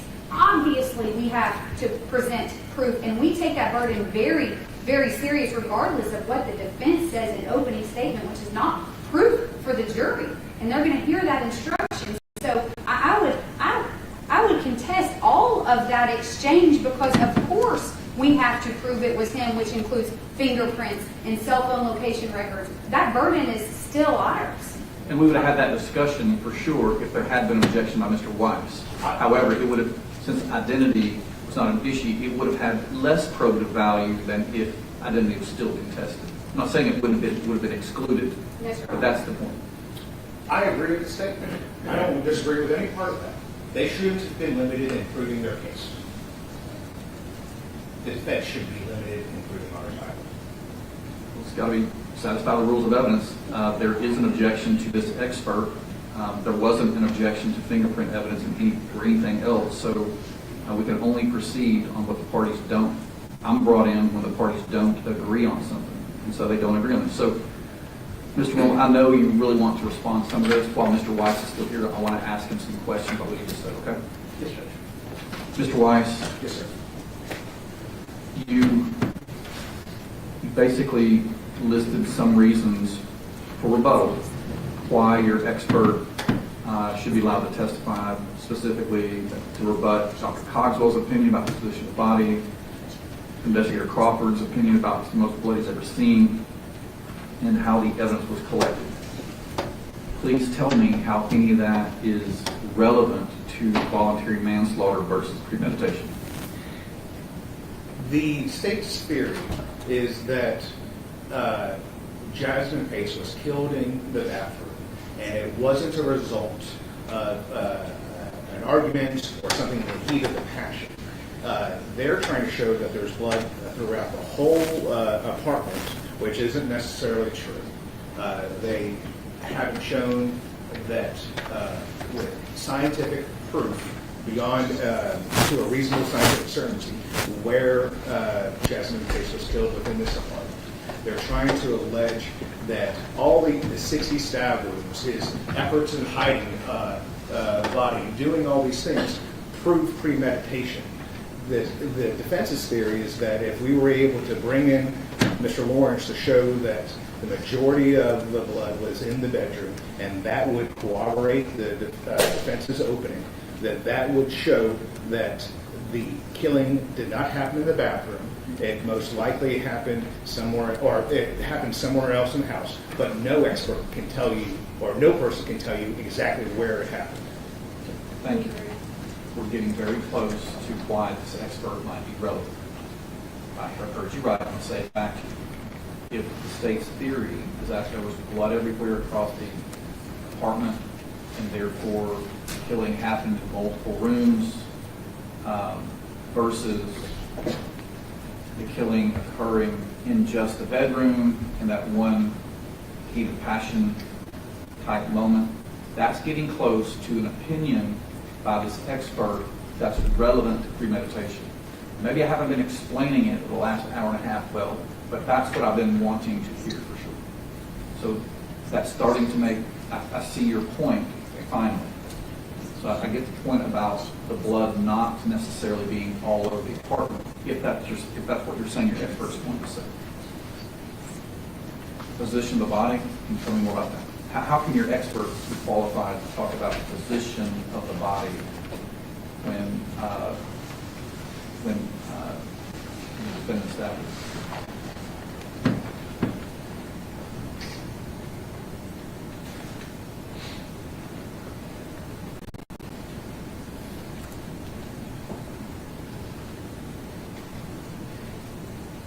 Mr. Lawrence would testify that,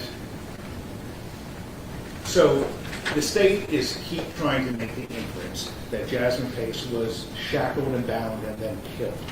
Whereas my expert can explain that, for example, he can say, I spoke to Miss Paglino Brewer, for example, and she heard running and back and forth.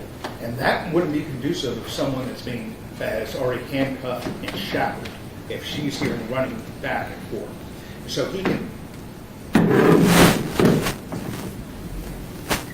he could testify regarding the information that he received as part of his investigation in that way. In addition to that, he can also testify regarding the ligature marks or the lack thereof. If you looked at the wrist of Jasmine Pace where the handcuffs or shackles were, and we got into this with Dr. Cogswell, you see rusting from where the moisture hit the handcuffs, but what you don't see is bruising, tearing, or anything like that. He's going to testify that you don't see any defensive wounds on the body, just like Dr. Cogswell would have testified. So there's a few things we need to talk about on this opinion that you want your expert to give. I don't see anything in this history about anatomy, physiology, how the body responds, when shackled. So that's one thing you need to talk about, is your expert's qualifications to rebut Dr. Cogswell's opinion on that. Another thing is that Dr. Cogswell never said she was shackled. He said basically 2 + 2. He didn't say 4. Basically said that she was in one place. She, didn't move. But the court has to remember, when Dr. Cogswell is testifying about this, and I objected to this because of this very reason, they were showing a picture of Jasmine Pace bound and shackled. So while Dr. Cogswell didn't say it out loud, it was on the screen for the whole jury to hear. That gave the impression, it gave the inference, and it's unfair and misleading. That's why I objected at that time. Well, it got right up to the line, but in my opinion, did not cross it. Dr. Cogswell did not testify with anything that was beyond his expertise. No, I agree with that. But the image on the screen didn't match the testimony Dr. Cogswell was testifying to, and it's misleading for the jury. He didn't say that she was shackled, but sure as heck there was a picture of her shackled on the picture behind him while he was testifying about it. What would your expert say? How can your expert be qualified to talk about what ligature marks look like and how the body... He said he's worked over, I think he said 800 homicides in his career. He's been to multiple crime scenes. He observed the discovery for the course of his investigation. It's all part of it. That would make you an expert in it, wouldn't it? Judge Stillman's already qualified me as an expert in cross-examination, so... Okay. All right. Anything else you want to say on that point? Dr. Cogswell said that Jasmine Pace was killed in the same way that she was found in the suitcase, or that it was likely. And he might, or Mr. Lawrence he won't be able to say what position she was in, but he can say it is unlikely that that position would make sense because there's lack of defensive wounds, because of the running beforehand that was testified by the first witness. Okay. Anything else on that point? Yes, sir. All right, how the evidence was poorly collected. Can you explain how that goes to heat of passion versus premeditation? The state is trying to use the evidence they collected, and they're going to use it in closing to show that this was not a crime of passion. So he's going to be able to testify that he found no evidence that there was any planning, any motive, or anything like that during the course of his investigation. So motive isn't necessarily premeditation. Correct. But it is something that could substantially help the trier effect. Even though motive and planning is obviously not a part of the any element of first-degree premeditated murder, calm and cool reflection is. So when the court goes through the jury instructions for first-degree murder, he's going to be able to opine on that very subject. Well, I need to hear the opinion before I think he's allowed to give it. I get the blood opinion. Not really convinced on the position of the body when how the, and again, the state will get a chance to respond to all of this. How the evidence was poorly collected. It's almost something that militates in favor of the defense. In this absence of evidence doesn't hurt the defense. That it seems. But the lack of collection of evidence and the lack of the testing that TBI did could show the, we're not claiming, it could show self-defense. It could show the story that the defense said in opening. It would help corroborate that statement, that the collection of evidence here is misleading because they didn't collect evidence that would show that this was a crime of passion versus premeditation. Okay. Well, again, we're going to put your expert back on the stand, and he's going to have to explain how the lack of evidence goes to that. Okay. Okay. General Moore, you want to, anything else on the points we talked about? I think that covers. The handprint was the only other thing. Yeah, that's something I've never heard of it, but we'll see what he has to say when he gets back to the thing. All right, General Moore, it seems like whether or not this very experienced former police officer can testify as to the position of a body when it was killed, I'm not really convinced that's within his realm of expertise to the degree that would substantially assist the trier of fact. The blood evidence seems closer to a relevant, admissible purpose, that if all the blood truly should have been in the bedroom, but instead was everywhere in the apartment, it seems like it would be something helpful to the defense in showing that it was the killing happened there. So, and the fingerprints on the that's fair. We'll just put it back on the stand. That's kind of where I am with it right now. So feel free to proceed however you wish. Your Honor, he was tendered as an expert in two fields: crime scene and blood pattern analysis. Saying that, well, the blood should have been here, but it's contained in this room is not an interpretation of a blood pattern. It's simply not. If we were looking at pictures of cast-off and asking him from what direction was the blood cast off the solid object while it was in motion, he may be qualified to like a more specific opinion. This seems like something that would be easier for him to make, you know, a much more basic opinion, but he still could probably make it, don't you think? I'm not so sure that he could, unless he has some kind of experience in quantifying volumes of blood. How could he say that most of it is here and most of it's not there? And also, don't forget, Your Honor, the duality of the argument that's being made by the defense in this case, contamination, but one of the primary people who did the contamination in this case is none other than the defendant by cleaning up the crime scene.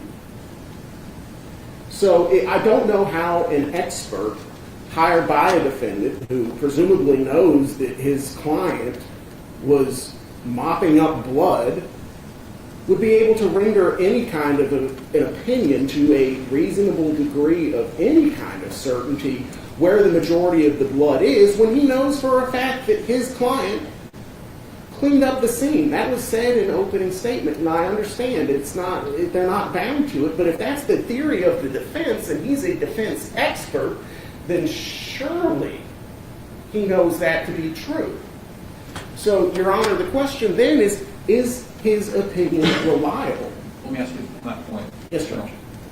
It seems like that would go to the weight, not the admissibility. Like if he's going to testify that it's spread out the apartment, the state can certainly argue that besides contamination by the victim's family, besides contamination by the police, the defendant's own efforts in cleaning up blood does not, it muddies the waters to the degree that you can't say that it happened all at the department. But that's one of the threshold questions for McDaniel versus CSX, the reliability.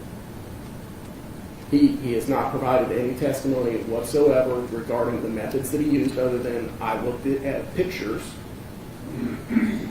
I've been in the crime scene 4 times. We don't know when. We don't know what methods were used to take measurements, if any. We don't know what tools were used to evaluate items of evidence, if any, other than just pure observation. So I would submit that it does in fact go beyond the scope of blood pattern analysis, and further it would go beyond the scope of crime scene investigation.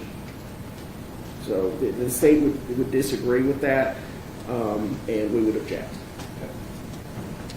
As for the bloody fingerprints, again, beyond the scope of his expertise. He's not a latent print examiner.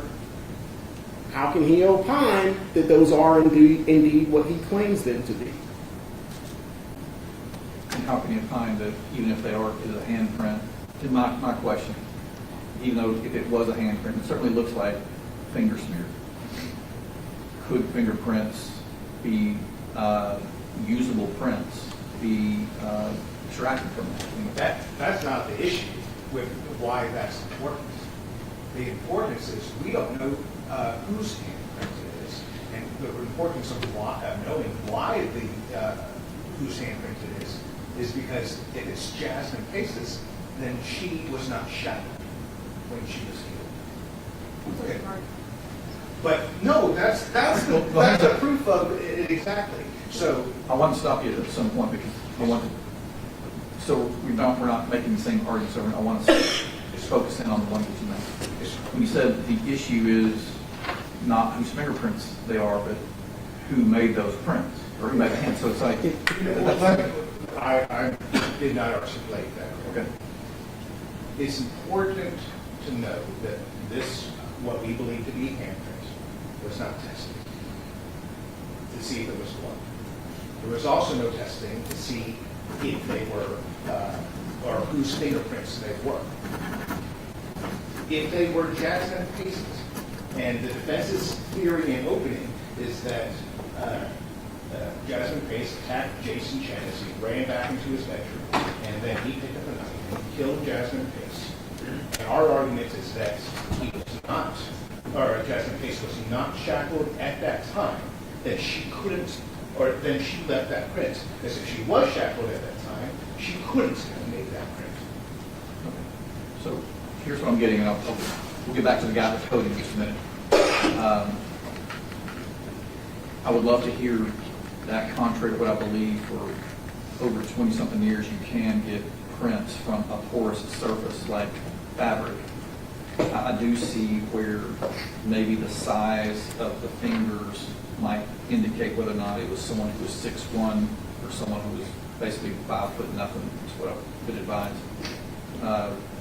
That might be helpful in identifying who left the print. I don't think you could opine as to that. I think we have to ask. Well, hang on, General wants at the same. I'm sorry. I didn't interrupt. I know, please let me finish. You'll have your chance to respond. Yes, sir. First of all, it's the classic garbage in, garbage out analysis, Judge. The defense, in saying what he would opine to, it's, I spoke with Miss Paglino Brewer. I spoke with her, and based on that, I don't believe that this was a murder, that it was some sort of an altercation, fight. But keep in mind, Judge, the testimony that she gave from the witness stand contradicts the very assertion that this happened in the bedroom, that there was running away from the bedroom towards the front door after the scream. Again, doesn't that go to weight versus admissibility, where the expert would have to say he disregarded that aspect of it? But that's the only thing that the defense could cite to that he relied upon. Furthermore, the ligature marks, the defensive wounds, I think was all part of the same argument for this particular piece of evidence. He's not a self-defense expert. He can't opine as to what kind of a wound is an aggressive, offensive mark or a self-defense mark any more than the medical examiner couldn't. He was asked, and he couldn't answer it. He said, no, we shy away from those terms. So it's the state's position that he's an expert in all fields, but can render an opinion in none. And on that basis, Your Honor, he is not a reliable witness. And because he's not reliable, it will not materially assist the trier of fact in this case. Subject to Your Honor's questions. I think I'm good. Thank you. So far. May I just make one last point? Yes. That handprints also prove that she wasn't in the field because she had her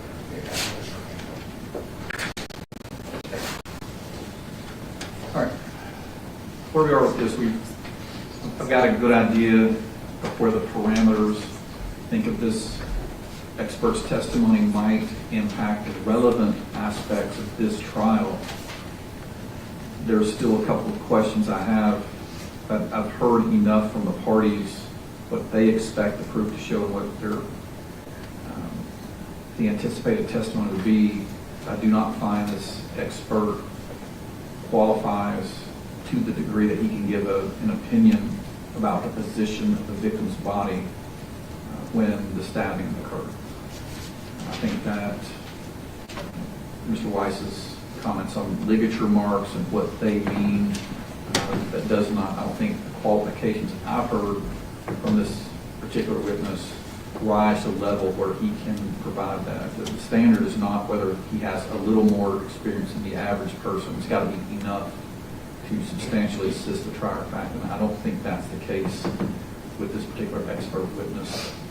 I do think that he is an expert enough to testify that the blood that lit up the entire apartment basically could have been spread by contamination of a crime scene. I believe he certainly personally worked enough to where he could give that opinion, say that it's tainted.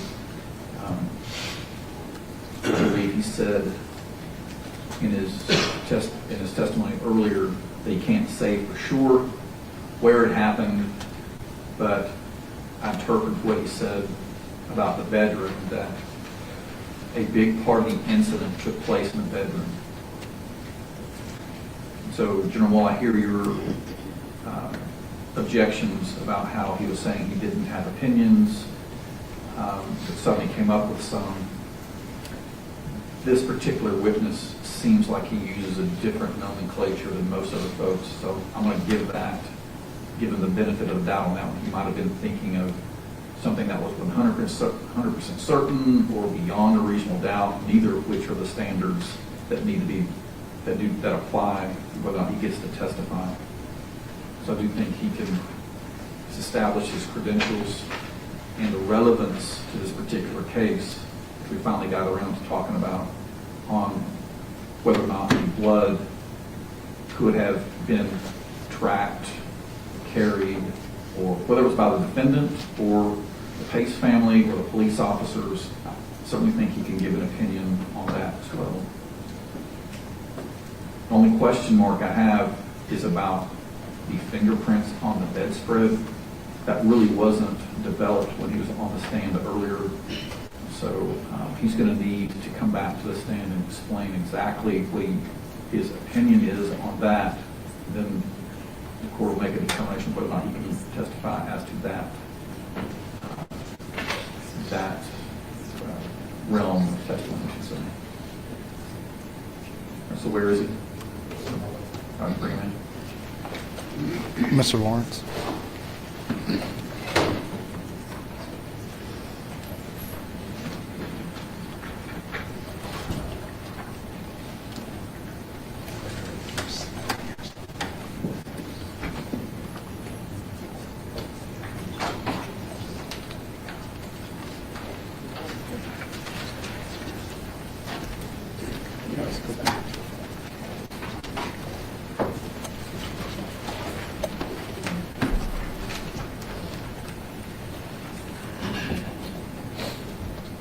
Do you mind swearing, Mr. Lawrence? Yes, sir. Raise your right hand. Do you swear or affirm to tell the truth, the whole truth, and nothing but the truth, so help you God? I did. Mr. Lawrence, we've talked a lot about what you can talk about and what you won't be allowed to talk about from this jury, but there's a very specific line of question I think Mr. White's going to ask you about regarding the fingerprints on the bed sheet that you looked at. Yes, sir. Okay. Go ahead, Mr. White. Mr. Lawrence, did you review the discovery and evidence provided in this case? I did. I'm showing you a picture. Can you please identify that? This was a crime scene picture of the scene from the bedroom that was in the back room, showing the pictures taken actually near the bathroom door, leading into the bedroom, turned slightly to the left. Do you know if this maroon sheet was collected into evidence?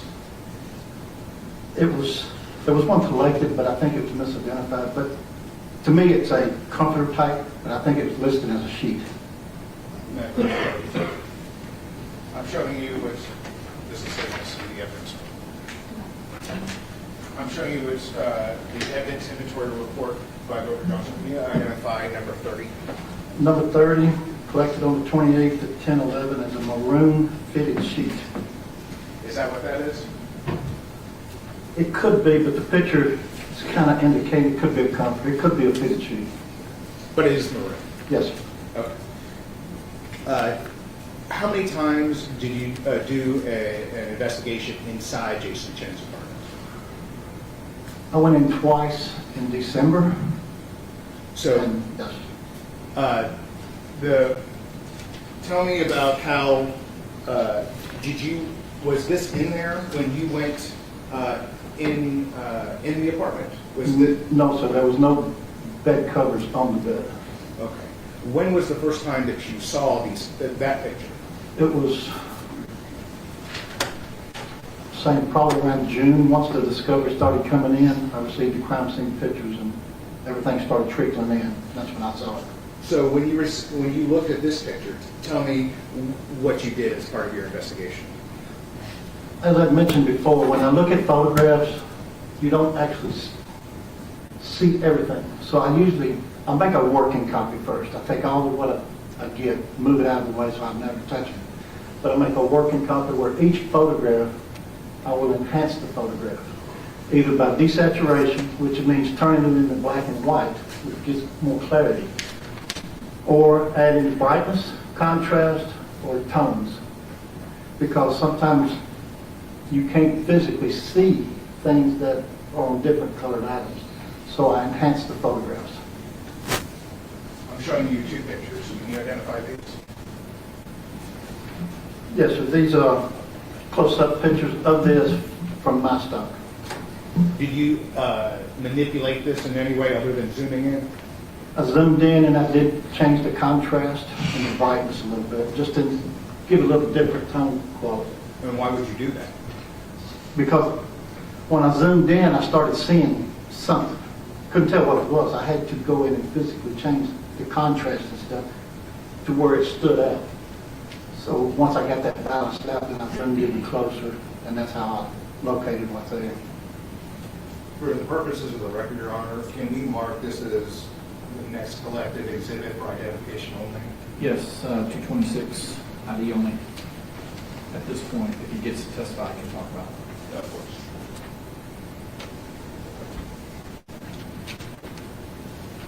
And should we staple together? Yes, please.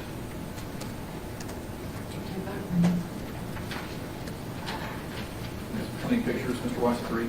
Yes, sir. 226, 1, 2, 3. The first period of all of the state's evidence.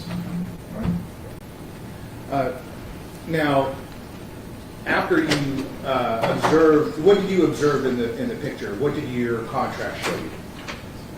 The contrast showed me some possible blood transfer stains, which my first thought was they were linear type, which that appeared to be finger impressions. Why is that important in this case?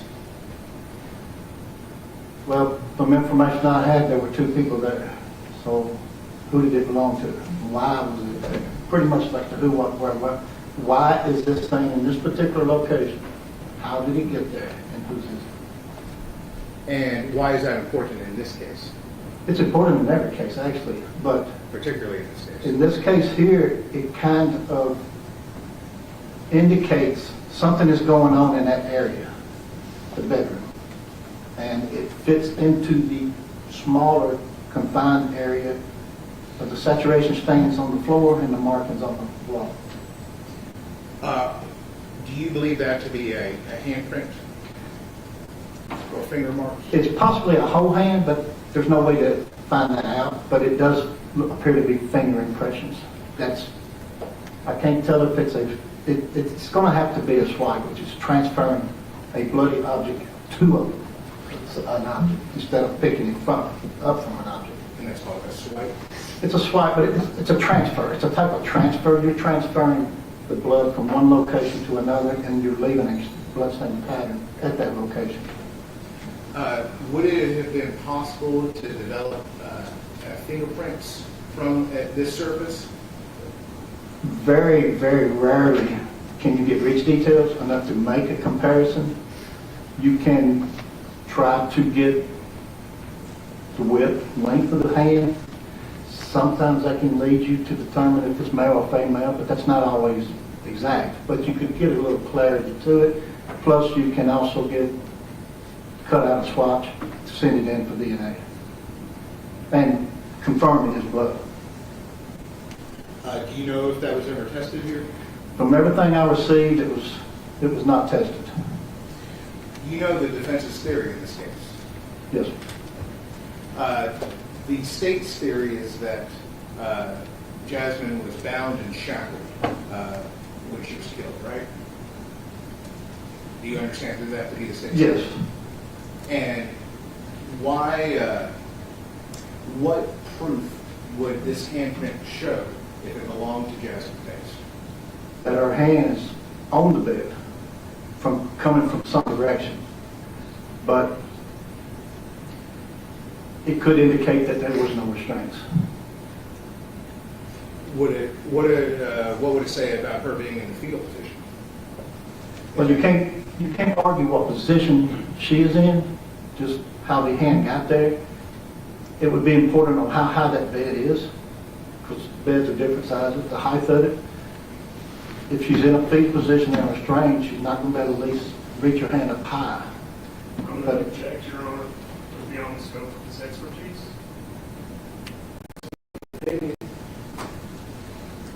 He's seen the handcuffs in the shadow, so he knows how short the chain is on the handcuffs. At this point, overruled. You have to take into effect the height of the bed, the position of where it's at, and I was considering that compared to where the big saturation stage was. But since those were not photographed together, it's going to be hard to do that. But it actually can give you an idea if it's enhanced and processed, if someone was standing, kneeling, that. But from those pictures, I cannot physically say she was in a certain absolute position when it was developed. So Dr. Cogswell testified that he believed that Jasmine Face was in the fetal position when she was killed. Does your investigation as a crime scene reconstruction expert differ with that? The way you Mr. Weiss, that's already been talked about as far as Dr. Cogswell's opinion.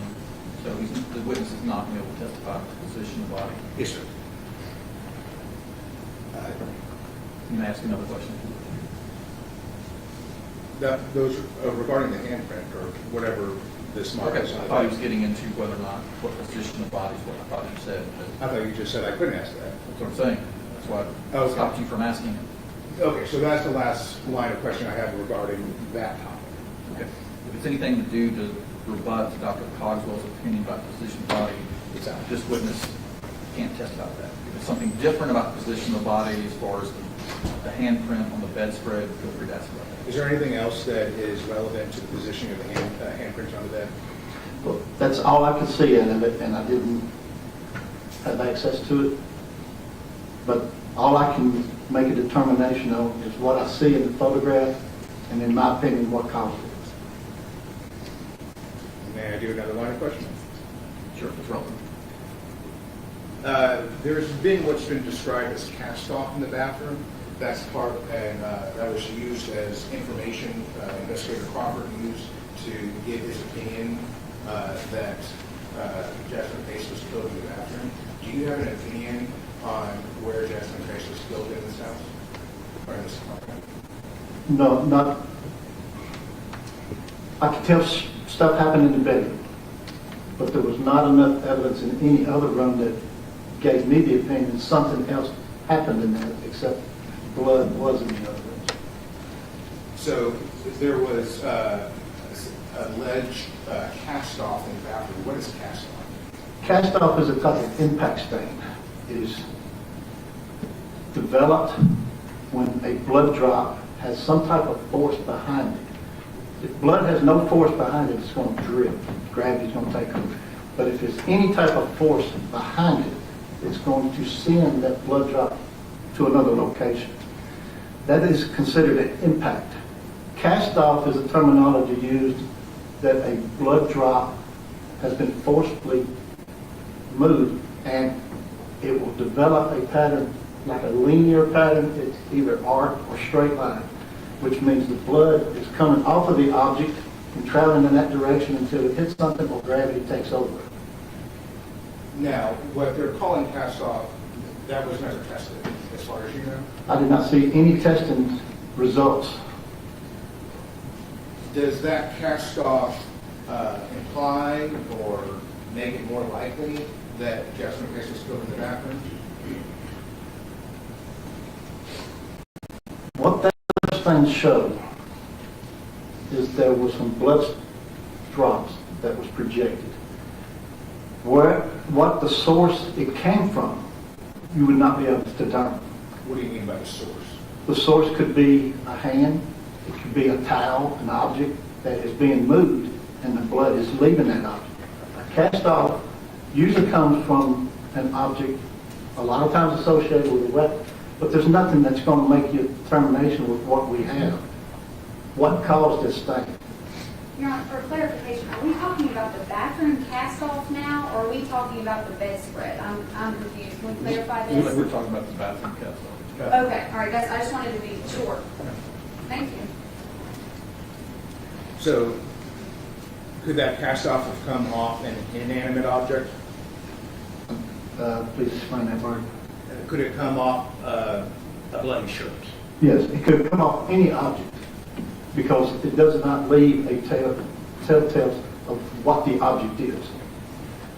Now, as far as the cast off, as I mentioned, cast off, once it leaves the object, it's going to travel until gravity takes over or it hits an object. This particular stain had multi-directionality of stains as far as which direction the stain is going. That is common because some drops are smaller than others. The smaller drops will lose the force and gravity takes over and they start dropping faster than the other ones. So you might have some still going upward, but then now you get some coming down. I have one more line of question. And it involves the Blue Star. There is argument that if Jasmine Pace was killed in the living room, she would have had to have been, let me rephrase. You looked at the Blue Star pictures in this case? I did. Did you see any evidence of dragging? With the pictures provided to me, you could not make out any drag marks or on the carpet. Carpet's it's a sorbent, so that's going to kind of distort it anyway. But there was nothing I observed that I can say as an opinion that there was or wasn't. I just could not see it. Did you see footprints? Again, the Blue Star photographs were from a distance. They're possibly, but that's why you go further and you enhance it to see what you got. All I could see was a narrow path of Blue Star reaction, but once that was done, it was not close up. You need 90-degree shots of stains. And so did crime scene investigation, in your opinion, did they do a proficient job at documenting the scene? They did Blue Star, and they located possible blood. That was a good job. But you have to go further. Now, I don't know what, but you have to go further. You have to, okay, now you've located blood. What does it take? Possible blood. What kind of blood? You have to test it, which they did with the hem sticks. They said there's another presumptive test. It came back positive. But you have to document that. We don't know where that stain could have possibly come from. You have to take photographs. Once you do that, everybody does things different. So you have to follow a policy or a plan.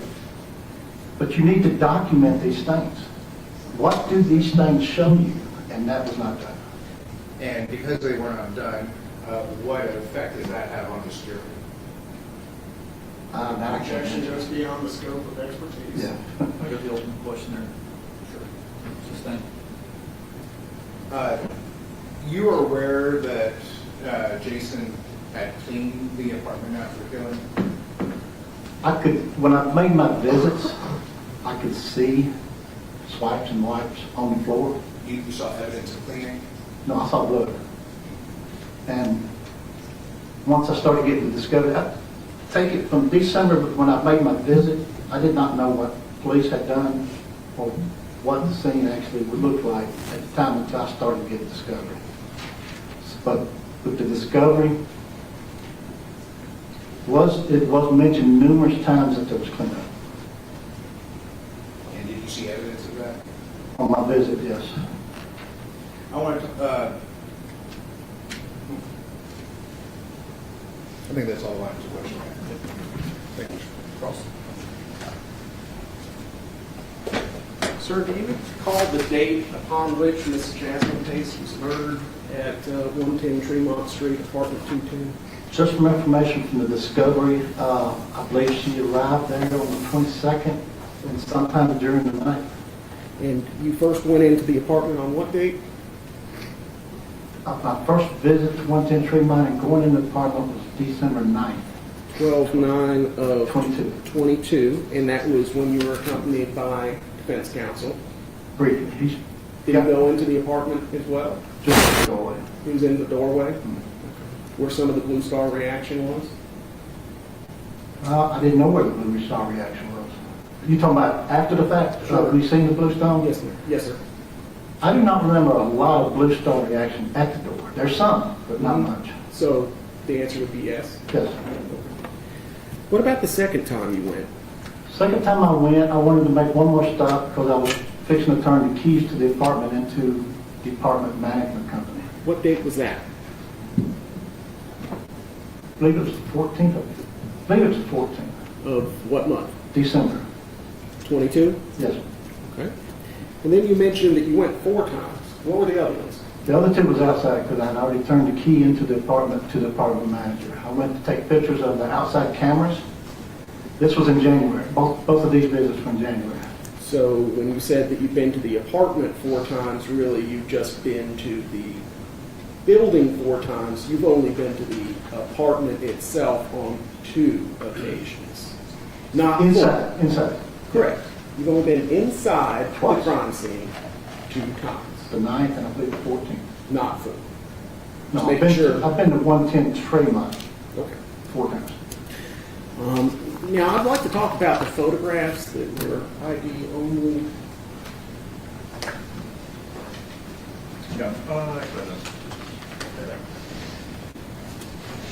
You mentioned that you had to manipulate these. I enhanced it, yes, sir. Sure. By manipulating various settings. Yes, sir. Okay. Including, you said contrast. Yes. Brightness. Yes. And tone. And saturation. And saturation. Those are the type of manipulations or enhancements that I do. Mm-hmm. So I look at them and all just to see what's visible. And which of those settings did you use to manipulate this photograph? That would be hard to determine because I'm using a slide rule to get the best clarity. You don't know? As far as the exact resolution, Yes, sir. Like did you increase the contrast, decrease the contrast? this one, I added more contrast to get color, So to try to separate the colors. how much contrast did you add to separate the colors? Again, I used a slide rule on it. I'm not taking exact measurements. So But I had to enhance the photograph to see it clearly. So you would agree that your manipulation of the photograph was imprecise? Is that what I hear you saying? Objection, that's not what he said at all. That's exactly what he said, Judge. He's using a slide rule, he doesn't know where it was. I don't think that goes to the precision, this goes to his ability or interest in keeping measurements of how we adjusted it, so it's the same. How about brightness? Did you adjust brightness on this? The program I use is Microsoft Picture Manager. When you open up the editing buttons, Yes, sir. you have a slide rule for each one of those. And you have the option to record what you have changed. Is that correct? Correct. Did you document what you changed? I don't write the numbers down. No, I just find the best clarity I am and see what I see. Don't you think that would be important so that people could evaluate your work later on down the road? I guess it could help, but You'd agree it would be helpful? it would be helpful, but they also have the option of doing the same thing. Sure, but we don't know what you did to it. That's the thing, right? But I'm, Because we aren't there with If you you. let him answer. Go ahead and answer, if you weren't finished with your answer, sir. when I'm looking at this, I'm sliding the scale and it's increasing. So if you want numbers, I mean, I could have to write all these numbers down. What is it showing me? When did it start developing? When do I get the best clarity of it? Now, can I get a better clarity by going to a different type of enhancement? Like a desaturation. Black and white pictures gives you the best clarity of anything because it separates the colors. So I used all to try to get the best contrast to see if I can understand what this is. And then that's how I was able to see that this, in my opinion, were finger marks in possible blood. And in order to see the possible blood, you also had to change the tone and saturation, didn't you? This picture here has no desaturation in it. No desaturation, you just changed. But I did view it in desaturation. It did not give me the better clarity. So you did affect the tone of the picture, is that correct? Correct. I do a sliding scale and get to a certain number. And you changed the color to make it more red and visible. No, sir, that's not what it is. No? That's not what you're doing here? I changed the picture to get a better clarity and better observation of what I'm viewing. It does change the color, but that's not what my purpose is. My purpose is to where I can get clarity on what it is I'm seeing. The second page of the ID only exhibit, how did you manipulate this one?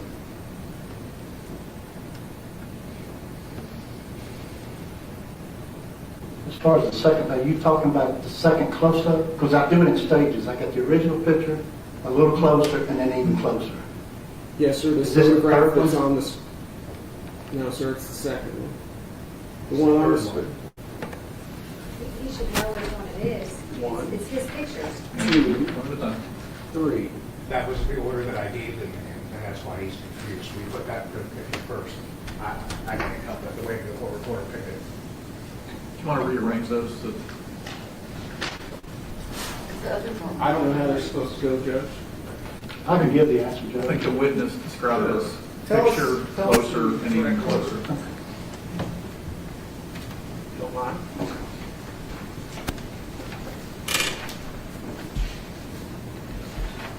This is the original picture. That's what's in the crimson though. Like page 3 of the collective exhibit? Yes, sir. It's the third one. All right. This is the second one. This is after I've got the best clarity. I zoomed in. It saved it as that. That's page 1 of the collective That's exhibit. page one. This picture here is just a closer zoom in of this. No changes between the two. Which is page 2 of the collective. Yes, sir. It's the same picture, just a little closer. So all you've done is you've adjusted the zoom on Between those the two. third picture, which Correct. is actually the second picture. No other change. No other changes, none whatsoever. Okay. All right, thank you, sir. Sir, when you reviewed all of the crime scene photographs, do you believe the maroon-colored sheet to be in the position as it was found by the Chattanooga Police Department? I have no idea. It was, the pictures what I have to go by is the body cam, which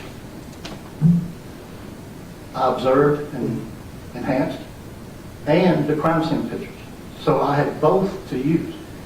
The body cam videos, I would have to go back and look. I don't know if it's exact, but I know a lot of different changes happened between the body cam and the sheet, and it involved the bed. So I would have to look again at the body cam pictures. I'm asking about the crime scene photographs. Crime scene photographs, I couldn't tell you how it was, but that's how it was when it was documented when the crime scene pictures were taken. Okay. Did you find a crime scene photograph that showed that sheet in a different position?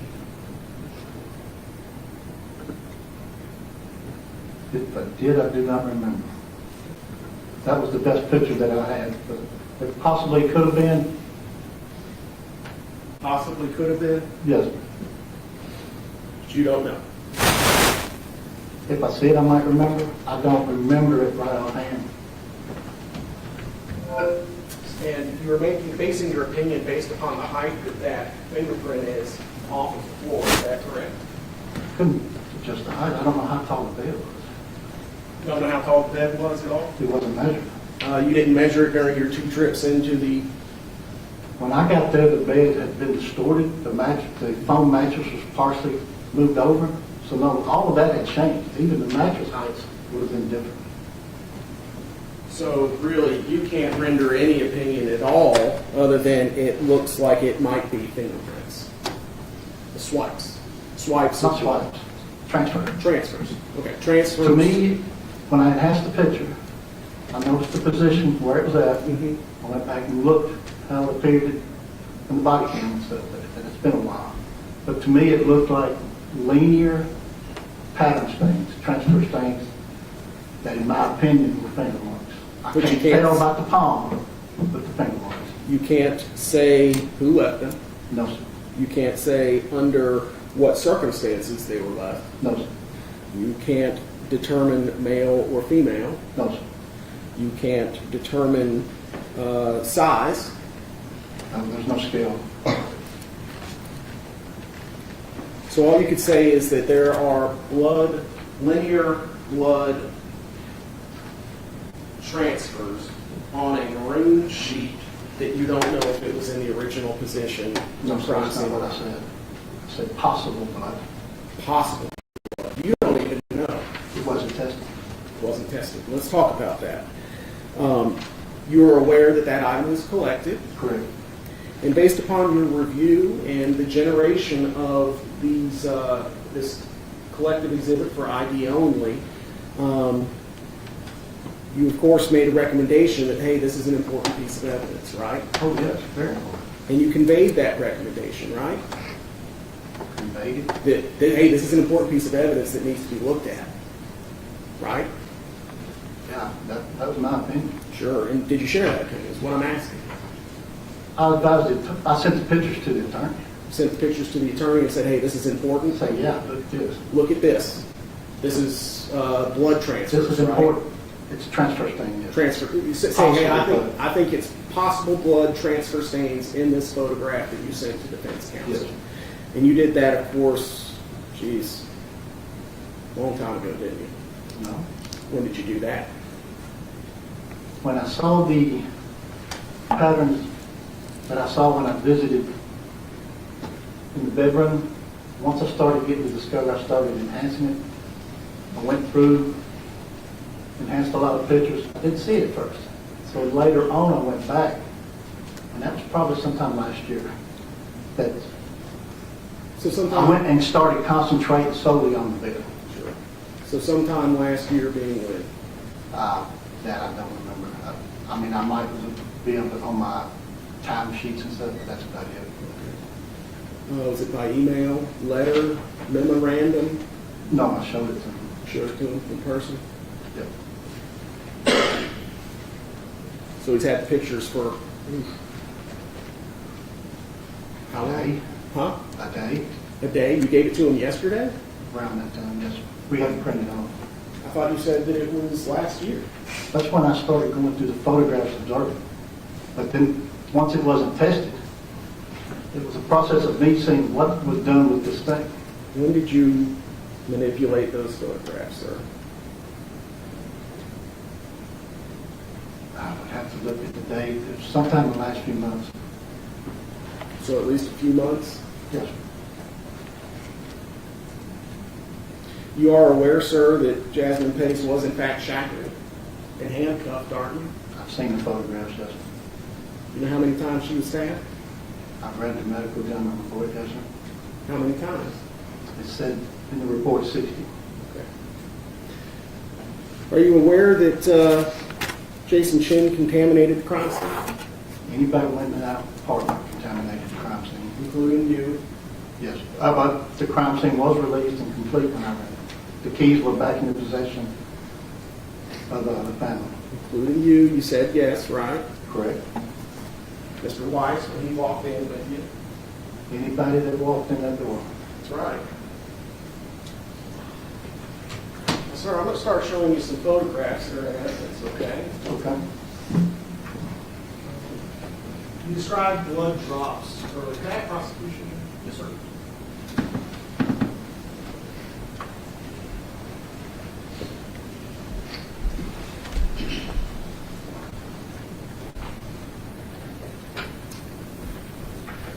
How would you describe the reddish stain that we see at the intersection of the two yellow, I guess, distance or length markers? Just for the purposes of appeal, can we identify these as part of the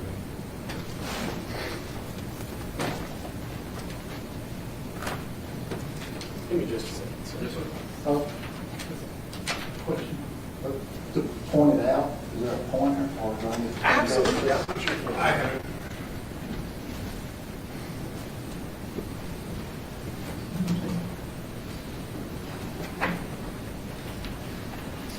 For the record, sir.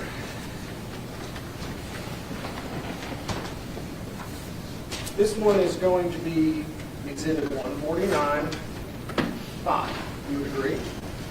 Same photo on the screen? Yes. First page says 149. Yes. If you prefer to look at paper, you can do that too. Okay. Okay? How would you describe what we see right here? I'm circling it in green up on the screen. Okay. The substance right there. All right. Based upon your training experience, what does that look like? Without going into pulling up the lab results, it appears to be a blood stain. A blood stain, would you describe it a drop? The picture is not clear, but I will point this out. This is level, flat, Mm-hmm. and you've got a mark that runs down. Therefore, to do that, the blood had to come at some type of angle and then run down and pool on the flat surface. So I would classify that as an impact stain. An impact stain. Yes. What, when you were testifying earlier this morning before the lunch hour, you described what cast off looks like. Do you recall that? I described that here just a minute ago, I think. Sure. The linear, Even before. the linear patterns. The linear patterns, that's right. But you described the shape of the individual drops when they impact, right? How would you describe that? A cast-off stain is a blood drop that has force behind it instead of just drips, which is gravity. Something forced the blood drops off of an object, and they started traveling until they hit something, or gravity takes over, and they start dropping. You'll see the angle change. Sure. On the bathroom stain, there was 2 or 3 drops that I could see clearly and determine a directionality, and a couple of them were different directions, indicating to me, and in my opinion, the linear stain was being developed, but some of the smaller blood stains were losing the velocity, so gravity took over and they started changing position. Sure. Now, as far as being a cast-off, it can be construed as one, but without further testing, But would you describe it as perhaps a directional blood spatter? Would that be a different way to describe it, perhaps? A directional blood spatter? Yeah, blood spatter with direction? Oh, yes, it indicates direction. Indicating direction. Okay, so That's blood what spatter indicating direction. Yeah, once it strikes something, it's in movement. So the stain is not going to end up as a 90 degree. It's going to have movement and travel, continue traveling in that same direction. And when you have a droplet of blood with velocity behind it, right, obviously arcing because of the force of gravity pulling it back down. Right? All of them don't arc. It's just this stain did. This stain did. Some of your, even cast-offs can go low, can go high. It doesn't necessarily have to have an arc. Even bullets have arcs, sir. Everything falls. How high did it get first? What I'm saying is you don't know where the top of the arc is when it starts coming down. Sure. Some cast-offs are going to be straight because there's no height to it or decrease. Depending on the force and the distance, that's when you start losing the velocity of the stain. In this case, where in the bedroom did you observe those blood spatters with direction indicated? In the bedroom now. In the bedroom? Yes, sir. Directional, I believe it's just this one. Just that. If I remember correctly. And you did a thorough search of the crime scene when you were there those 2 times, right? Not a thorough one, no, sir. I was there after CSU, observing what I saw, took pictures of what it looked like, kind of examined some things, but I did not know what the police had collected, where things had been. I did make observing, but as far as thorough searching, like picking the bed up and moving it around, I did not do that. No. Did you see any blood spatter with direction indicated in the bedroom other than what we see on the screen? Is From what I remember right now, no. The only room that had any appreciable amount of blood spatter with direction indicated was the bathroom. Isn't that right? The only impact spatter in another room would have been just the bathroom because nothing was observed in any photographs in the other room. Okay, fair enough. The next photo is 146-1, okay? You recognize this location based upon your time that you spent in Mr. Chen's apartment? Yes, you're standing in the doorway leading from the kitchen area into the bathroom, and you see the bedroom in the far distance. And you do see the evidence marker 6? Yes. Okay. And how would you describe the type of flooring that we see here in the bathroom area? Tile. Tile. Do you see the darkened areas of grout between the individual tiles? Yes. There? Yes. There? What does that indicate to you, sir? And I saw that it appeared to be dried blood or possible blood. Dried blood, possible blood? Yes. Okay. Fair enough. When you were in Mr. Chen's apartment, did you observe any, I guess, areas of carpet that had been removed? Yes. Where were those in this photograph? There was a large swatch right here that was collected. You can see the underlayment when I was there. Okay. Anywhere else? Right in this area. Number 6? I guess it's on the carpet. It's that area, the transition from carpet to tile. Okay. Those were, in fact, tested. Yes. And they were, in fact, blood. Yes. And they were Jasmine Pace's blood. Yes. Now I'm going to show you another photograph from the bathroom. Okay? Okay.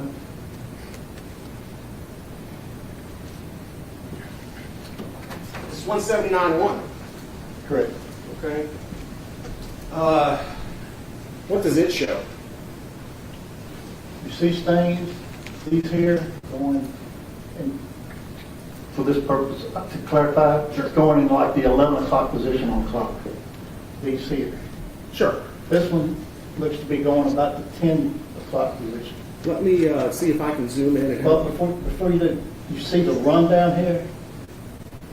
The what?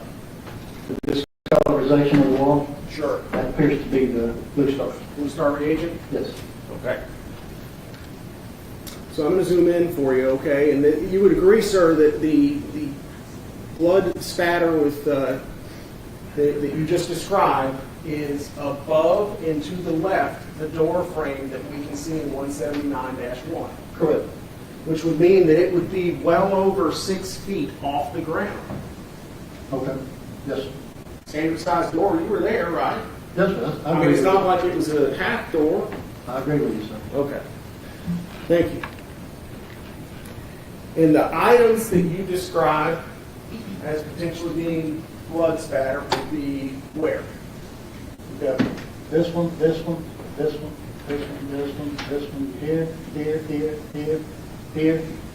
And a small cluster here of about 5 or 6. And the kind of darker areas adjacent to those items, artifacts that you describe on the wall, is what you believe to be Blue Star reagent. Yes, that's what Blue Star normally looks like after use and it dries. And the red stuff on the wall is what blood looks like when it normally dries, right? Yeah, unless it was tested and confirmed to be blood, it appeared to be blood. Okay. It's like it appears to be Blue Star reagent. Correct. Didn't qualify with any kind of possible Blue Star. You said it was Blue Star, right? That's my opinion, that's what it is, yes, sir. It's also your opinion that that's blood, right? I believe so. Thank you, sir. You would agree, sir, that the general direction that all of those blood spatters indicate points down towards the opening of the door? These here came from this direction. Mm-hmm. This one's slightly different, this one's slightly different. If you can, there's a technique they use to pull strings off of stones, but you actually have to physically be there to do it. Sure. To get the angle, Right. the directionality, and so you can position. What I observe is these two stones are prominent. This one's starting to slightly drop off, this one's dropping off. Some of these, I can't measure, but they could be 70 to 90 degree impact stones. Sure. And that could be indicative, as you testified just a little bit ago, of them being small and gravity. Well, these here, yes. Mm-hmm. When they get closer to 70 and 90 degrees, then the source is now closer or lower in parallel to those things. So can I tell you how they were developed? I can tell you they was different from the others. You see these little dots here? You can't measure them because they're more 70 to 90 degrees, which means the source these are coming from is coming more straight than it is an arc. Now, there's multiple reasons that could happen. Mm-hmm. All I can tell you is these things here are coming from down, it's going this direction, and this direction. Now, those are changing because of the velocity and the gravity. They don't have as much momentum because they're lighter, That's right? what it appears to me. Okay. In your expert opinion? Yes, sir. Okay. In blood pattern analysis? Yes, sir. Oh, thank you, sir. Let me zoom out. Okay. And you would agree, sir, if we go back, where the direction is indicated, we put it in close proximity to where? If we continued on the arc down to the ground. It's going to be up here. Now, you're trying to position it? I can't tell you the position. No, I'm asking if we continue to draw that line down the wall. Yeah, okay. Okay. See, yeah, it would go down across the doorway. Okay, down to the direction of evidence marker 6, right? I'm trying to understand that question. Sure. If we continue that line down, you would agree, sir, it would get in fairly close proximity to in between 6 and 7, correct? It's going to be close, but you have to take into consideration, you've got trim around that door. Sure. It stands out maybe a half inch. I'd have to measure trim, it's been a while. So maybe it would be closer to 5 because you've got a shadow of the trim, right? To say yes, it would come closer to 5 than it would 6. closer to 5. Because you've got the door framing. Absolutely. That makes perfect sense to me, sir. It really does. So it would be closer to that large, dark area of the tile and grout right there in the center. Again, without properly measuring them and getting a better idea of this, I would have to say this general area. Okay, which would be the bathroom. In the doorway area of the bathroom. Sure. Doorway area of the bathroom is where you believe the direction of those blood spatter with direction came from. And I'm classifying them as impact stains. Impact Force stains behind them. with force behind them indicating direction. Can I give a solid opinion that cast off? No. I'm not asking you if they're cast off, sir. But they're impact stains with direction indicated. Which is? I need to write that down. Which is blood drops with some type of force. Exactly. Which could have come from, say, repeated stabbing. Could have come from anything. But that's one of the possibilities. That's one of the possibilities. And you described it as impact, and I just want to make sure I get it. That's the clarification we use in our standard definitions. Impact stain with direction. Thank you, sir.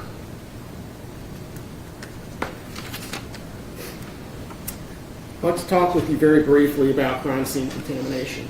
Okay. Sir, in your expert opinion, would a crime scene be contaminated by removing a deceased person from the scene of a homicide? Most definitely. So that's contamination. Were you aware that that's what Jason Chen did in this case? Yes.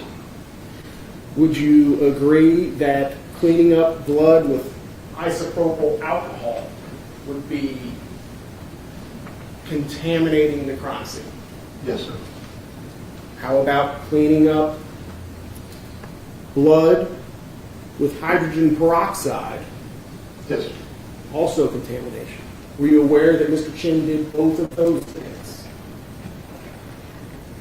I think there was a bottle of hydrogen peroxide there. Were you aware, sir, that Mr. Chen had purchased throughout the course of the 23rd of November numerous bottles I of saw hydrogen the, I peroxide? think of Walmart and Walgreens videos. And I also observed the items on this couch or futon or whatever with items on it. I think it was a futon. Yes, sir. Futon. I believe it was. I think it's been referred to as couch, but I do believe it was futon. Sir, would you agree that disposing of a murder weapon contaminates the crime scene? Yes. And that's part of what I was mentioning, things were brought in and things were taken out. It's included. Sure. Would you agree, sir, that remaining at the scene of a crime and walking around in it for a period of a day and a half would contaminate the crime scene? Walking through it one time contaminates it. Sure. Were you aware that from the 23rd to the 25th, Mr. Jason Chen was in his apartment? I believe that I'm unsure of being absolute as far as how long it was before he left, but I know there was a period of time. If you were to learn that through the testimony of an expert that Mr. Chen departed for Nolensville, Tennessee on the 25th, and that his cell phone his cell phone is showing a consistent location of 110 Tremont Street, that area.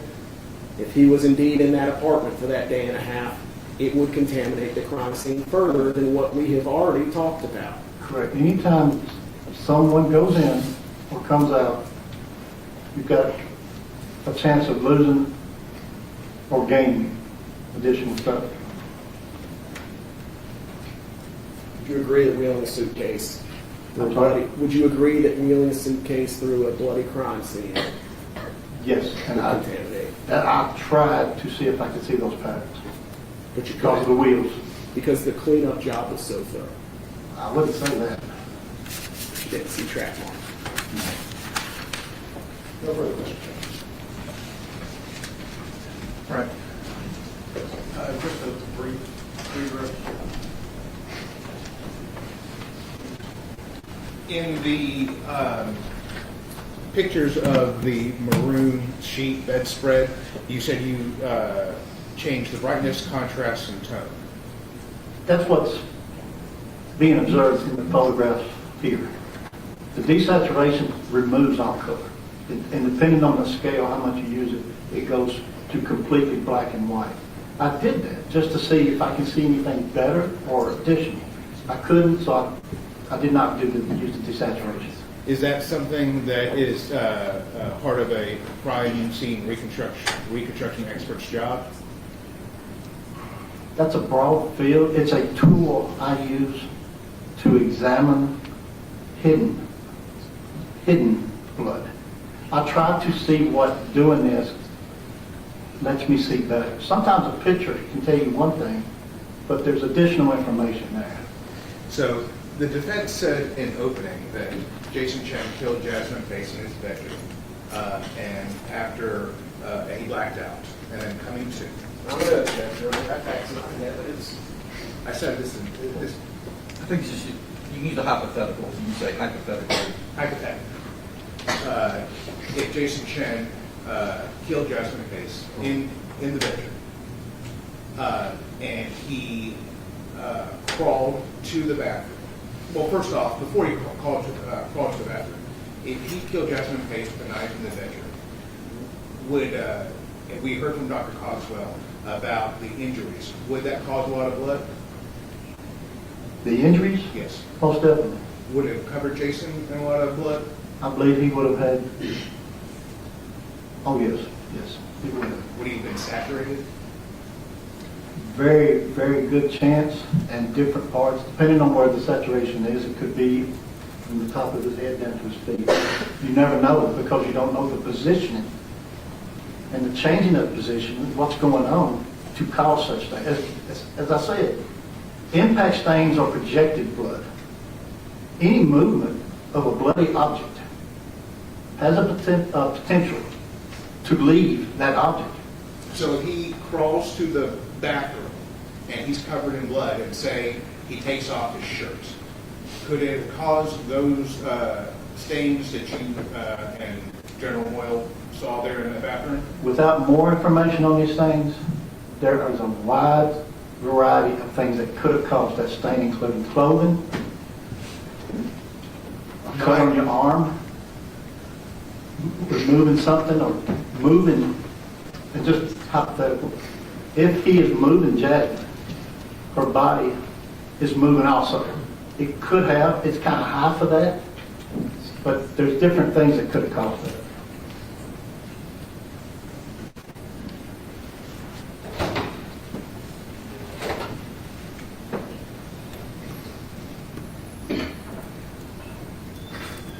Just one moment. No further questions.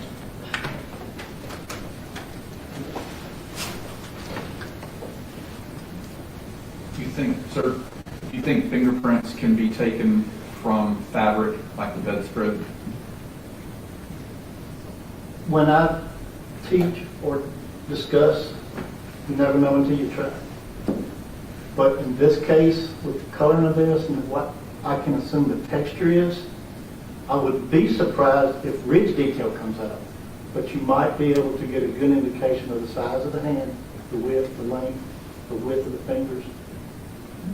You could I think you would be able to get additional information if the TBI had processed this. Can you redirect or recross based on what I asked? No, Your Honor. Thank you, sir. You may sit down. Thank you.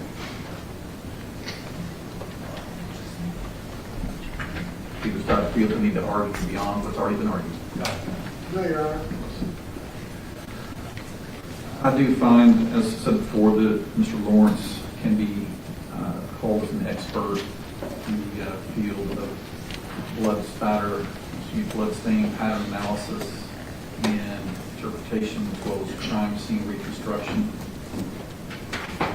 He can give an opinion regarding how the evidence was poorly collected in this case in terms of where the actual stabbing occurred, meaning that he can't just talk about random, unconnected aspects of the crime scene, if it doesn't go to the issue that is at issue, which is whether this was a heat of passion killing or premeditated, which means that you can testify as to whether or not there were drag marks. You can testify as to whether or not possible sizes of the finger, things that look like they came from fingers, could have been examined further.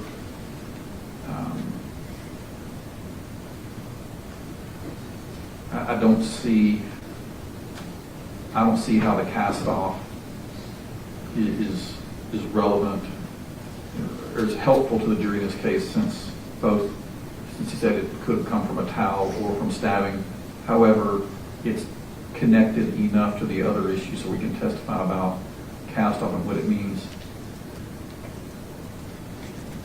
And of course, as we talked about earlier, he can testify as to whether or not the blue star reaction came from whether or not his opinion is that it was the size of it was caused by contamination and people tracking through it. Again, he won't be able to testify as to any physiological opinion about the position of the body, Jasmine's body, when it was stabbed. There was one more, Your Honor. It was the differences in the scenes that he documented when Officer Creighton Grayson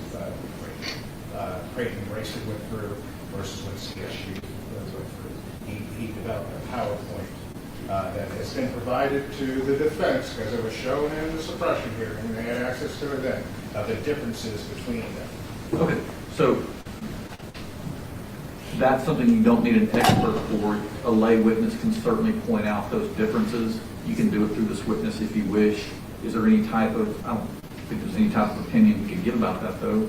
No, I just want to make sure that that was a permissible Line of inquiry? Certainly. Okay. As far as the opinion aspects, they're limited to what I said.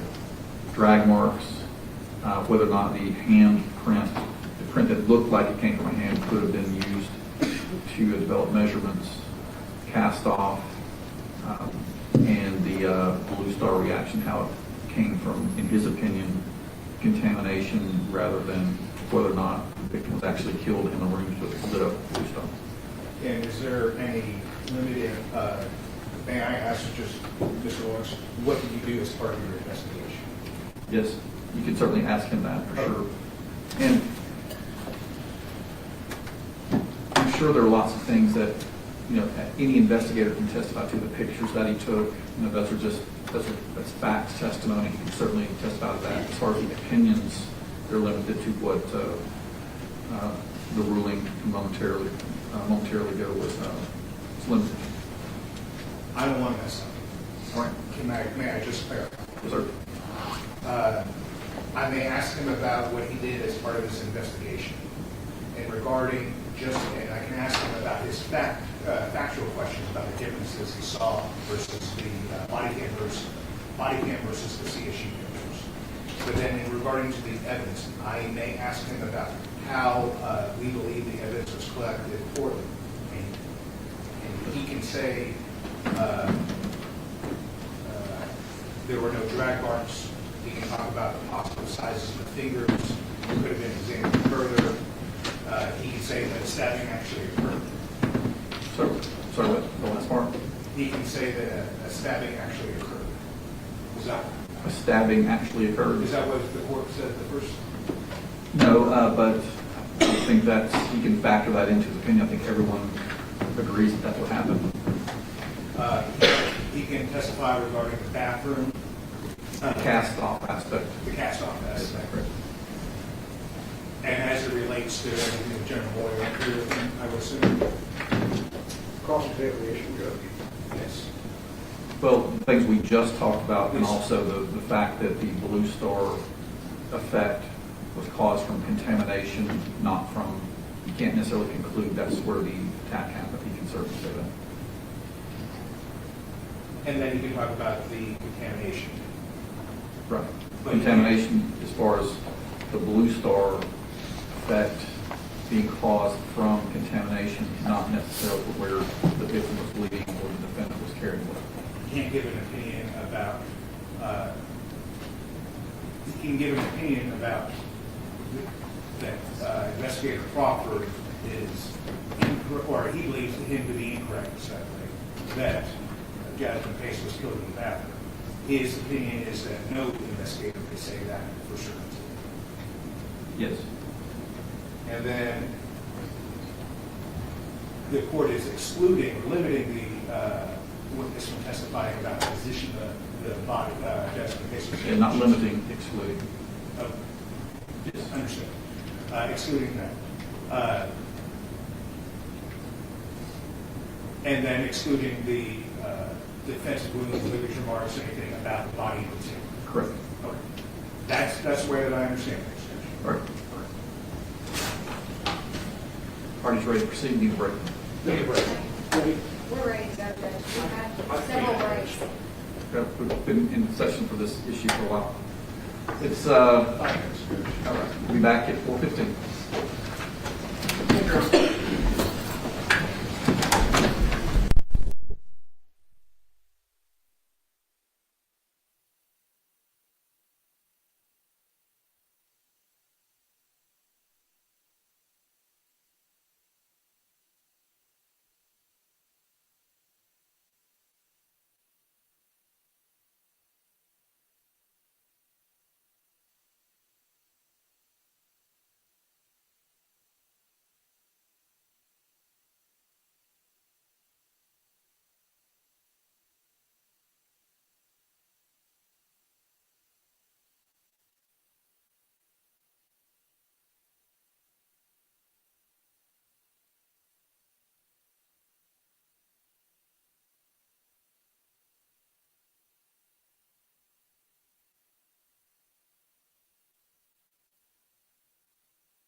Okay, so we're going to come back on here real quickly as we get ready to hear actual testimony from a witness that we've been hearing from for a couple of hours now.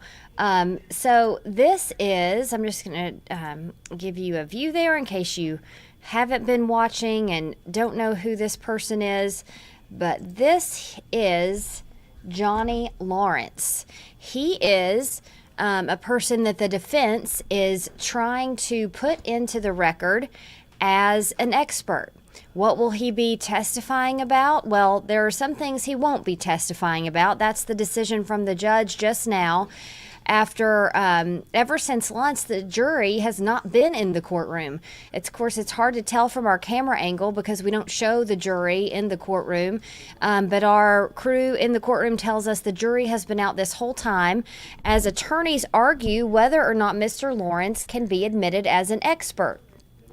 They went through some of his background there. He is a former Nashville homicide detective, and then after that, first received a lot of training about crime scenes, and then he testified that he actually did training for other investigators about crime scenes. And one of his big areas of expertise is blood splatter. So the defense looking to use him as a witness to testify about the blood splatter in Jason Chen's apartment. But the prosecution brought up several issues with this. Mr.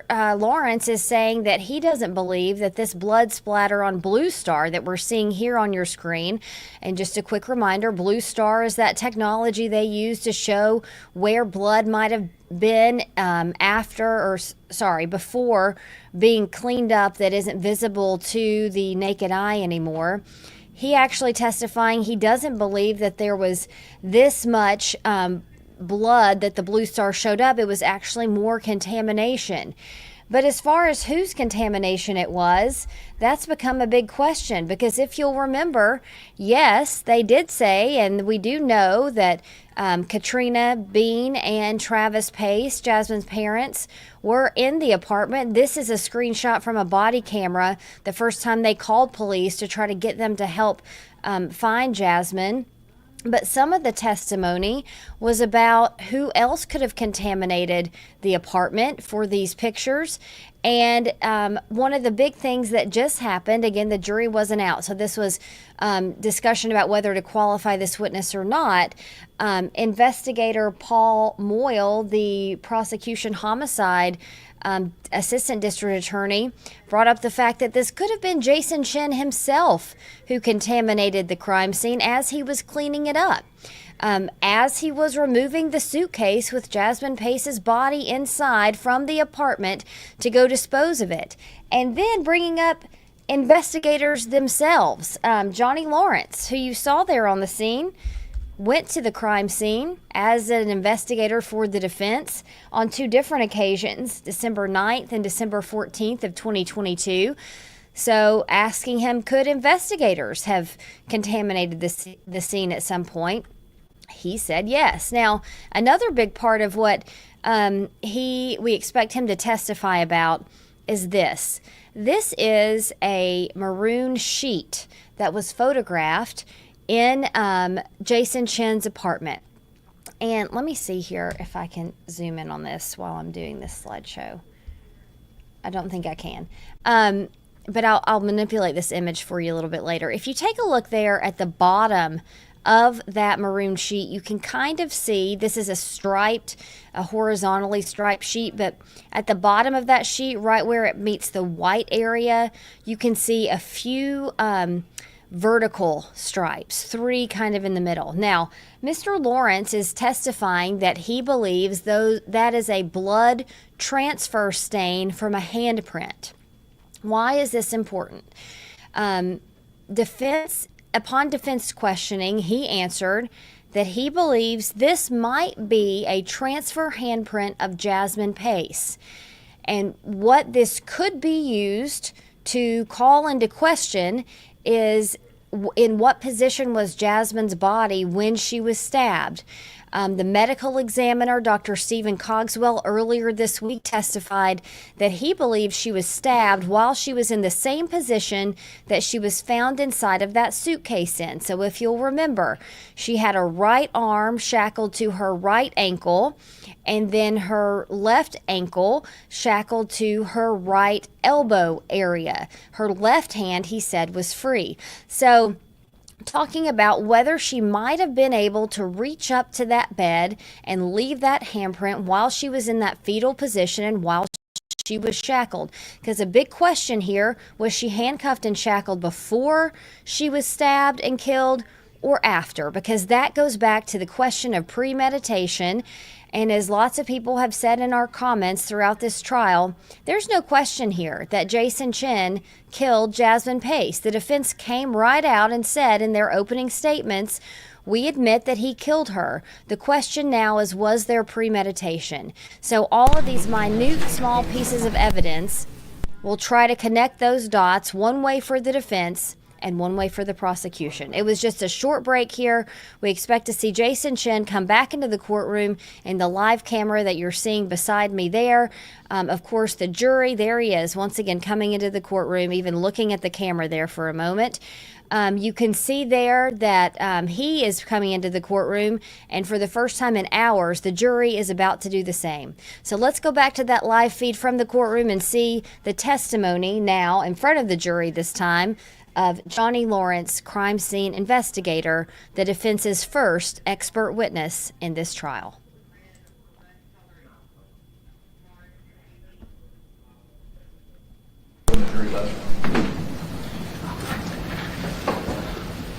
Just so I understand, Your Honor, so I think the jury was excused during the ordeal.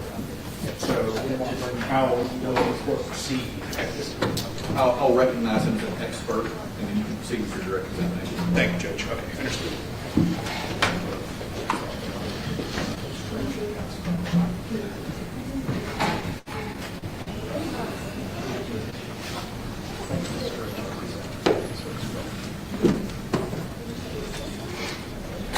ready to proceed?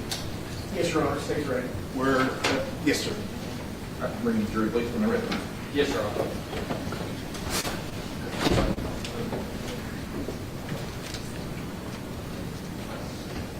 Not well. You don't have to, but everyone else is.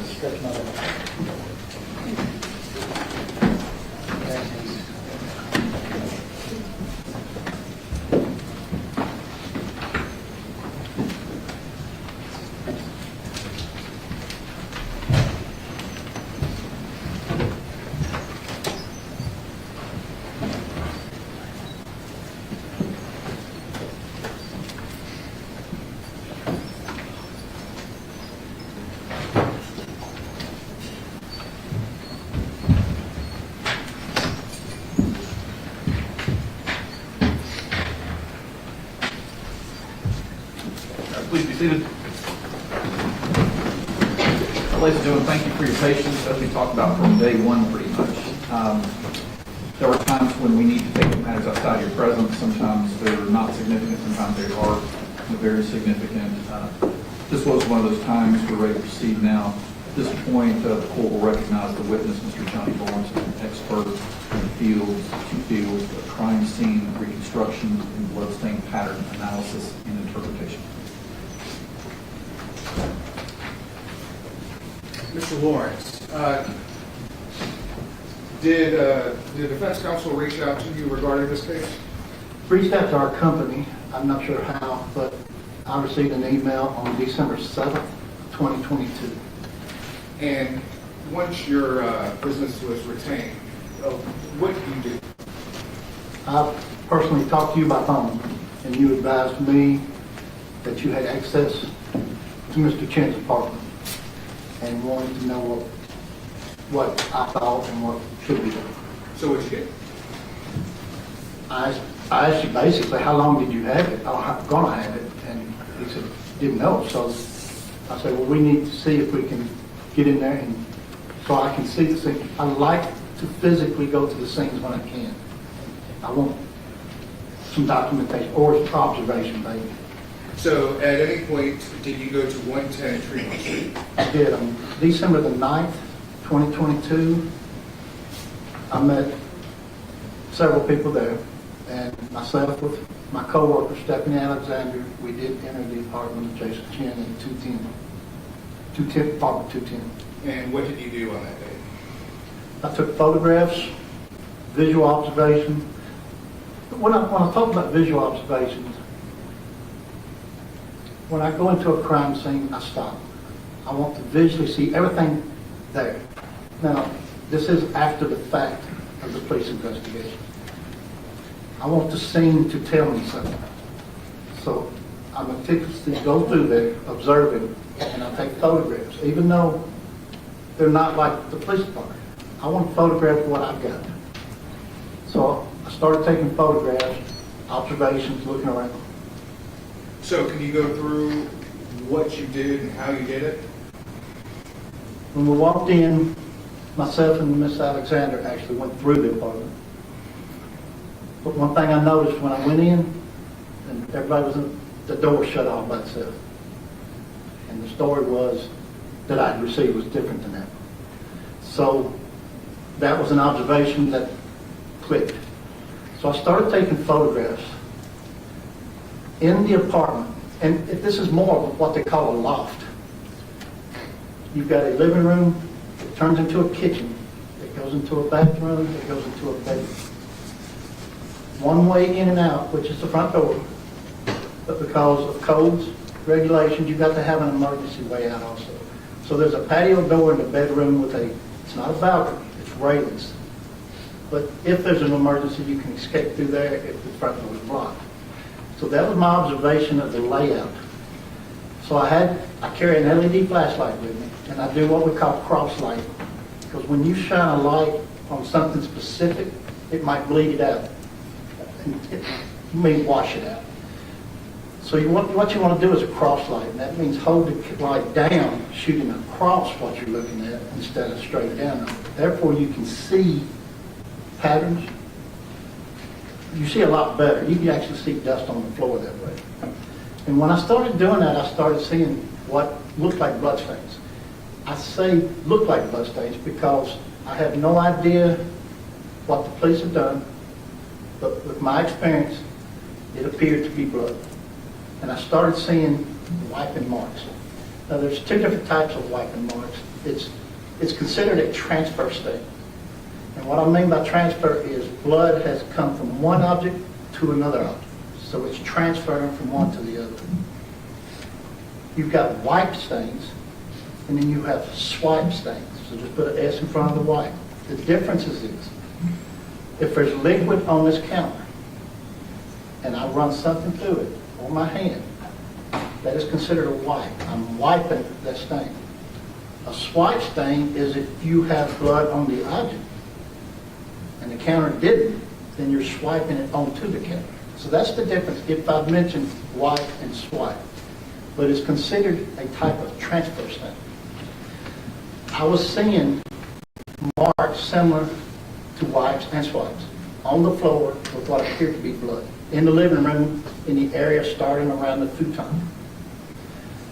I then progressed on into the kitchen area and then saw several more. And then into the bathroom, which the bathroom floor appeared clean, but there's grout marks. Anytime you got tiles, you got grout. It is very hard to clean up grout, as most people will know. And I saw what appeared to be dried blood within the grout marks of the bathroom.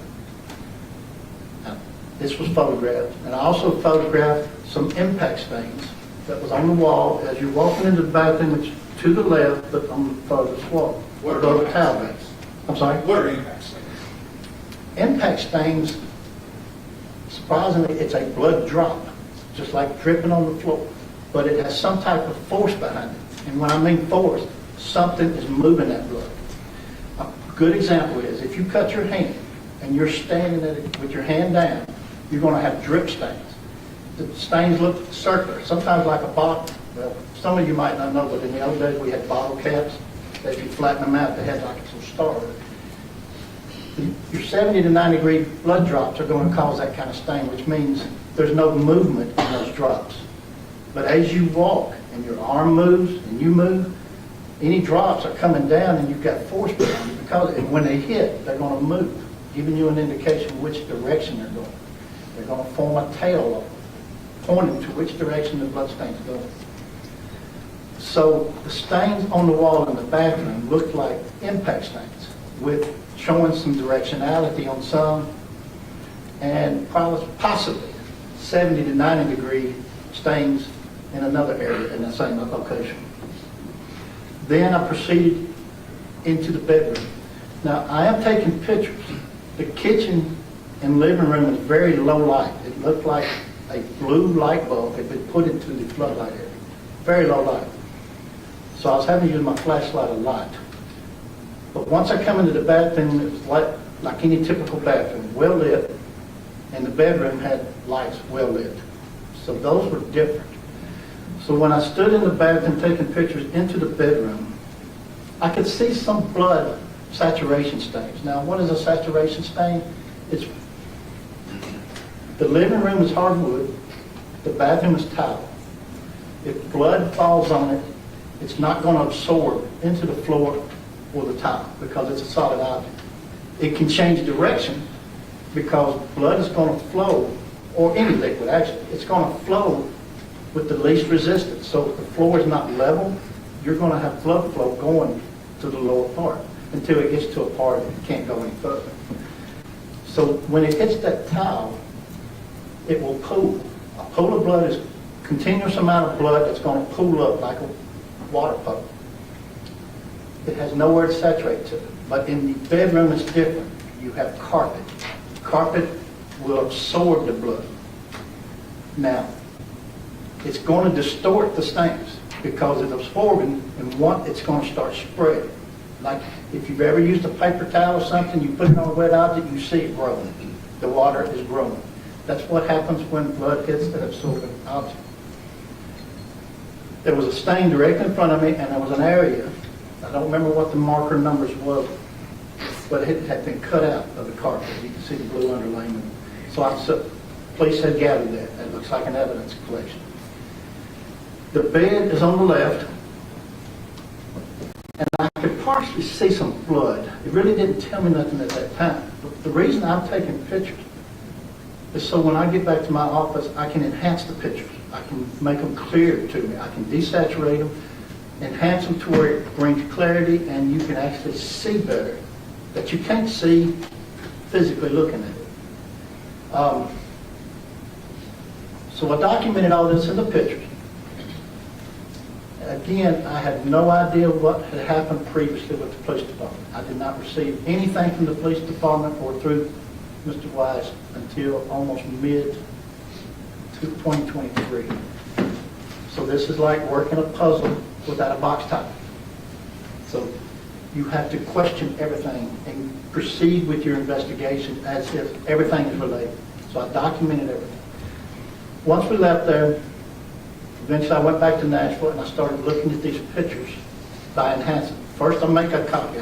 I take what my pictures are, I make a second copy, put my copy on a drive to get it off my computer so I don't accidentally hit the wrong one. But then I use my working copy of photographs to enhance it, one by one.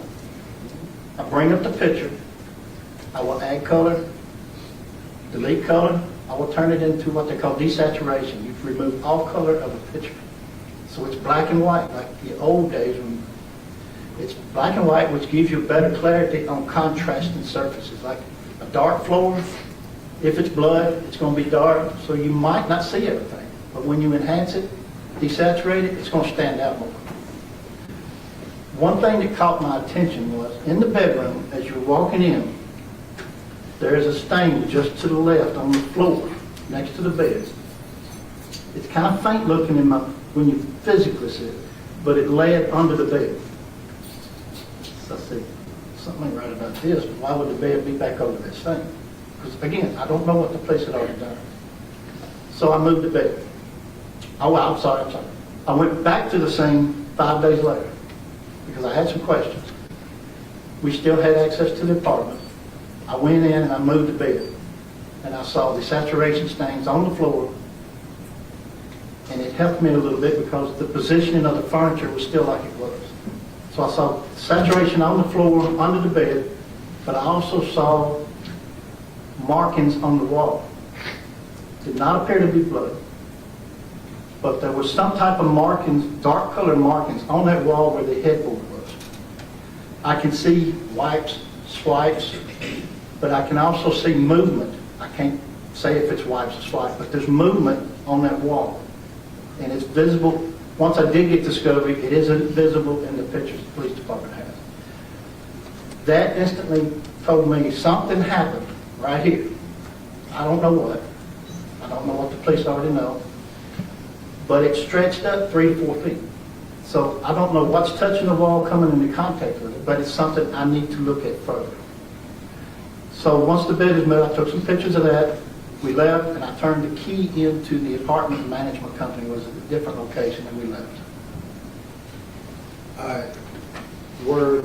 Did you do any other inspections or evaluations or examinations within the apartment other than those 2 times?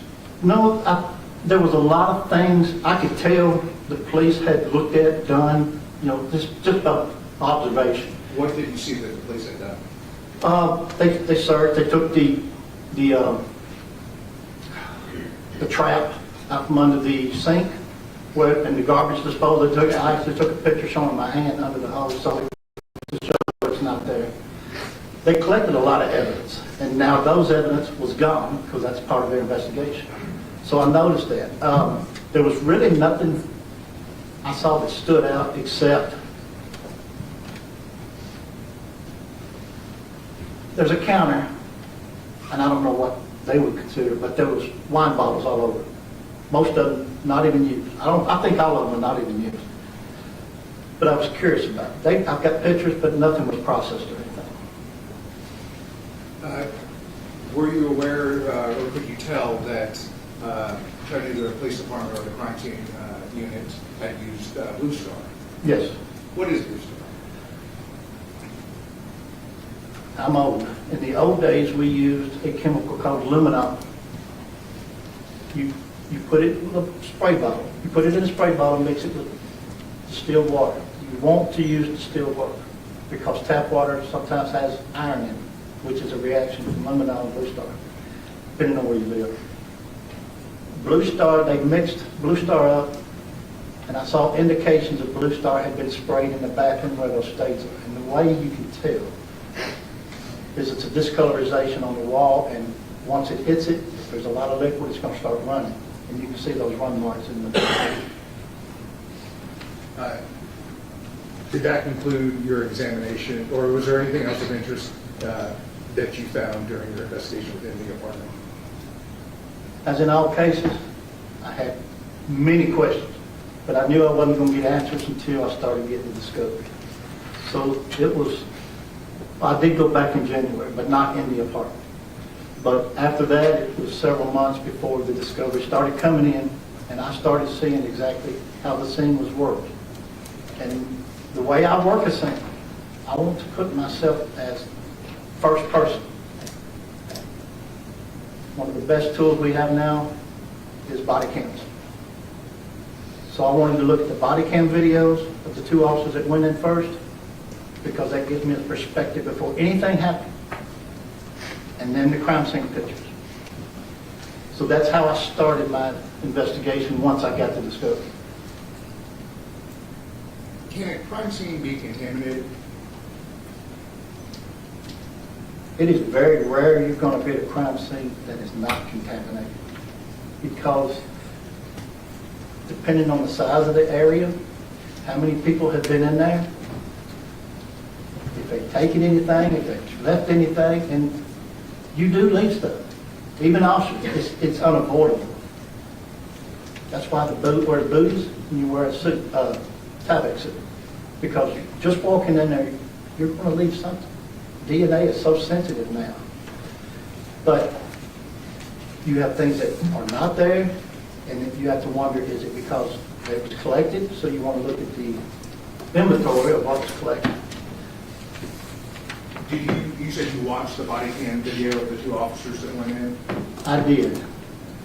Is that proper police protocol to enter into an apartment like that? Yes. And even though that can contaminate the scene? It doesn't matter. Life comes first. You have to do what you have to. That takes high priority. You got to verify nobody's injured or hurt in there. What was your understanding based on the discovery and evidence that you received about third parties or the Pace family entering into the apartment? When I first got involved in this, I had a very brief summary of information. And that was, there was a missing woman, Miss Pace. The family was looking for her. They ended up on Tremont. They knocked on the door, and the door opened up. This is the information I had in 2022. Entry was made. There was a 911 call, and on that call, it was described as being... Objection, Your Honor. That was hearsay, and we've already had a conversation about that. Sustained unless it goes to the opinions that he can, later. You don't need to talk about the context of that one, but please keep going. At a different time, the police had, I guess, enough information to obtain search warrants. And then they went back, the different officers went to Tremont, entered the apartment with a search warrant. And that's when their investigation began. And did the crime scene units, the Chattanooga Police Department, take pictures of the scene? Yes, inside and out. Did you come to have the occasion to compare the body cam to those pictures? Best way to describe this is if any of you have seen the Blair Witch Project. It's a movie to where it's first-person view. The camera's constantly moving. You will get vertigo watching that over and over. You're going to feel sick. When I watched the body cam videos, there were two, which I enjoyed this because now I'm getting two perspectives of what's going on. It's capturing the other officers. I'm seeing what is progressing through the scene. But I started getting vertigo because the more you watch it, the constant movement of the camera is going to make you feel like an amusement ride. So you're going to feel dizzy. I have learned through my investigations, I want still pictures of those body cams. We have a digital forensics unit in our company. We took the body cams after I marked it, because in the body cams you have pre-enter of the apartment and post-enter of the apartment. I want it from the time the door opened up until it went in until it came out. Now that is thousands of pictures off of a body cam. So we transferred the video to still pictures. The way that helps is I can go through, click through each individual picture. If it's dark, I can take that, make a copy, and enhance it where I can lighten it up and you can see more. But why is this important? Because I'm seeing what the police saw the very first time they crossed over that threshold in the apartment. So I'm seeing now what the scene looks like as they first enter. Crime scene pictures won't tell you that. Never do, because of some reason or another. But the body cam pictures is my best view of what happened, not what happened, but what the scene shows you. So then I take the pictures, I go through them, and then I start looking at the crime scene pictures. That was there when the CSI got there and they started doing their thing. When you watch the body cam video, you see certain things. You don't see everything. You might thought you did, but there's going to be something there you didn't see. Turning them into stills, I can go through each picture and not identify, but say, look, I see this, and I can zoom in, zoom out. But it gives you better clarity of what you got. But once I started looking at the crime scene pictures, I said, wait a minute, that ain't what I saw on the body cam. So I started comparing. I said, whoa, something happened between the officers entering and the crime scene people getting there, taking their pictures to document. Now, crime scene personnel, once they get there, they have no control what happened prior. Only once they get there. They have the same. So what I did, it's when you try to explain this, you don't get the point across. So I made a PowerPoint, body cam pictures to the photographs of the scene. And there was numerous things observed in this that was different. Can we have defense laptop, please? Sure.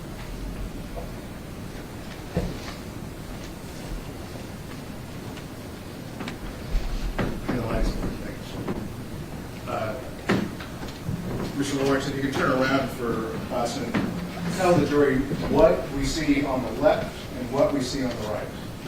Okay. I do it this way so you can cross-reference and go and find what it is that I'm showing. This here is the information off of the body cam. It shows you the date, the time, and I'm not a computer expert, but I believe that is UTC time. I'm telling you the difference. It's an Action Body Cam 3 with the serial number. This is body cam video on the left. This is crime scene pictures on the right. As you can see, the cabinets are closed, but why are they open? Then you see items on the table, boxes. Look at the position of the table. Now look at it here. Table moved, items on the table. Look at the couch. You've got paper towels. You got a Nike bag. You can see the paper towels barely under the Nike bag. The Nike bag is now on top. This is also, and I'm sorry if I butcher his name, but I think it's Braystead. This is his video. Like I said, there's two body cams. I'm using Officer Braystead's here.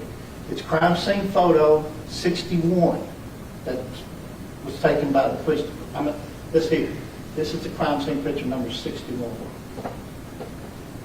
One quick thing. See these lights here? These are your floodlights. These are the ones that's got the blue tint to them.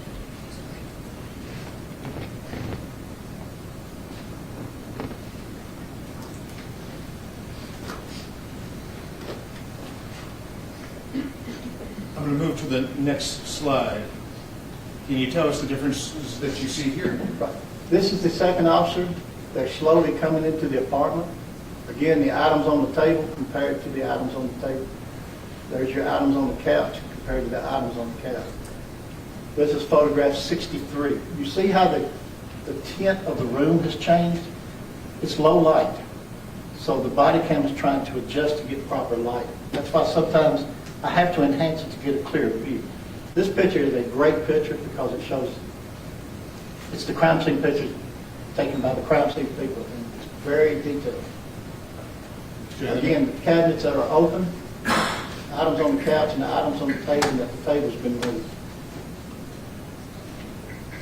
What differences do we see here? And what part of the apartment are we in? Okay, he's standing in front of the front door looking to his right. This is the computer desk, computer chair. This is the time. He's moving in, it's probably just seconds quicker. This is the crime scene picture. Look how the chair is positioned. Again, this is from when the officers went in that night until the crime scene pictures were taken. Items on the desk. Items on the desk. This is just the top of the shoe, and you'll see another frame of this in a minute showing the shoes and boxes are moved or missing. And this is crime scene photograph 67. This is the flashlight again, low light, so he's using an LED flashlight so he can see himself around. There's been a lot of mentions of a smell of marijuana. I should have asked you this earlier. When you were in the apartment, did you smell marijuana? Didn't smell it, no, sir. Did you see any indication of marijuana use? In my day, I don't remember them, but there was what they call a bone, some kind of a glass or vial or something people use. Do you see it in this picture? Right there on the desk. I don't see it in this one. Well, unless it's that. But if you're just looking at these pictures, you don't see it.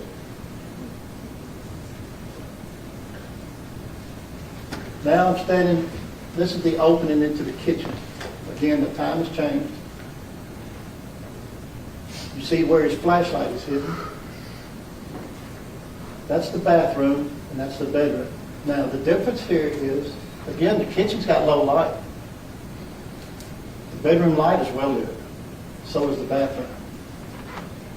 But the curtains and blind position, look at the opening there compared to the opening here. You've got a curtain here, but you've got glass here. The doors on the cabinets, they're open here. One of them is open here, the rest of them are closed. The positioning of the clothing on the floor, the pair of underwear, it's changed position, and a lot of these have changed position. The items on the floor was really concerning to me, because how are these things getting moved? Why are they changing position? Again, this is crime scene photograph 81. What do we see here? Standing in the bathroom, and I'm taking pictures of the bedroom. Again, the body cam, the curtains and blinds position items on the bed. You've got something white, you've got something red, pillow on the bed right here. It's a pillow with a black pillowcase on it. Position of items on the floor. Now, I am duplicating what I'm saying, but it's just to help you understand. These doors are closed. Look at these items here. I don't know what that is, but it's not here. Items on the floor, doors closed, curtains and blinds have changed. You see the cord hanging down, the glass now. This is the red curtain that is closed here. This is crime scene photograph number 93. Again, from the bathroom into the bedroom, curtains and blinds, position items on the floor, pillow. That's important because of what we find here in a minute. This is the crime scene picture. Where's the pillow? Now you've got what looks like a knife blade. You've got this kind of still in the same position. This is here. But now there's a notebook on top. You have a notebook that's been added. You can't see these items in this picture. But you got a pillow on the bed, position of items on the floor, position of items on the bed, curtains and blinds position. This is photograph number 97. Now I'm standing at the foot of the bed. That's your pillow. Items position.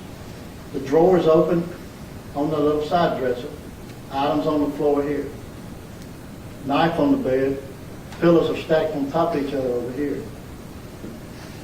The underwear is here, but you can't really see them in that picture. This is picture 102. Same picture on the left, but I changed this to get a different perspective.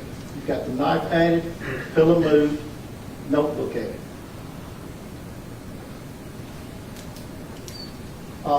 And the Sorry, go ahead. paper bag here, I don't see it here either. Plastic bag. Now look at the cabinets here. They're pushed in. Items on the floor either missing or moved. And there's a towel here, which I did not see in the body cam. This is photograph 107.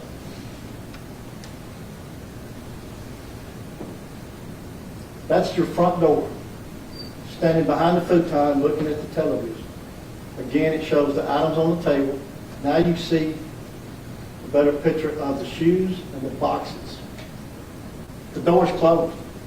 To keep it open, we would have to prop it open just so it stays open. It's like a hotel room door or something, but you open it, you go in, boom, slap behind. This is the other officer, I cannot remember his name right now. All of these body cams, pictures are coming from Officer Bradstreet. Picture number 65. The door closed, shoes in box position, items on the table. There's your boxes. See, you've got a reddish brown box with a white tag, but here you've got a white. It could be the same box turned over, but it's different from the crime scene picture. You've got white boxes here. You can't really, there's other pictures, but I don't know if you got clarity on that. But the shoes and boxes change position. The door's closed. The chair is facing a different direction, like we noticed when we first came in. And you can see the items on the table. Don't really see the bottom there.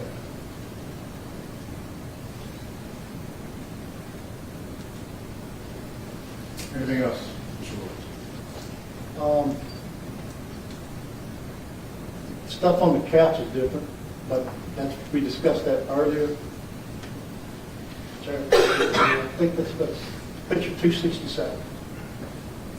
As you notice on the times, it's only been about 2 minutes.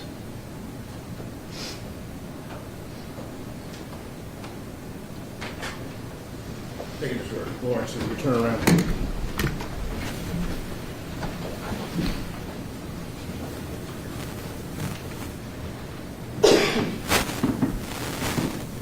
The scene changed. Would you agree that the scene changed from when the officers went in versus when the CSU came in? It is very obvious.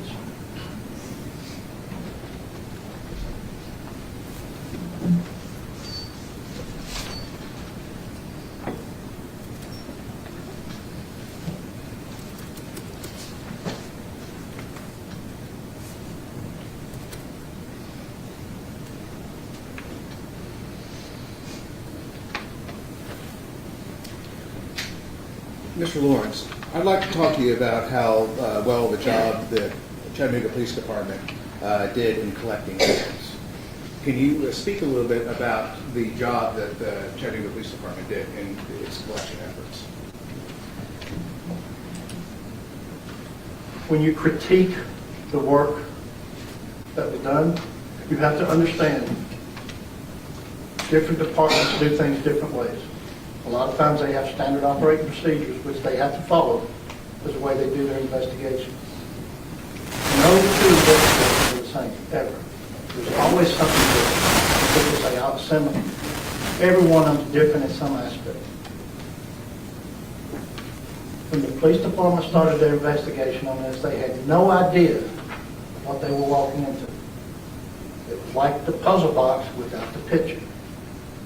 Therefore, when you start collecting and documenting things, you get everything you think is important. Everything. Because you don't know what it's going to turn out to be. You want to get as much as you can so you can learn what happened. Let the evidence tell you what happened. They collected a lot of things. A lot of things. And this is without any idea what took place in their apartment. They didn't know it was the outcome. They didn't know who had been in there. All they know is this is the way this thing looks when they got there and started documenting. The evidence collection was good to a point. But some of the things that were collected, I did not see in photographs or we do a diagram. they do a crime scene diagram, which is a layout of the apartment, and it is supposed to document where everything collected came from. They put numbers on it. You take measurements. You want to know, you triangulate measurements. What that means is if my cup is sitting here, you've got to triangulate it, coming from two solid points, point A, point B. So when you put those in, boom, you know exactly where that item is sitting. Why is that important? It's in case you have to reconstruct the scene. You can put the scene back exactly like it was when you were there. So you triangulate, get the distance. There were some items that was on the collection list that was not documented in the diagram as far as locations. That's critical because you don't know what you got and you don't know if it's going to play a big part in your final outcome. I think they did a good job in collecting things with what knowledge they had going on. The items were turned in, they collected them, and then they used Blue Star, which Blue Star is a chemical that enhances possible blood. The old school was luminol. Blue Star is luminol plus 2 types of sodium. So it gives a better indication, more visual. But there's certain guidelines you have to follow to use Blue Star. It is in the instructions. It's documented. The reason these guidelines are there is to get the best outcome. And from my observations in the crime scene pictures, some of the things wasn't followed. It's still a good job that it's illuminating. But what is that telling you? If it's possible blood, it's telling you there's possible blood throughout this whole area from the bedroom into the living room. About 4 foot wide, because that's the openings of doors that you're only 3 foot, but you're opening in the kitchen. So you've got about 4, max 5 foot area from the bedroom to the living room.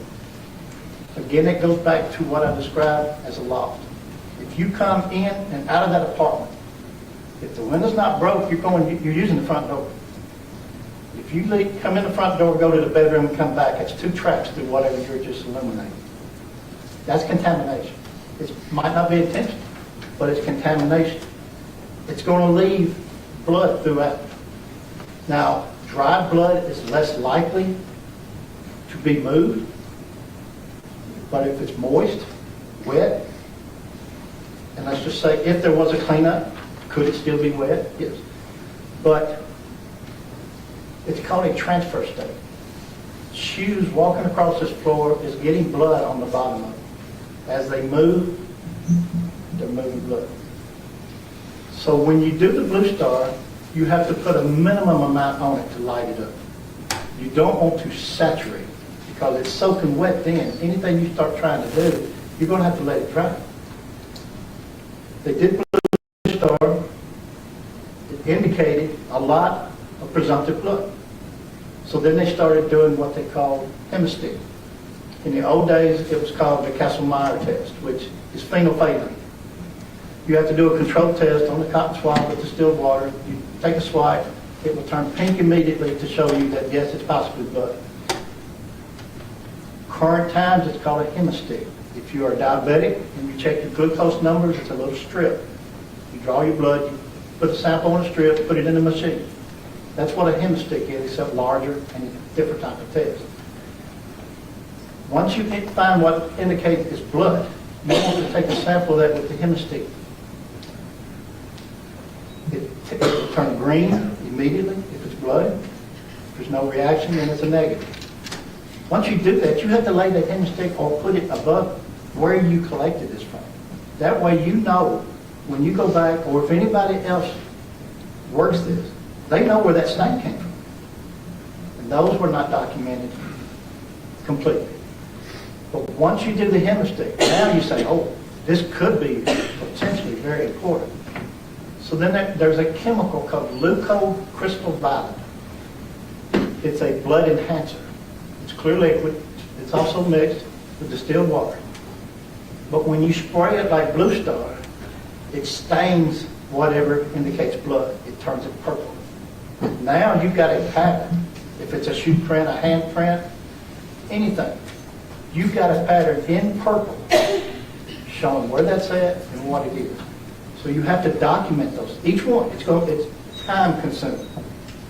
You take it, you put scales on it. I'm sure you've probably seen some of the pictures that had little rulers or markers on it. You lay it next to it, and you need to show it overall, and then you do a 90-degree photograph straight down, showing what it looks like looking direct over.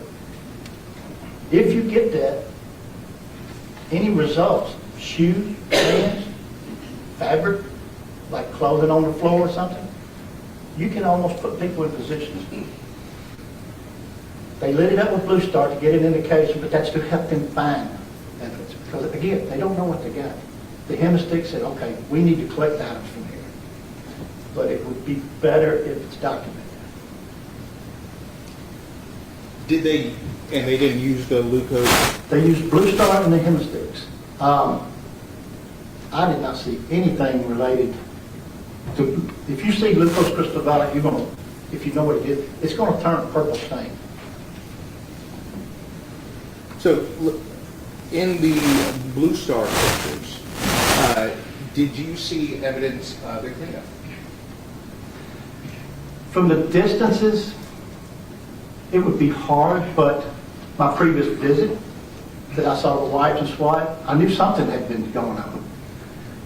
But if you look at the pictures of the Blue Star, some sections are very wide, and that's on the hardwood floor.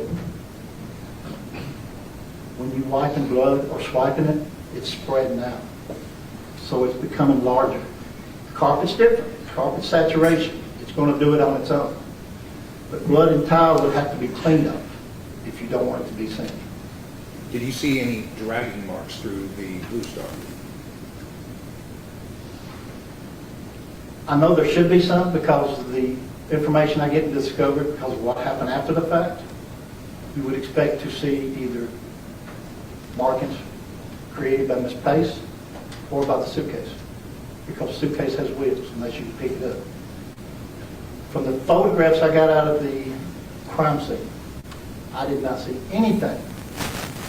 Not saying it's not there, but I could not see anything that I could come to a conclusion, yes, these are drug marks.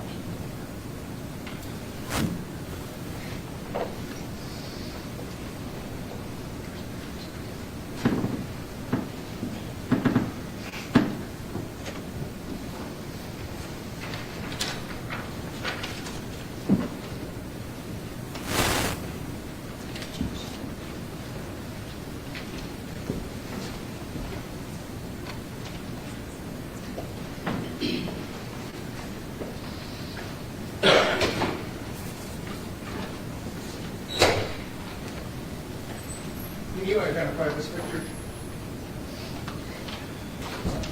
This is a picture of the bed showing a maroon type sheet or comforter. Just looking at the picture, I cannot tell the difference.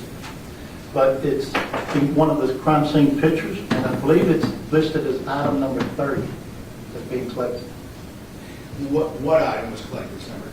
The maroon bed sheet. And was that, when you did your inspection of the apartment, was that sheet there? No, the bed had the spongy type mattresses that they have now instead of the, and it was partially shifted around, like the position and it changed, but there was no bed covers, which to me indicated the police had collected it. Did you do anything with this photograph? Not at first. I really didn't think much of it because of the position of the bed, which was as you walked into the bedroom. But then when I moved the bed and I saw all this, I said, well, how did a blood stain get on here with this stuff over here? But then later, with additional discovery that came in, I learned that the bed had changed positions. It had changed to where the headboard was to the far wall. The foot of the bed was toward the walking area, which exposed the wall, the saturation stains on the floor, but it put the handprint right there. So what did you see on the maroon bed cover or comforter? Looking at this, you really don't see nothing because of the contrast of the red. But I've enhanced it and zoomed in. And what, how did you go about enhancing it? I use a program, it's a free program, an app. It's called Microsoft Picture Manager. People use it all the time to do their photographs. It is easy to edit photos in this program. You can add brightness to it or dim it, it's washed out. You can change the contrast to make it more clear. And then you can change the midtones, but then you can desaturate it. Desaturation is taking a color picture and taking all the color out, turning it into a black and white photograph. So I did each of those things because I started, when I looked closer, I saw an odd-looking marking on this spreadsheet. So I enhanced it numerous different ways until I could get the best clarity. And then I saw what I later learned looked like finger impressions on the bed sheet. And when you made those enhancements, did anything jump out to you? Yes. This area here, in my opinion, had what looked like several finger marks in a red liquid, possibly blood, more than likely blood. But it's what you call a transfer. Something bloody has come into contact with this sheet. And it's similar to a swipe. Something bloody came to it instead of the sheet going to the object. And then were you able to zoom in on it? I was. At this time, I would tender this as exhibit 226. 1 through 3.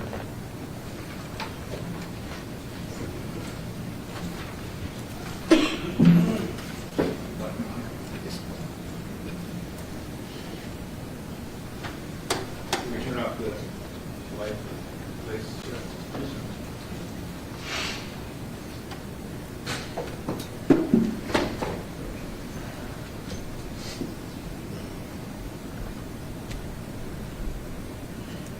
This is what I was seeing, but as you can tell, it's not really clear. You don't really get an idea of what it is, but you know it looks like it's possibly blood. This is to the left as you walk of the crime scene. When you walk into the bedroom, it's just to the left, near where that pool was on the floor, or the saturation area. This is after I enhanced the photograph to try to make this contrast stand out. Can you see the markings here? Again, it's just fingers, it's not a palm. And then I've zoomed in further. Right in here. And you notice the striations of the blanket. It's hard to see it because they contrast with each other. It is. That's why it's important to document this and go back and look at everything, because you don't know what you're not seeing the first time you look. Right here. And I said, why is that thing there? Until I had the information that the bed had been moved. Are you aware if this fingerprint, whatever it is, do you know if it was ever tested by the PBI? It's item number 30, but I did not see anything to indicate this was tested in any way, either to determine if it was blood or it's very rare, especially on fabric. You're not going to get rich details. You might. What are rich details? Rich details is what's on your fingers and feet. Fingerprints. A lot of times we can get fingerprints out of blood, especially with glucose crystal vibe. I've done that on human skin before. But on fabric like this, because the fabric has got differences in height, you're not usually going to get rich detail. But you can test it. Take measurements of these fingers. How wide are they? How long are they? Because not all the time, sometimes women's hands are a lot smaller than men's. So the measurements of the fingers could indicate if it's a man or a woman's hand. Now, this part is not visible, so all I can see is linear marks consistent with fingers. And why else might this picture be important?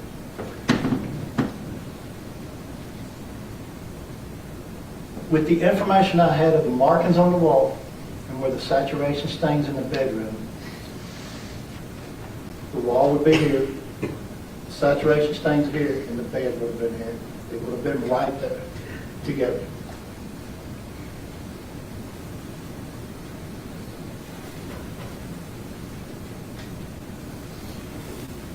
if there had been measurements taken of this, could it have been compared to the size of Jason's hand? You can compare it to see if it's close. I would be surprised, and I'm not a fingerprint expert, but I would be surprised if they could say beyond a reasonable doubt it is Jason's, but is it consistent with a male compared to a female? And in this case, consistent with Jason's hand or Jasmine's hand.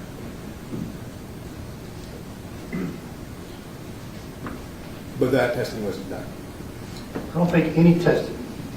No testing to see if it is blood. No testing for DNA. And on something like this, they usually put it out to test it. And no measurements at all. As you see, there's no scale with the crime scene picture. Now, how did they miss it? Because you can't see it. When you're in there, when they're taking their pictures, the contrast in there, until you go through your pictures and enhance it, it is very hard to see this stuff. But they did send it in to be tested. It was sent in to be tested, but it wasn't. Correct.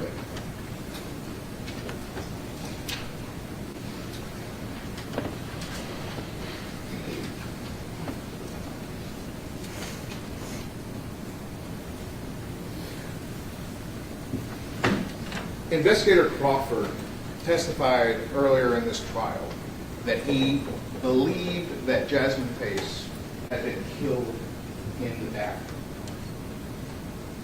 Would you agree with that statement? No. Why not? Let me clarify that. The wording was killed. Where Miss Pace died, there's no way you're going to know. You can get indications of where events took place. But there is nothing in this case that shows exactly her position, where she was at when she died. If Jasmine, something happened in the day, is that obvious? Yes, it did. There was activity, markings on the wall, saturation stains on the floor, which after the carpet was pulled up, the saturation stains underneath were smaller. Again, that's your actual stains. That's on the floor under the carpet. Because the carpet is distorting the stain. It's saturated. It's growing. So if you want a true identity of what this is, you look at the flooring, because that's your stain, because that's where the majority of the blood is seeping through. So Investigator Crawford and other investigators talked about cast off in the bathroom. What is cast off? Cast off is a type of impact stain. Again, impact stains are caused when a blood drop has some type of force behind it, sending it to a different location. The blood will travel depending on how much force is behind it. And to give you an example, an explosion or a gunshot, your blood stains are going to be very, very small because there's a lot of force behind it. A beating is going to be bigger. Somebody just bleeding with trauma, it's going to be much larger. But an impact stain is blood drops that have left some type of object. Unless you know for sure what it came from, it could be numerous things.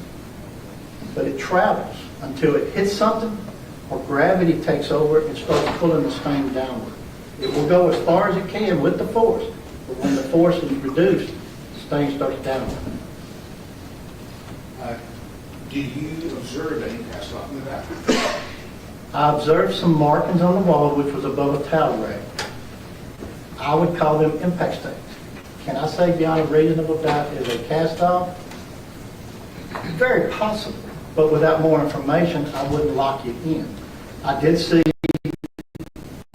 blood drops that showed directionality, and some of them had changed position, which is consistent with a cast off, but it's also consistent with anything that is losing blood drops going a different direction.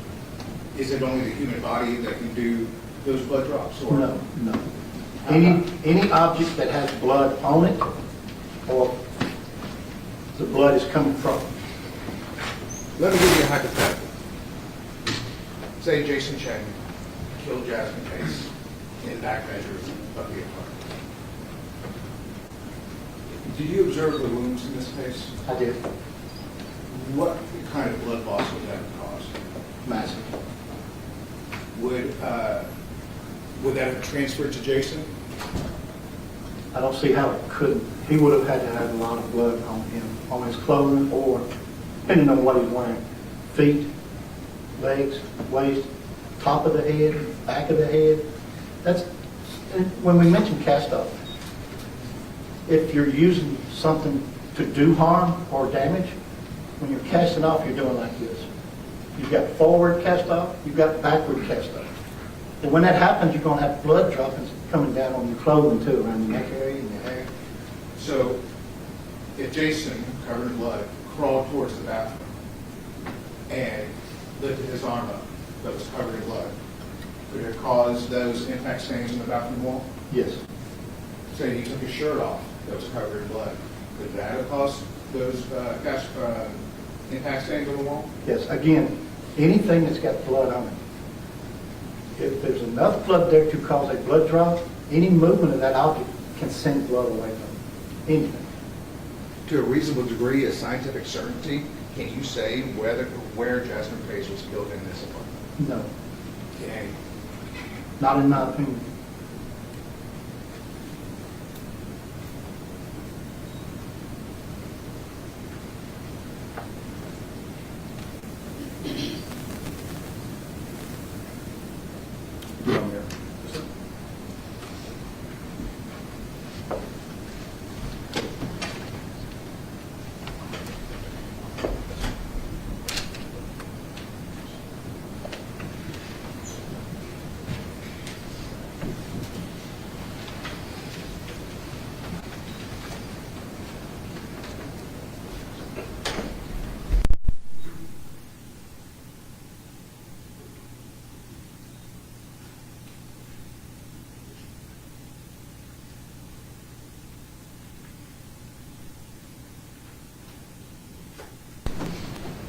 Just a quick question about that maroon sheet.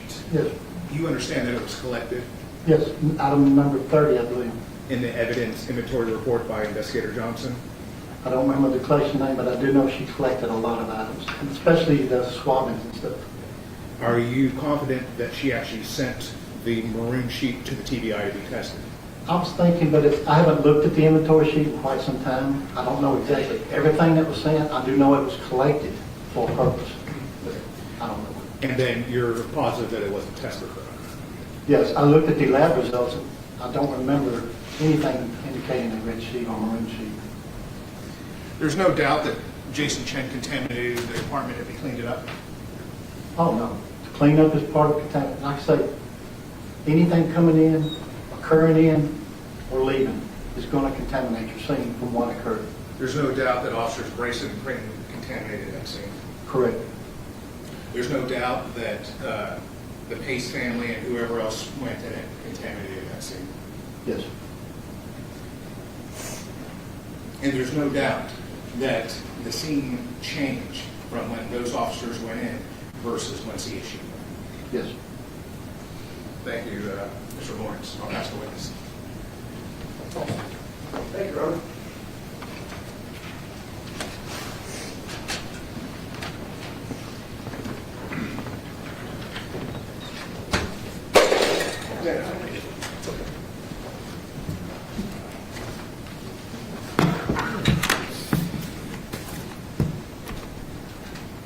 Approaching evening.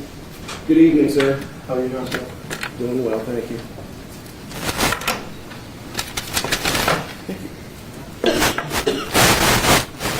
We have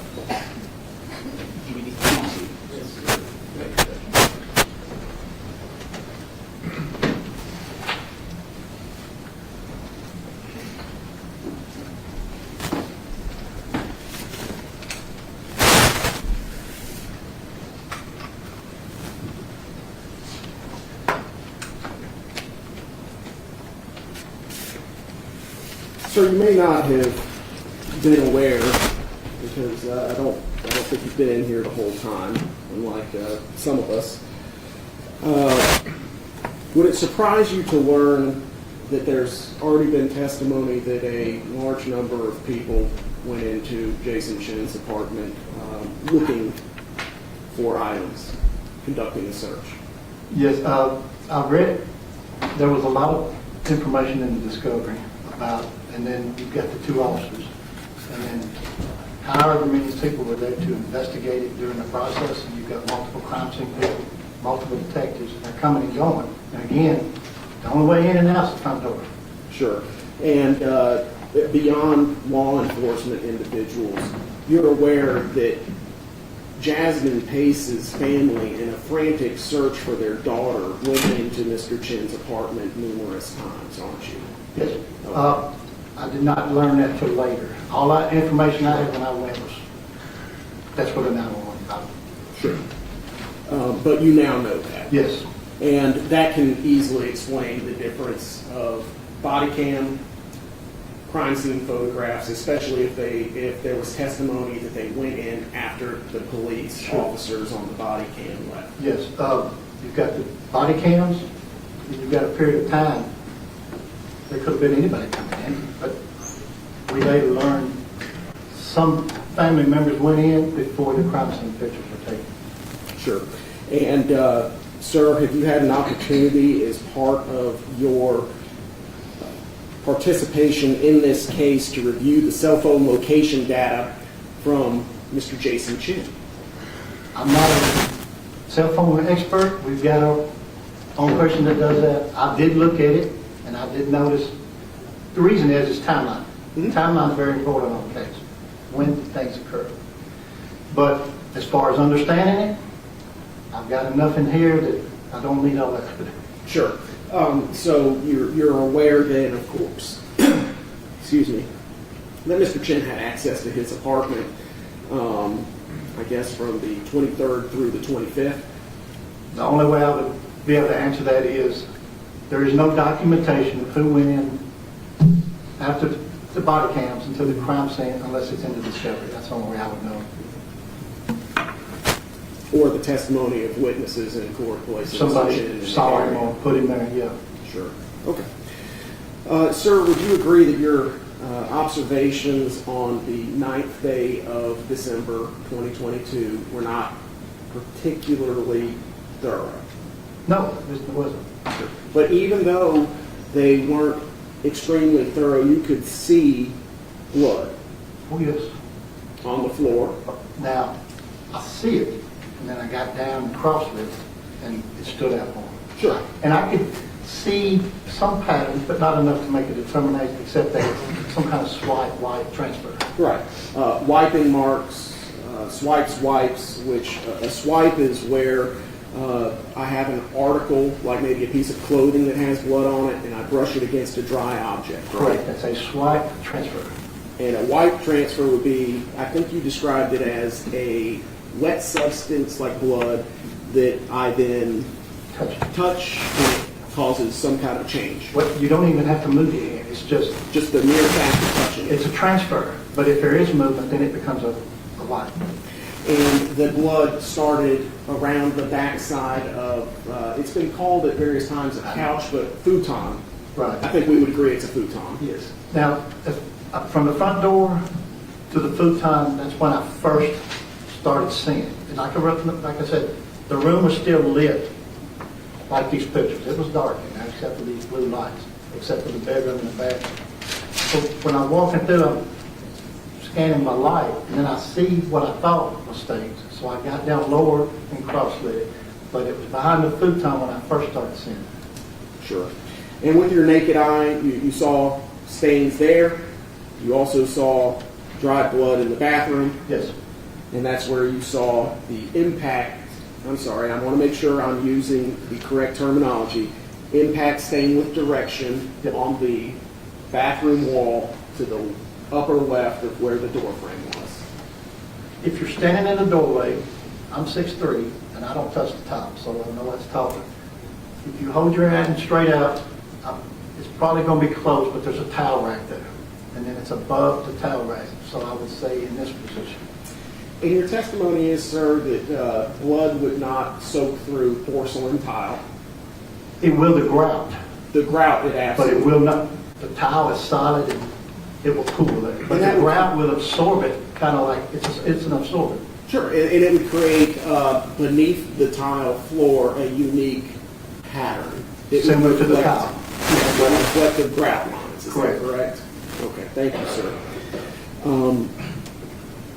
And now, how does, well, it's not even as porous as, say, a carpet, right? I'm not a chemist or anything, but I do know it absorbs pretty good. Sure. But when you spill water on a tile floor, it doesn't instantly seep into No, it, does it? No, it's slow. It's much slower absorption rate. Yes. Is that correct? Yes. Okay. Meaning that it would take either a larger quantity of blood or a longer period of time with blood exposed to the grout for it to soak through completely. What's the volume of blood plays a big part of this. How much blood is involved? If blood hits carpet and there's not much volume, it's not going to seep much and it's not going to spread much. It takes a larger amount of volume to get bigger patches. Grout will absorb it, but how much blood actually hit the grout? So it helps to go under it. But as far as a couple of drops or something like that, I don't think it's going to absorb completely through the grout. Sure, you'd have to have a much A bigger volume. volume. Yep. Okay, thank you, sir. Now, I'd like to talk with you a little bit about the impact stain with direction. Can you describe to the jury what kind of a shape that would produce? And if you need to draw, I can get you a sheet of paper. Okay. I'll get you a pen. So if, let's say I was a blood stain pattern analyst, such as yourself, what would I be looking for what I would call a impact stain with direction? First off, impact stain is, again, it's blood with force behind it, sending it in a direction. And it normally, unless if this is the wall, if you're at an angle, it's going to hit it and slide.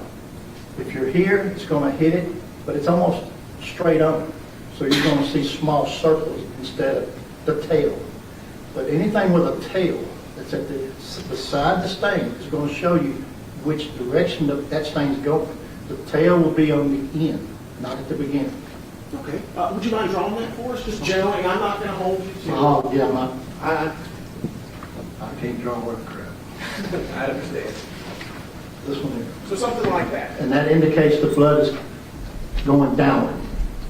So which direction, if you could draw an arrow of where it came from? That direction. So it's coming from the top of the page, heading towards. Right. And the little dot below, it's usually a continuation from the big stuff. Sometimes they separate, depends on the angle, but usually the tail is connected. Thank you, sir. Can I have this one? Sir? 227. 227.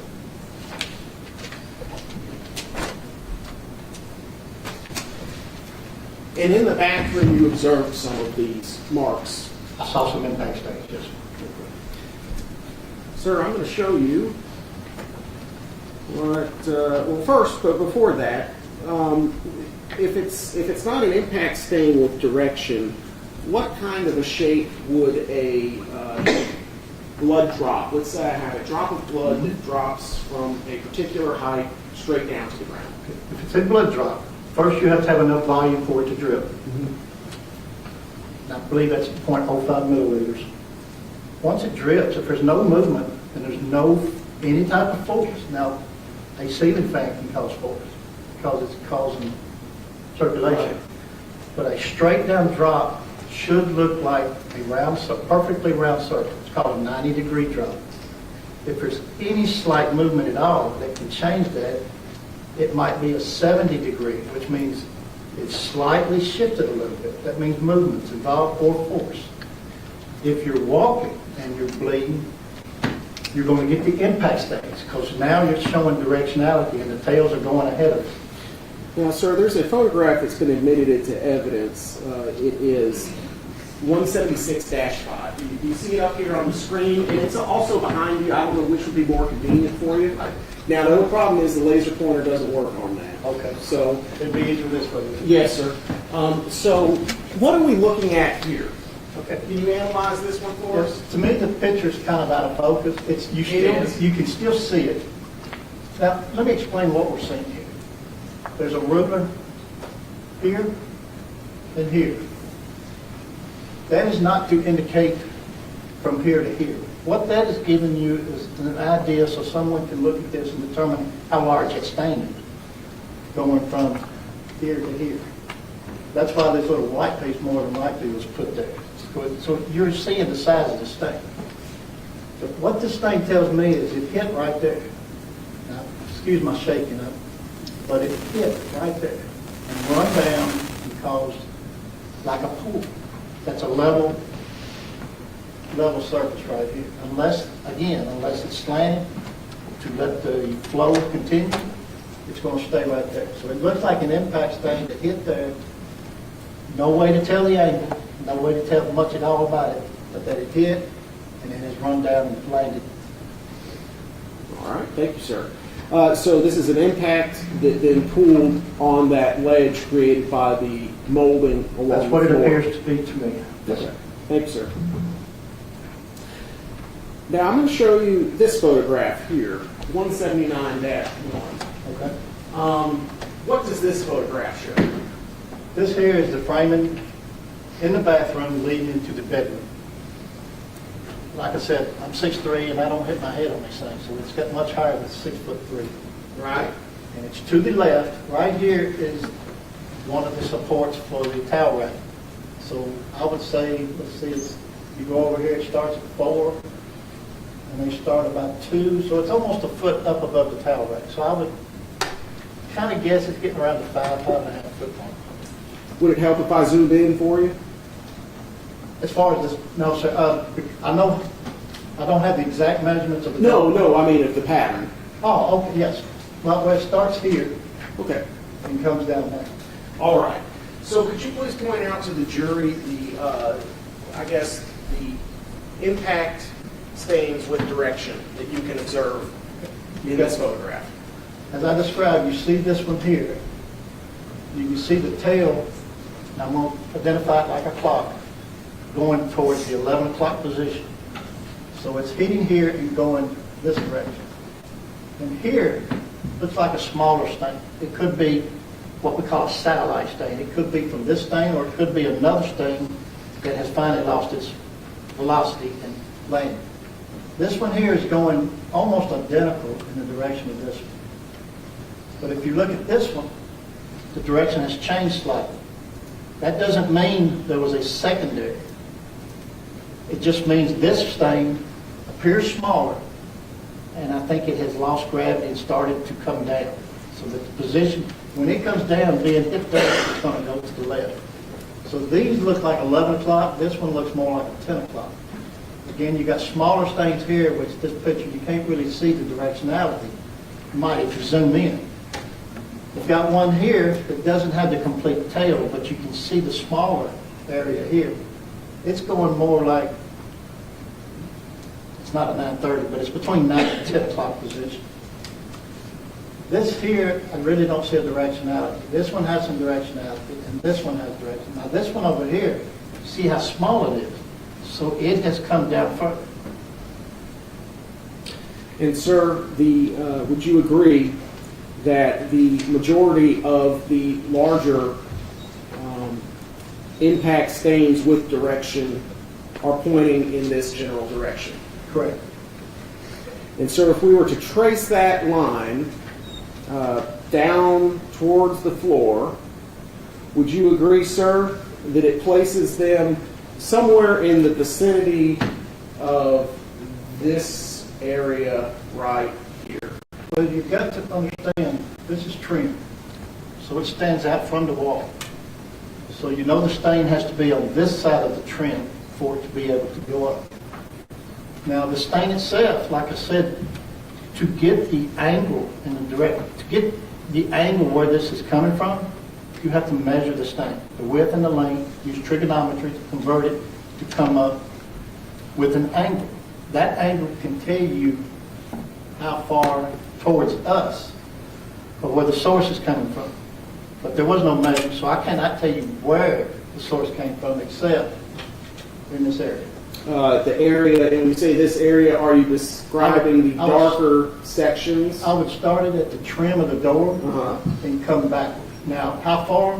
Again, I don't have the measurements of the stain, but I would say in this area, because of the size, the width of the stain. And so we're clear, the areas that you described in this general area here are locations where you saw blood stains in the grout between the tile floor and the Yes. bathroom. This appears in this picture to be the original color of the grout. You can see the darker color here. And sir, the discoloration, which you described, which I think you described as possible blood stains. Correct. Right? The reason I say that, unless it's tested and a confirmation, I list it as possible. Sure. So I get a confirmation. So what you admitted into evidence, you described as blood on the Possible blood. possible. So this is possible too. This Correct. Could be something else. Correct. We just don't It was know. not tested. But likely blood. Given what you know about the case, The preponderance, happened the preponderance indicates. Sure. That it would be blood on this Yes. and blood on that. Correct. Okay. And you would agree, sir, that the discolored area covers well, I mean, assuming that each one of those tiles is, 8 to 10 inches, that's Normally 10 to 12. 10 to 12. So we're Most talking of the time. possibly 3 feet by 2 feet? But I don't have the measurements on it. Sure. But, yeah, if you figure, to be safe, 8 to 12, I would go ahead and include it. It could be the whole difference. So you've got some feet here. But again, if the stain was measured, I could be almost to the location. Sure. Now, one thing that changes is the height. Okay. Because that's where the angles come in. You have blood here, but I cannot say the source didn't come from here because we don't know if there was stains between that until it hit the wall. Like I said, the blood drops are going to travel until they lose gravity or hit something. Right. So that looks like the tail end of the impact. Would you describe this area here as a large potential blood stain? Well, I don't see a stain except for in the grout. Now, I cannot say the tile itself had blood on it because none is visible because it wasn't clay. Right. Very light. Very but likely. the tile, I can say yes. Some blood got on this tile somehow. Sure. And, well, sir, let me show you the underside of the tile. The tile backer boards are in evidence in this case. They're here. Oh, gosh. They haven't been opened yet. The photograph changed them. I'm sorry. We can fix that. So the tile is in evidence. The actual backer board shown in that prior photograph. Okay. Let me pull it up.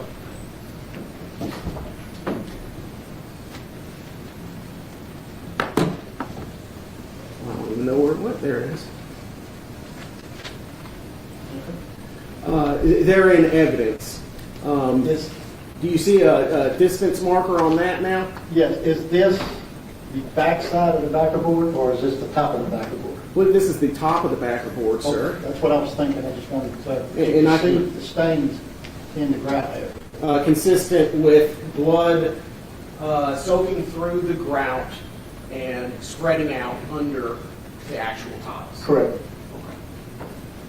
You also have some up here. Right. But you can't tell if it's grout or not. Thank you, sir. Now, I'd like to ask you a little bit about your observations on the photograph that you created in Collective Exhibit 226. Do you mind? Okay, the bed cover. So, sir, you observed when you went into Mr. Chen's apartment, the bedroom. Is that correct? Correct. And when you were there, the bed was up against what crime scene calls the north wall. I'll show it to you right here. Okay? Up against that wall that we see here. Yes, when I visited, yes. Okay, it was up against that same door. Correct. Next to the. I don't know if it's exact position, but yes, that's the head to top, the top to the bottom. And you also had an opportunity on not one but two occasions to look inside this bedroom. Yes. During your time that you spent inside this bedroom, both on the 9th and again a couple of days, 5 days later, on the 14th, other than what we saw down there next to the molding for the door frame, did you observe any directional blood spatter, or I'm sorry, impact stain with direction? Just the one we talked about earlier here. Nowhere else? There's something here, but. Well, we'll get to that. I'll get to that.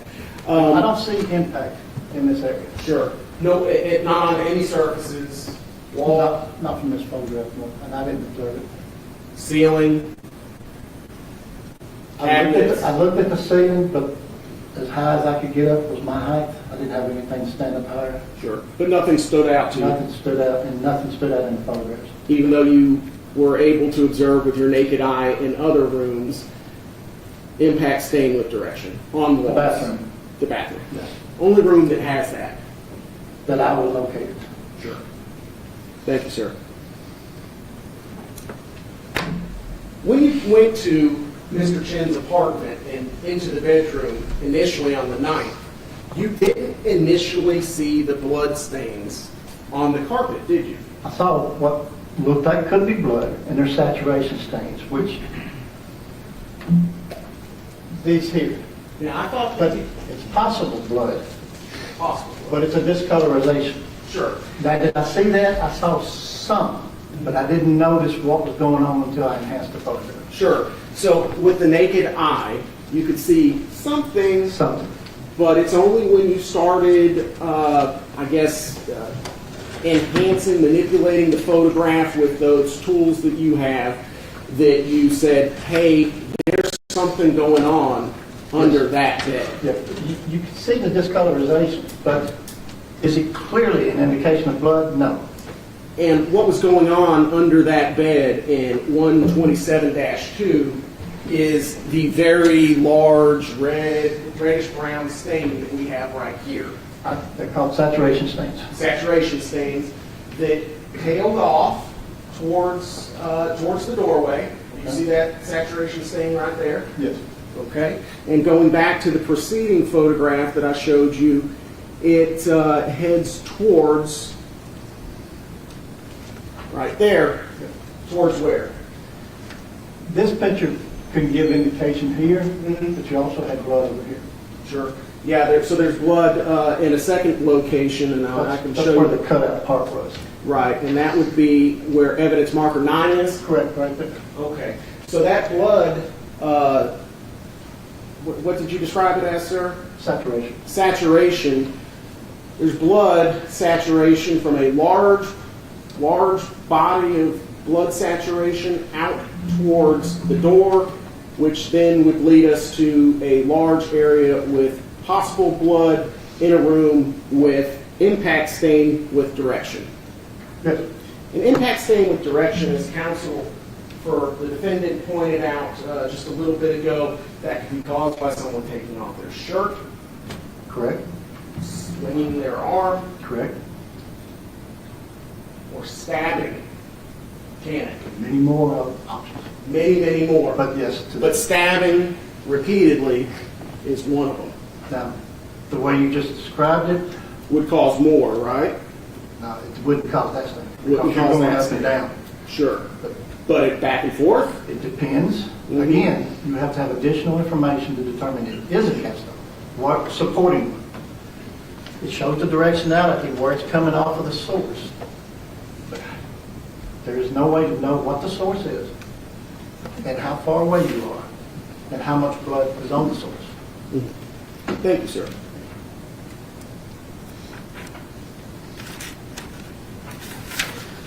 If I could have the document projected.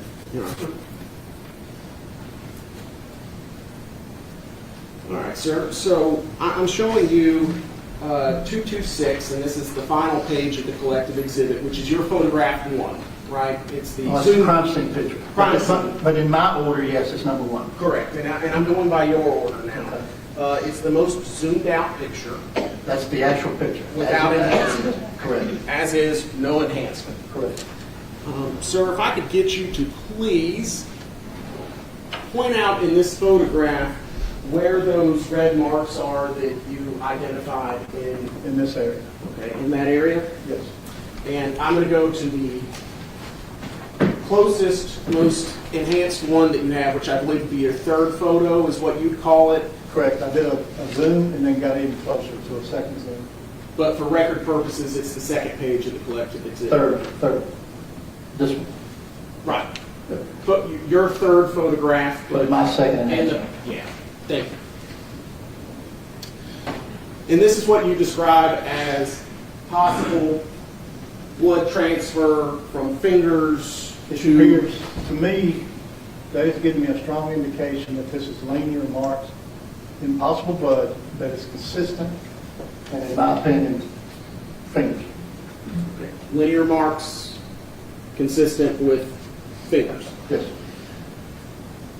Sir, what shape do fingers have generally? And a lot of times it depends on your body weight.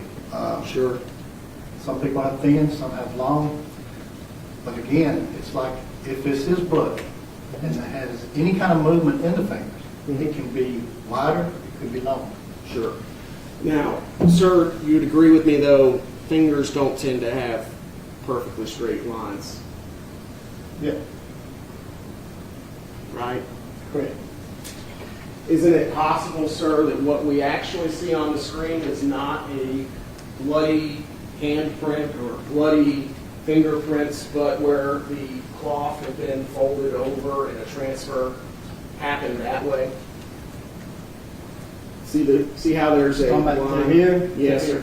And then we have another dark line you see to the right of that middle one. Here? No, sir, to the left. Yes, sir, right there. Yes, sir. Isn't it possible that that could actually be the case? Not necessarily, because you have to understand what this stain is showing is areas of the fingers that has blood on it. We don't know how much blood was on it if this was a hand. We don't know if it was blocked here, which would cause a straight line. Well, I can't say beyond reasonable doubt. Sure. So really, we're just kind of guessing. We're kind of saying, to me, it appears, in my experience, that these are consistent with finger marks. Now, sir, you mentioned that there's no measurements and there's not a whole lot of scale that you could go off of to determine the size of these. There's nothing. I would need it in the photograph with the stains. Okay. Well, sir, in your lengthy law enforcement experience as a detective, it's not uncommon for law enforcement to get requests for independent testing from people. Isn't that right? I'm not following the question, sir. Well, in your private investigation job, have you not obtained items of evidence out of police property? approach.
So if someone, you testified earlier that you didn't observe any drag marks, bloody drag marks through. I did not personally see. If a person were to, say, pick up a body and carry it, you wouldn't see drag marks, would you? Correct. Okay. Next, sir, I'd like for you, if you can, point out for me in 147-5, if I can have a peek, sir. Thank you.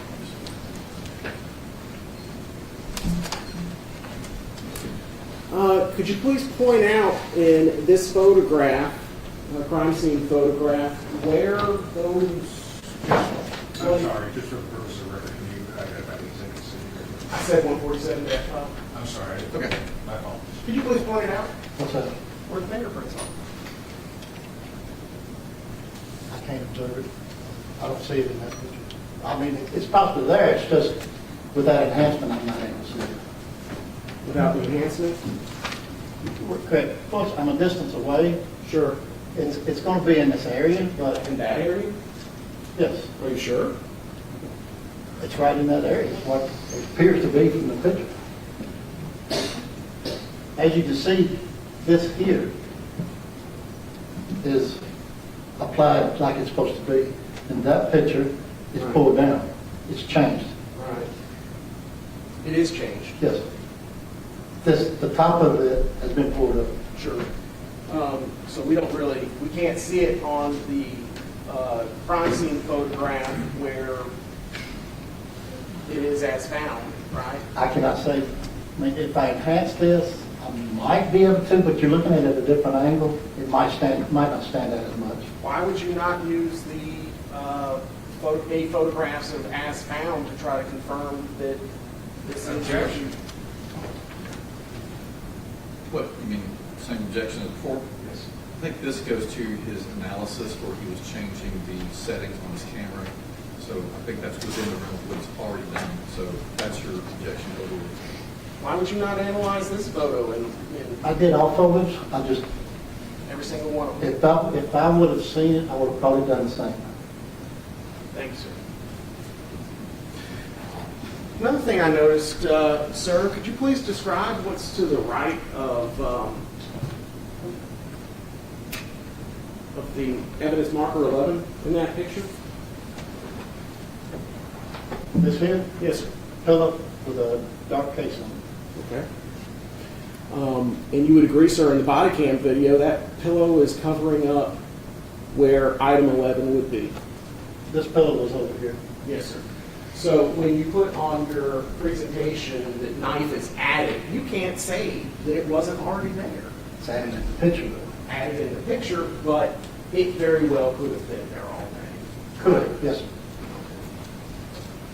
Thank you, sir.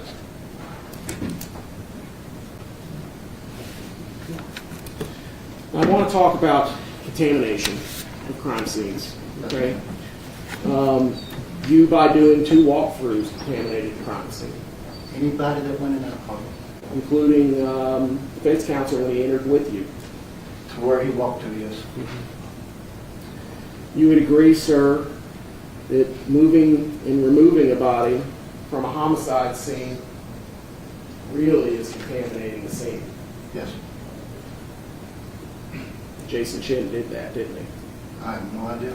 I assume because Mr. Pace was found in a different location. But what actually, I can't say. Cleaning up blood, like you described the motion like this, Yes. spreading it out, that really, really contaminates the scene, doesn't it? It contaminates, but mostly it destroys what we're looking at. Jason Chen did that, didn't he? I have no idea who did it. All I know is what I saw. Disposing of the remainder of a murder weapon is contaminating the scene, isn't it? It would be, yes. Remaining in a crime scene with copious quantities of blood for days contaminates the scene, doesn't it? Yes. Wheeling a suitcase through a bloody crime scene contaminates it. Yes.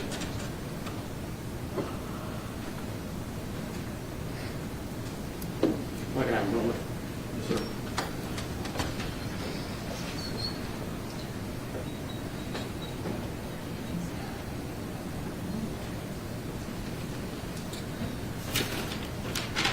Sir, you'd agree that dried blood is much more difficult to transfer than wet blood. Correct. I mentioned that earlier. That And that's why, it's possible, but not. and that's why within your scope of expertise, you know that in order to collect a sample of blood from a dried surface, you have to first wet the cotton swab with distilled water.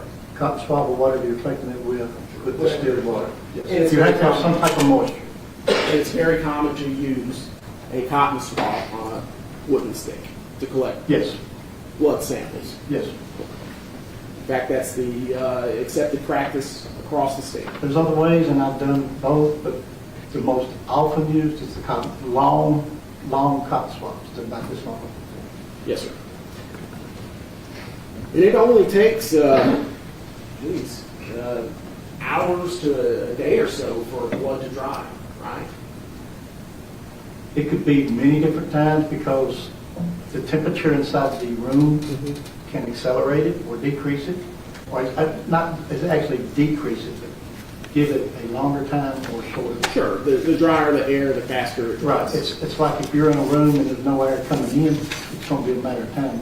But you'd agree, sir, this was a climate-controlled Yes. residence? Yes. Okay. Wasn't abnormally cold? That, I don't know what the temp was, and we're talking multiple different days, but of when things progress, I don't know what the temp was in Chattanooga during those days. And sir, are you sure you couldn't see the bong in that body cam video? It could have been, but I'm looking at it, and it looks like it's gone. It's possibly there, but it didn't stand out to me. Okay. But it was in one place, and in that place, it's no longer there. Okay. Thank you, sir. Very much.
to redirect. Does the jury have any questions for Mr. Lawrence?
few questions. So I'm going to ask them, but if you could face the jury when answering, please. If the murder occurred on November the 23rd, and it was 4 to 5 days later when police entered, wouldn't blood be dry by then? I would expect it to be, but I wasn't there, I can't tell, but I would expect it to be over that period of time. Can you confirm if you saw or documented any open wine bottles in the apartment? Did you notice any used wine glasses? Wine glasses, I did not see. I would have expected it to be collected if it was there. Wine bottles that had been opened, there was a couple that had the cork up, which if you know, once you open it, you push it back, you're not going to get it back like it was. There was a couple that the cork was up. So most were sealed. This question deals with the comparison photos of the body cam footage versus crime scene photos. They will not come back as an exhibit. However, since you obviously have a question about that, the parties may show them during redirect or recross to this witness if they wish.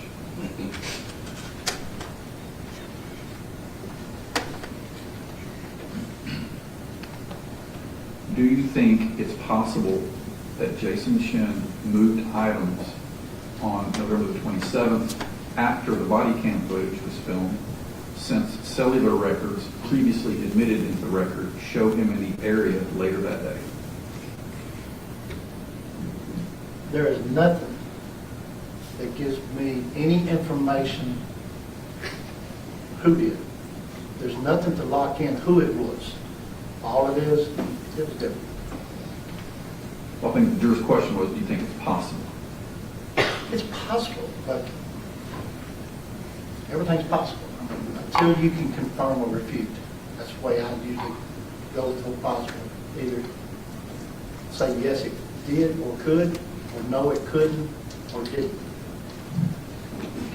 There was a question asking about the photos in the subfloor, asking if the witness could determine what position the victim's body was in.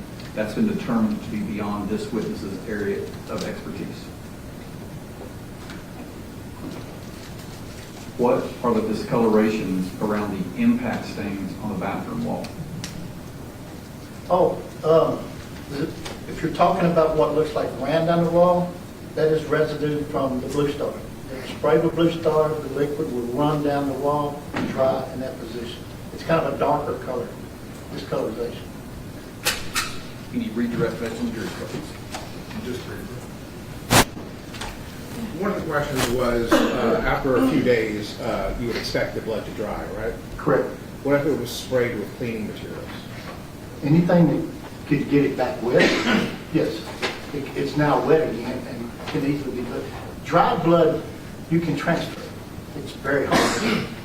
But you can get, if you walk across a floor with dry blood, you can still pick up particles that Blue Star will react to. What about if you sprayed it with alcohol? I don't know all of the false positives. I would think alcohol would be one, but I would physically test it. My question is, would spraying alcohol on blood keep it damp? Or make it more whenever damp? that happened, it would stay damp until it eventually dries also. It's your understanding that there was a cleanup after this incident, right? Yes, from reading the discovery and from some of the swipes and wipes I saw, yes. And great efforts were taken to clean up the apartment. I would say yes, because there's very little blood in the bathroom. And to get from point A to point B, you would think there would be.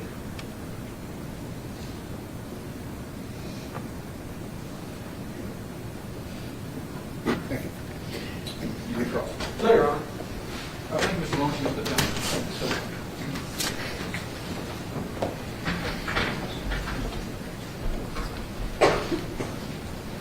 It's 10 minutes after 6. If you have a brief witness or witness you absolutely have to call today because of scheduling, we can do as much as we can. We would see. Okay. All right, ladies and gentlemen, that's all the testimony you're going to hear for today. Again, I must Remind you the admonition not to talk to one another or anyone about this case, and do not let yourself be exposed to the media. You're going to have a bit of an outing tomorrow. I'll step in the jury and give you more details about that in a moment. I think that's it for now. We'll resume on Monday about 9:30. Okay. Back next up to the jury.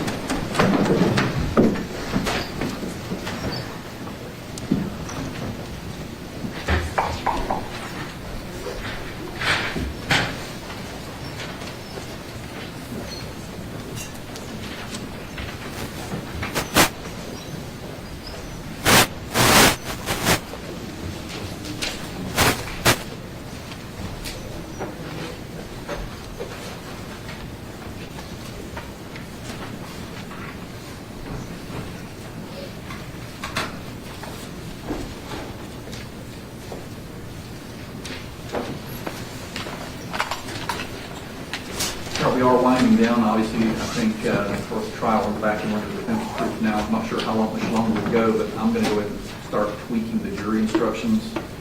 I was waiting to see if there's anything about self-defense or anything different in the pattern jury instructions. A lot of this that need to be added. So just be thinking about that. If the state or the defense has any extra jury instructions you want, please draft them and submit them. We can argue about them at some point before we get to the jury. Okay. All right, thank you. Thank you, Your Honor. Our court's in recess till 9 a.m.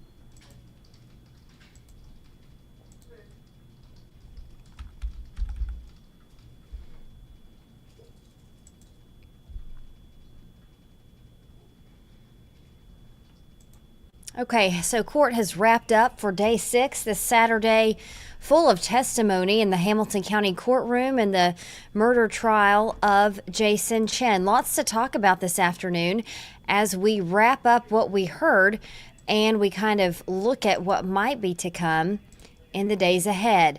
Just as far as a, having a little bit, there we go. We lost our camera in the courtroom. That's what happened there. So a little bit of an indication of what's going to be coming in the next few days. They will not have testimony tomorrow. That is a Sunday. The jury has asked to not do that. But we also know that they will be hearing testimony on Monday morning, which is a federal holiday. It's Martin Luther King Day. But the judge has said, asked the jury if they wanted to go ahead and meet, and they said they did. So that's what's going to happen. The majority of the afternoon before lunch and then all of the testimony after lunch had to do with this witness here, the defense's first expert witness as they start presenting their case, Mr. Johnny Lawrence. There was a lot of discussion, though, about what kind of expert Johnny Lawrence is and what he can actually add to this case. So the first few hours were the judge and the attorneys going over, without the jury in the courtroom, what he has the expertise to testify about and what he does not. One of the things that he talked about a lot here is blood splatter evidence and the kind of shapes that blood splatter can make once it hits walls or any solid surfaces. Also, this Blue Star technology that we've heard a lot about in this case from the prosecution, talking about if there was a lot of blood that was cleaned up and then later looked at under this special technology or what. And one of the main images of the day came from this, a maroon sheet that was found in Jason Chen's apartment. But how it was found and in what direction and in what specific part of the bed remains to be seen. And that's because what Johnny Lawrence testified himself about, which is the changing in the crime scene from the first time Chattanooga police officers went in with their body cameras on, which would have been November 27th in the early morning hours after Pace's mother and father called them there, to when those crime scene photos were later taken by CSI investigators from the Chattanooga Police Department. Now, we've seen these images before in hearings about this case. Let's take a little bit of a look about what some of them show. We're not going to show all of them to you. You can see here in these comparison images, they're pointing out a few different things. They're saying a door was closed. Again, there's a lapse of several days in between these two. Different items there on the floor. The blind position is different. And then if you can see in the right-hand image, there's a pair of underwear that's on the floor that isn't there in the first image. Let's go to another comparison image. Now, this is where the sheet in the bed becomes important. You can see that maroon sheet there on the bed, and you can see in this picture, at least, in both of these pictures, it appears that that sheet, a fitted sheet, is pulled all the way down from the bottom of the mattress. But when you get to the image that we're about to look again at that Mr. Lawrence introduced with what he believes is part of a bloody handprint, you'll see there's a white image down, or something white down at the bottom, like that sheet has been pulled off the bed. So that's something that was brought up by the prosecution. But let's compare these two images. Again, on the left, this is body cam video from 11/27 when police first go into the apartment. On the right is CSI photos that were taken by a different set of investigators at a later date. Now, Lawrence points out several differences in these photos. The curtains and the blinds are in a different position. Different items are on the bed in both images. A notebook in the right-hand image, you can see that green notebook has been added. The position of the items on the floor are different. The pillow's position is different. And if you take a look here, it says knife has now been added. Now, that was Mr. Lawrence's conclusion, and that was shown to the jury. But under cross-examination, the prosecution there saying, but you don't know it was actually added because it could have just been different in those items that you see in the body camera. So maybe it was under something. Again, they were pointing out that he didn't know for sure. So let's now go back to this image. This is that sheet, and you can see there at the bottom the white part that the prosecution pointed out and that I just mentioned to you. Another thing that the prosecution brought up on cross-examination of Mr. Lawrence was the direction of and the shape of these supposed handprint blood transfers there. They pointed out, if you look at that first big spot there that could be a finger, the edge is very straight, and the prosecution asked Mr. Lawrence, if you have a handprint, is the edge of it usually straight? And asked him if they believe, well, let me just read you the transcription of the testimony there.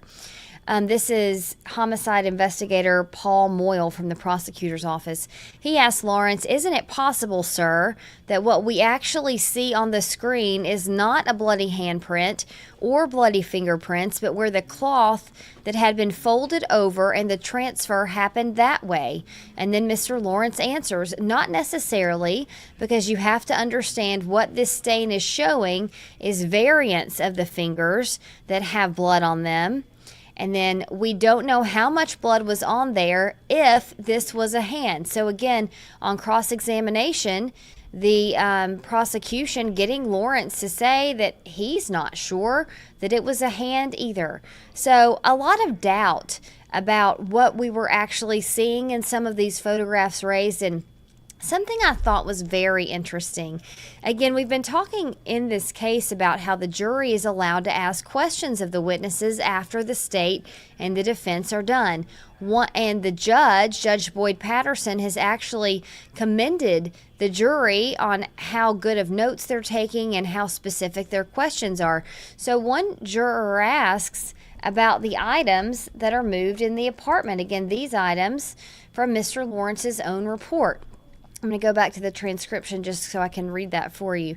So the judge reads the jury question there at the end. Do you think it's possible that Jason Chen moved items on November 27th after the body cam footage was filmed? Since cellular records, again, this is from earlier testimony in the week, previously admitted, show him in that same area later in the day. So a cell phone expert who extracted the locations of Jason Chen testified earlier in this week that he was in the same location of Tremont Street later on the 27th. And then this is kind of where this all comes down. The expert witness, Mr. Lawrence, says there's nothing that gives me any information about who moved the items he's talking about. There's nothing to lock in who it was. So the defense keeps talking about how, and we're going to go back here in some of our images, how and who came into the apartment. In this body cam video, you can see Katrina Pace and Travis Pace were in that apartment first, and they've testified to that, that they were doing anything they could to try to find Jasmine. At this point, they didn't know that she was dead. They didn't know she had been murdered. They're just trying to find her. So was it them? He's saying it could have been. Was it Jason Chen that moved the items? He's saying it could have been him too. Excuse me there. No one really knows for sure. Let's bring in Mary Beth Mangrum. She's been in the courtroom today. Mary Beth, what can you tell us about your observations there? Right. Yeah. That's kind of a similar theme that we saw today. Just, a lack of sure conclusions. We did hear that witness say that there was no way for him to reach those conclusions upon a first visit, and that, given his testimony, there were no conclusions absolutely made in the situation. So that seemed to be a theme in the courtroom today. And Mary Beth, this was some very long testimony. Did we see the family members stay throughout both of those? Did Travis Pace, then after he was called to testify, did he come back in and listen to the rest of it there? Actually, I do believe that Travis Pace was out of the courtroom for some time, maybe even for the entirety of the rest of the testimony. I'm not quite sure. I was out of the courtroom for a portion of the day, but listening. Unfortunately, I couldn't see the gallery at that time, but there was a large portion where after that testimony, he had stepped out. And let's talk about that. We know that Travis Pace was surprised by being called by the defense, and he didn't hop up and go up there right away, from what we're told from what happened in the courtroom.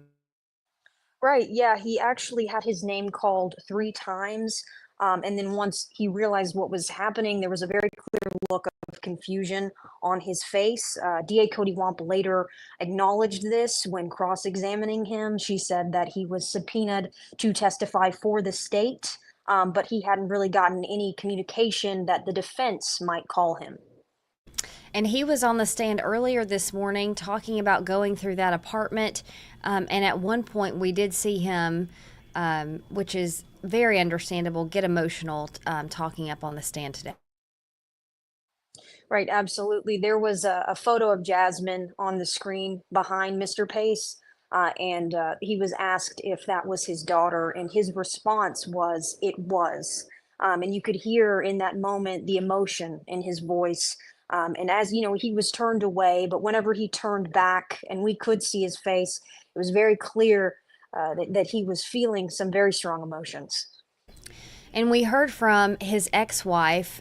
He testified today. They've been divorced for almost 20 years. Katrina Bean. She was the state's first witness. So both of them now, the jury hearing from both of them about going into that apartment and just the frantic, I believe Mr. Pace today called it a rush of what they were trying to do anything to find their daughter.